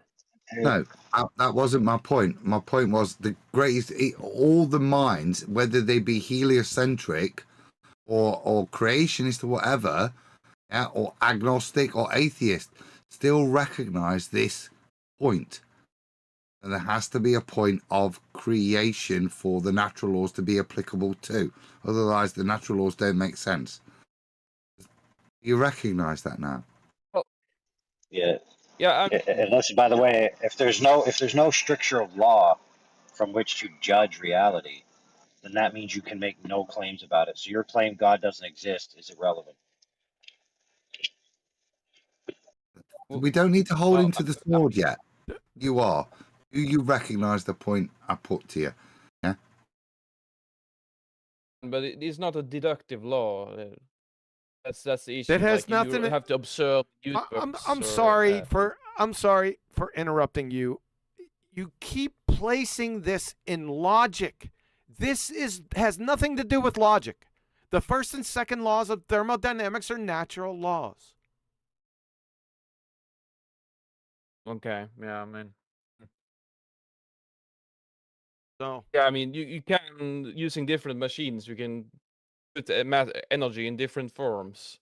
I suppose second law says that it tends towards like weaker or more disorderly or forms, but how would you test for this? That is the case for the whole of the Earth or this realm. You're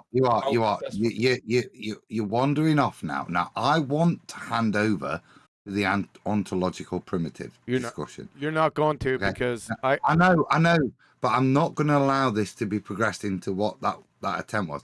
Let's just pare it back. Do we accept natural law or not? Just answer these simply. Do you or do you not accept natural law as valid? Not the second one, I suppose. No, sorry. So no. Doesn't matter which one you want to reject. There's a few, but you don't. So this thing that always happens, always, and has never been demonstrated to be incorrect, you reject.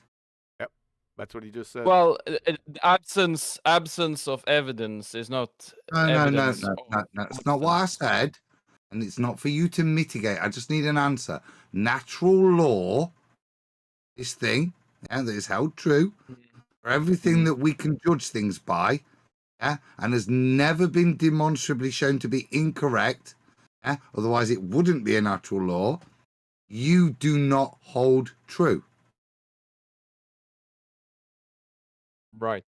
I don't hold you it, don't. But then there's no point in us progressing from this point, because clearly, you have cognition issues, and as AI tried to lead you earlier with his warnings, and you have nothing as a reference frame of judgment. Therefore, your opinion is of naught, sir.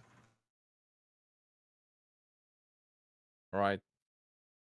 I know that needs to sit heavy with you, and you need to progress. If you're going to reject everything that reality is based upon, you cannot progress. As philosophical as you might feel of an evening. From Lumen Learning, like all natural laws, the second law of thermodynamics gives insight into nature. Its several statements imply that it is broadly applicable, fundamentally affecting many apparently disparate processes. From physics.edu, the second law of thermodynamics is one of the most fundamental laws of nature, having profound implications. From Dr. Padella and Radhark Stringer, PhD physics. I can't say that name, it's too long. The second law, its standing among natural laws is such that, aside perhaps from the standard conservation laws, no other physical axiom engenders more support from the scientific community to wit it grew beyond the reach of serious scientific discussion. From Sir Arthur Eddington, the second law of thermodynamics holds, I think, the supreme position among the laws of nature. Game, set, and match.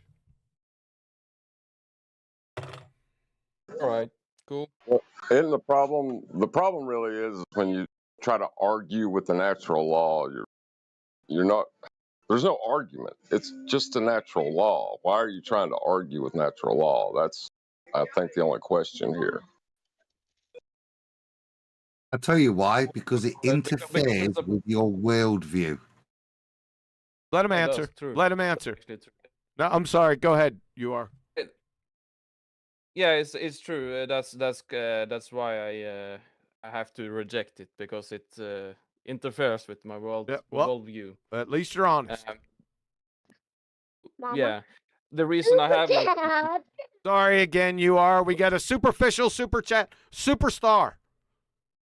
Sorry, Phoenix Rising sent for the Old Testament. Yeah. Another, yes, that's right.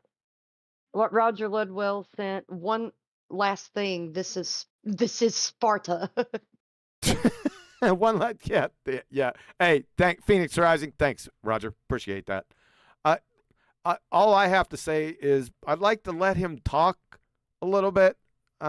We've been interrupting him. Listen, when we interrupt you, we hear something that's wrong. We're not trying to be rude. We're trying to correct the mishap before we get down into volumes and volumes of incorrect premises or conclusions from incorrect premises. Don't take it as us trying to be rude. But I appreciate your honesty. Okay? Adam asked you Adam asked you a direct question. You were very honest, and you said yes. That's a fact. So the floor is yours. Let him go for a little bit, guys. Yeah, I didn't interpret it as that. I understand this. I was actually in the objectivist server of my choice, talking about this, how to rebut this. But my understanding is that you have to say that the question is invalid in that case. When you're talking about how long has the universe existed? You have to also attack that even the possibility that it even started, which is why I bring up causality, or the fact that you can't create something out of nothing. So yeah, that's essentially. So you raised the question that it even started. So again, I'd like to bring you back to natural law, what it states, what the implications are, something you don't disagree with, yet in your mitigation there, you've denied them. Yeah, how do you get to them? That's my question. They're inviolable. They always, everything you can do with regards to measuring reality, they will hold true. It's something, if you're going to presuppose any suppositional understanding of reality, that they must be coherent with them. If they don't, then they don't comport with reality, as beautiful as the supposition you may present is. Okay, yeah. I mean, I still don't know how you derive the second law. It's not a matter of how the second law was derived. So the question is then on the table, do you disagree with the second law? And if so, why? Because that seems to be what your objection is. So let's expound on that. Because you seem to agree with the first, but not the second. So you are now go to the second denial of natural law. So let's find out what your issue with the second law is, because that's the point I think we should focus on. He told you already what the issue is. It violates his philosophical position that's preordinate. But the more interesting question, the more interesting question, the more interesting question, the more interesting question, the more interesting question, the more interesting question, the more interesting question, the more interesting question. I'm going to ask you to be muted and not. Yeah, ask me to be muted, dude. For goodness sake. Warning, and then you will be muted. Yeah, warn me. Go ahead and warn me, bro. Hey, guys. Let's 1, go. 2, 3. Hey, I just came back, so let's take control of this. Let's just put it back to you are and him, not your more important question, dude. Let's try and stay on topic. Dude, we jumped topic. No, we didn't. We're all focused on the second law, but nobody asked him to justify why he believes the first law. Right, which is kind of irrelevant to the point he was making, hence, but relevant to the point you want to make, AI. However, his point... He already disregarded the second law based on philosophy, but he accepted the first law. That's the only part that's interesting. As you would if it was you, please. Oh, my goodness, dude. Painful. You'll catch up eventually. I will. But for the audience, because not everybody's got the great intellect you have, sir, I'd like to stay on point instead of jumping back to the first. We all got the same. We all got the same finite lifespan. Or you could keep talking over me entropy. whilst I prove what an egotistical arse you're being. Yeah, you prove it, bro. Go ahead, prove it. I just have. Yeah, you have. I'm about to reiterate hey, after you shut up. Hey, diffuse the situation now. Everything was shut going him up good. and mute him, then. Shut him up and mute him. And let's put the point back to you are. Which is the relevant point. But hey, stop. Now, I'm going to take this offline if you guys can't control yourselves. All right? I'm not asking you to control it. You disappeared. Me and you are. We're having a conversation. And you are has raised the point in this philosophical discussion. Actually, the point of his disagreement with natural law is the second law. Right? When I asked him what that disagreement was, AI said, no, the more pertinent point is the first law, which has nothing to do with what you all said, but it's something to do with what a point AI wants to make.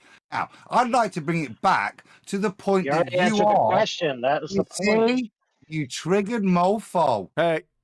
Right, so shut up now. Right. Yeah, you are. You are. Clear who's triggered, dude. You are who I'm talking to. You are.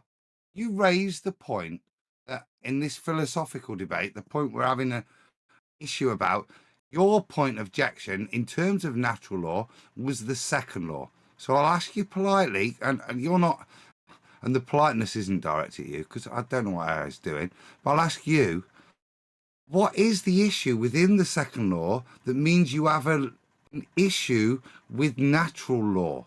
Over to you, sir. Oh, so that's disconnected. Maybe I misunderstood. Are you saying the second law of thermodynamics is a different thing than natural law? I may have been a bit stressed. You said, right, I've not got a problem with natural law. It's just the second law that I've got a slight issue with. There I'm not comfortable. And I'd like you to expound on why within the second law that creates an issue with your understanding of natural law. That was your claim. And I just want you to expound on the nuance of this, where you had an issue, which was the second law, and which bit of the second law means you have an issue with the validity of natural law. Yeah. My issue is, well, mainly because it's been brought up as a refutation against my position. That's really why I have to attack it. And, that's fair. Oh wow! Just like I said, wow. Not really, because you were talking about the first. So you say that the problem is Adam, that you're second stalwartly law. slow. It's so Ego amazing, bro. boy, You're just chill like out. defensive Nobody's position. talking to you. It's not about you and your life. So just chill out. We're talking to you all. Okay? It's his moment, not yours, AI. AI, hold on. Hey, Adam, hold on a second. AI, you're going to get to ask him that question here in a few minutes. Finish up, Adam.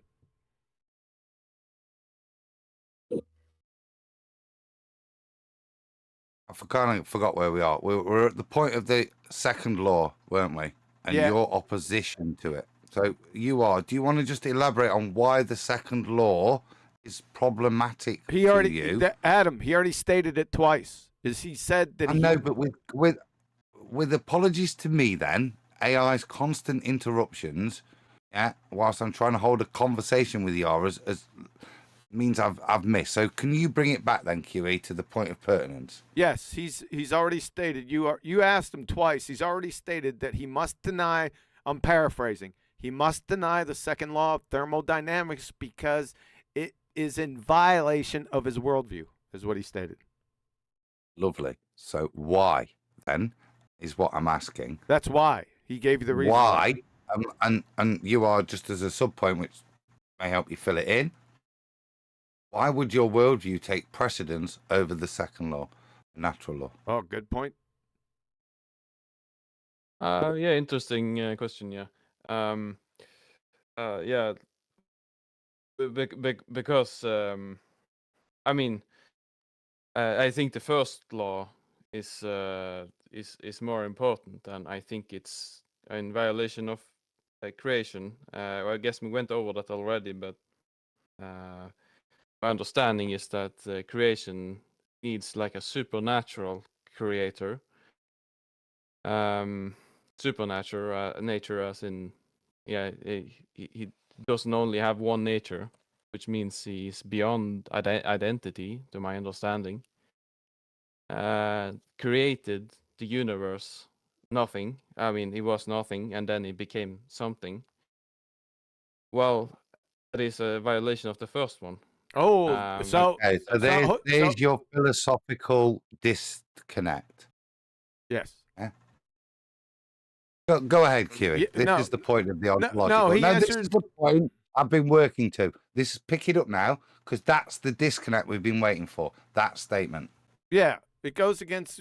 We've already got it. I want to see why he states that the second law is false, but the first. I want to get his thoughts on the first law, so I want to shift it over. He just said God can't create himself from nothing. Yeah. That's the point. Justification there, with regards to validity of first, second laws, is that God can't create himself from nothing, which is not part of the first and second laws. Exactly. Nobody said the creator can't has anything to do with creation. By definition, the title of creator is the one that creates, not the one that has been created. There's a disconnect in his understanding and his use of the words right now. Correct. That is correct, Adam. You are all over it. I want to get AI in here because I'm going to have to close up shop here in a few minutes. I would like to go in and let AI go at him with the first, or talk about the first law before I close up shop for this evening. Do you mind? I'm done now because I've got him to the ontological primitive. Yes, and I've got him to the understanding of where his disconnect is. So I'm finished. That's all I wanted. I know. AI, apologies for over talking. I just wanted to get to this point, dude. Okay. Without fair enough. Thank you, gentlemen. AI. No harm, no foul. But the only point was he already answered the question twice, and we just wanted to move on. Yeah, Adam might have missed it, but that's okay. But he stressed it. And go ahead. Yep. No, go ahead. It's all yours. Oh, okay. So if you accept the first law as excluding a creation from a creator, then you're assuming that the mechanisms of the first law result in a steady state eternal universe. Therefore, you're positing the idea that something eternal exists. So I want to know, why does the first law exclude the eternal thing that is the grounding of subsequent actions, matter, and everything from being a God? Because you're accepting eternality. So why does eternality exclude a God? Go ahead. So the issue well, I'll just first say the first law is more of like a philosophical or logical deductive law. Like if you have nothing, there's no way it can just become something. That's the issue. That's why I accept the first one, but not necessarily the second one. Also, are you saying the first one implies the second one? Hold on. So you're saying that something must be eternal, at least one thing, correct? Yeah, everything which exists.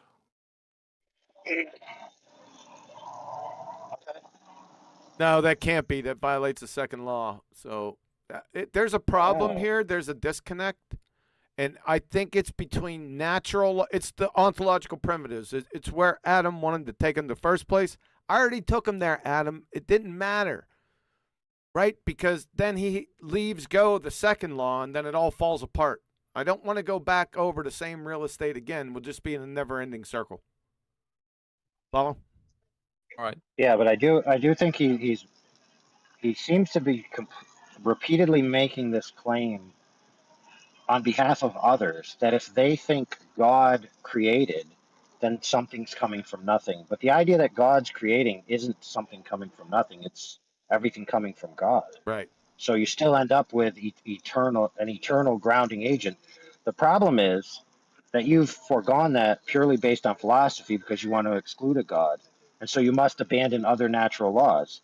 So I want to know why you're comfortable abandoning the second law, and what justification do you have for the first law applying only to the physical and natural?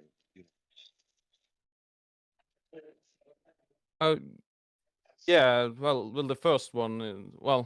The more base one is like causality. There's no action in nothing, so yeah, you can't get something nothing in that sense. But I want like a different attack. Yeah, but why are we? Yeah, but we got a problem because you keep saying something from nothing. Creationism from a specific agent is not the concept of something from nothing and nothing existing, then all of a sudden stuff exists. The creator. Okay, you're mischaracterizing. Okay, so you're mischaracterizing the position, and you're attacking a straw man that nobody holds. So I'm thinking, I'm just postulating to you that you're doing yourself a great disservice by continually creating a straw man that is not a position that any specific theist holds. What's the specific position that you hold? Okay, that God is eternal and all subsequent existence is sourced from him. Notice how I didn't say nothing existed and then all of a sudden God created. No. Or all of a sudden God came into being from nothing. No. Or all of a sudden matter came into being from nothing. No. Nobody holds that view. It's a canard. It's not a fair critique of a specific theist view in any way, shape, or form.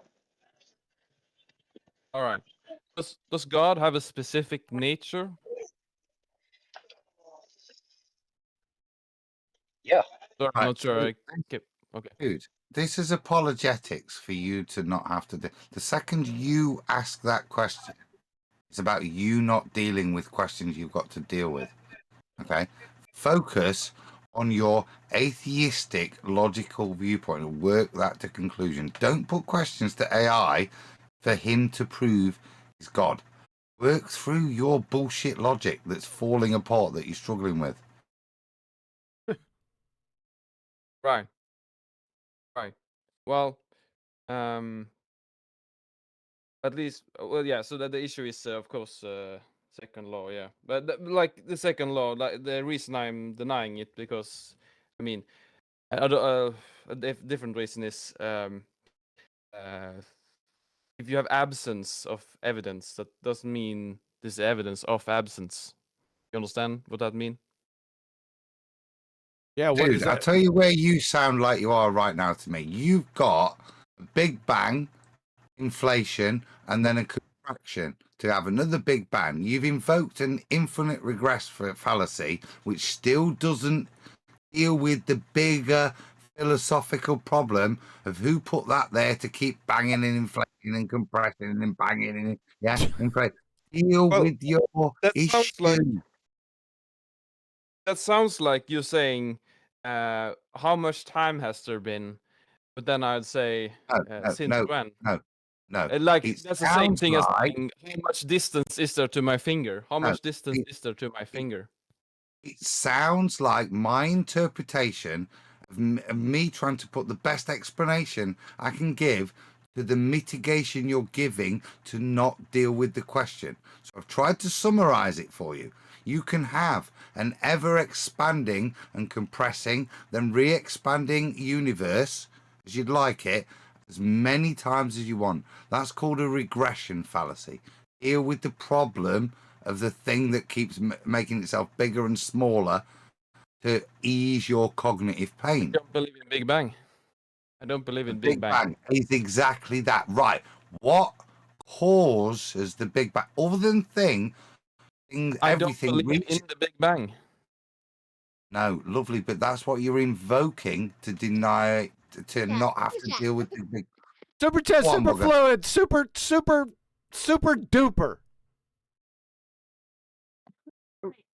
Roger Ledwell sent, if you think you are an opinion, you have issues. He's saying you are not your opinion.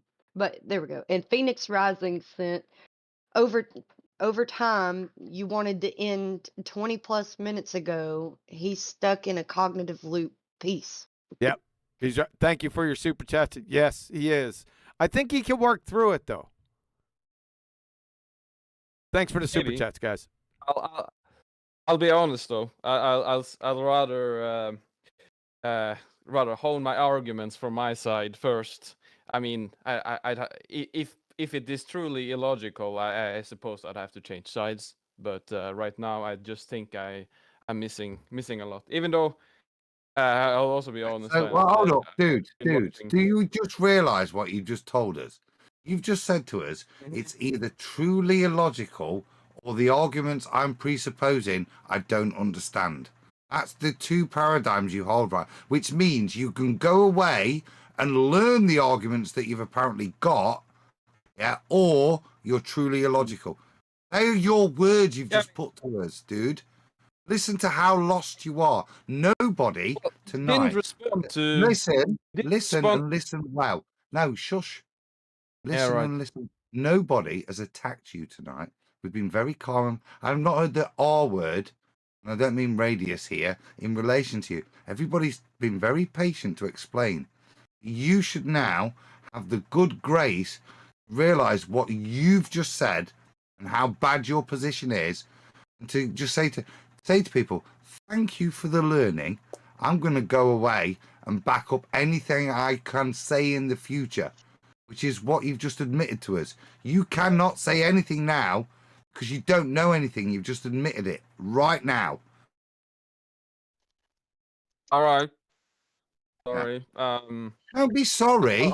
You're in Friends, and we want you to come back after your learning, and let's continue this discussion. Yeah. I just want to say one thing. I just want to say one thing, and I didn't hear any response to the claim I made. Absence of evidence isn't evidence of absence. That's true. Or no, yeah. Yeah, that's true. But what are you speaking to? We have evidence of the second law of thermodynamics and the first law. Yeah, but that it doesn't apply in some cases. No, it applies in all cases. No evidence of that. If natural law doesn't apply in some cases, that's a special pleading fallacy. Yeah, but keep in mind, friend. Hold on a second. Hold on. It wouldn't be natural law, would it? If it yes, didn't exactly. No, it's a category error. Your mitigation is if it didn't apply in some cases, it wouldn't be natural law, would it? Yep. Therefore, it does apply in all cases, and you cannot cite anything.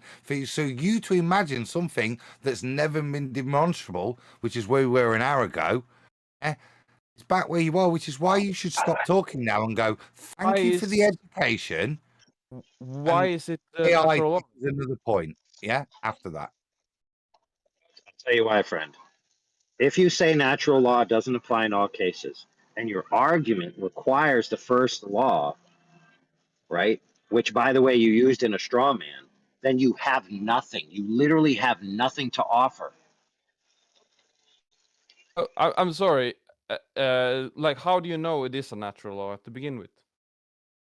Okay, I would let's take what you just said for granted. You used that law to make your claim that something can't come from nothing, matter can't be created or destroyed. So which is it? Are you going to use it or are you not going to use it? Is it true or is it false or is it speculative? Different laws. There are two different laws. No, So, listen, friend. I'm talking about the first law. I'm talking about the first law. Okay, you just threw the first law under the bus. Previously, you denied the second law, and now you're throwing the first law under the bus. So what ground do you have to stand on anymore? What? When did I throw this first one under the bus? When you said we can't be sure that natural laws are true. No, I didn't say that. I said, how do you know the second one is a natural law? How do you know the first one's a natural law? Because it fits the same criteria that validate. No. How does he know it's a natural law? He's using it in his argument. How does he know? I'm using the first one. How do you? Yes, okay. Listen, friend. I've only been focused on the first one. I'm trying to get you to tell us how you know the first one's true in order to begin to use it in your argument with any force. Oh, right. So that's I mean, it's just basically derivative or deduction from causality, is it not? Maybe it's No, it's not. This is the point of disingenuousness. Yeah, this is the point where you've got either a doofus, or somebody who's disingenuous. Now you are warning, firm warning. You won't be invited back if you now continue to present that you are no longer dumb, but disingenuous, and you're here for an agenda. It's not how you've been treated. You will just be told to continue on your own journey. And that's not what it is. I was in his position. No. AI was quite succinct and led him down a path of honesty, and that was naughty. But I don't think this guy's being dishonest because... Go ahead, John. Let's hear John, and then back to you. Go ahead, John. State what you wanted to say. I don't think the guy's meaning. Yeah, your mic's clipping. It's irrational. Your mic's crap. Yeah. So go ahead. You are. All right. Yeah, I'm listening. I'm just not gonna say anything more, and I'll look more into things. It's a bit late here in Europe too, and yeah, such, so surely is. All right, that's gonna end it. I'm gonna end it. Can I give him a challenge? Let's agree then for you all to come back with an answer that what I proposed to him. How does he know that the first law is true? Yeah, that I think is the fundamental question. And then once we've got those parameters that UR tells us how he knows the first law is true, then we can apply them to the second law and discuss his validity. That should be the point of continuation. AI, would you agree? I'll concede on one thing, and that's that I don't really know what the first law is. Sorry. And shame on you, sir. Then you are, as I said, either dumb or disingenuous. And if you just demonstrated, you're disingenuous. Yeah. Shame on you, sir. Because even a dumb person knows what they know and what they don't know. You're a disingenuous shithouse. Damn, you're not Adam. welcome ever. You're not welcome again. You're done. Damn. Yeah, but we did break some ground that he learned that specific theists don't have the argument that nothing existed and then all of a sudden everything came into existence from nothing. That's not a specific theist view. And if he continues to use that, that will prove he's disingenuous. Hopefully he at least abandons that straw man. He's done, mate. He's just proved it. He's a disingenuous person. All right, Adam. At the end, beautifully. Sod off. No, you let are him go. not your We'll opinion. give him another chance. He noticed. No, I won't. Every time he turns up here, I'm going to troll the shit out of him. I warn you now. I'm done with these Muppets. The second they demonstrate to me, it's a bit like shoplifters in my shop. The second they demonstrate, don't need a second chance. It's off. If I turn up at your house, fair enough. Maybe I'm not welcome. Next time you turn up, you're a disingenuous shit house. I understand that, Adam. You said it 3 times. I got it. I understand your position. I wasn't done yet. I understand your position. You stated it clearly to me before, and I agreed with it. Not on this particular topic, but the concept. All right? But I will give him another chance. You will not. Oh, you white knight. See, exactly what Brian accused me of, you nighty, good-spirited soul, you. And Man, with good on that, you, and with that, yeah, hey, thanks, everyone, for the show. I thought it was an excellent show. So thanks a lot. I'll catch you on the flip side over here in Discord. So listen, guys, hope you got a lot out of the show today. A lot of interesting topics. Don't know when we're gonna go with the. There's a treatment coming. I just don't know what it is and when I'm gonna do it. How about that for decisiveness? We'll just roll with that. There's no Ballbuster Saturday or for the next few Saturdays, but I'll be back in touch with another treatment coming up here shortly. So appreciate it. Thanks, and we'll catch you on the flip side. QE out. You seem as if you like to talk. I like to let people talk who like to talk. It makes it easier to find out how full of shit they are. I'm just saying, whatever light is, clearly gets to the receiver faster in one direction and higher and changes throughout the year, and it consistently does that. Riddle me this, you double-speaking moron. How can light move in one direction faster and not have a speed? Yeah, there is no speed of light. Whatever light is, clearly gets to the receiver faster. Yeah, there is no speed of light. Faster. There is no speed of light. You unlock this door with the key of retardation. Beyond it is another dimension. You're moving into a land of bullshittery. You've just crossed over into the numpty zone. You are so dumb. Damn. Oh, shit. Here we go again. I'm just saying, whatever light is, clearly gets to the receiver faster in one direction and higher and changes throughout the year, and it consistently does that.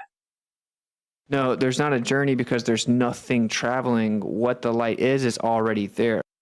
So out of one side of your face, you say, light clearly gets to the receiver faster in one direction. Then at the other side of your face, you say, the light's not traveling, it's already there. So how can light not travel and be already there, and at the same time be traveling faster in one direction to get to the receiver, its destination? Por favor.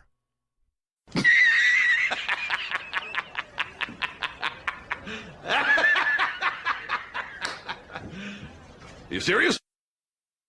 Let's put another shrimp on the barbie.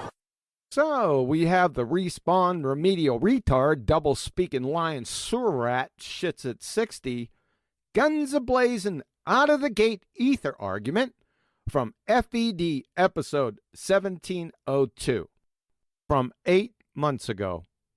Where we have electromagnetic waves that we can show, and either it has a medium that it's waving through, or it's waving through nothing, which is an asinine claim. So we have electromagnetic waves, which this moron thinks is light, waving through a something medium because they can't wave through nothing. Therefore, his something medium is ether. 10 days later, the wave is the medium.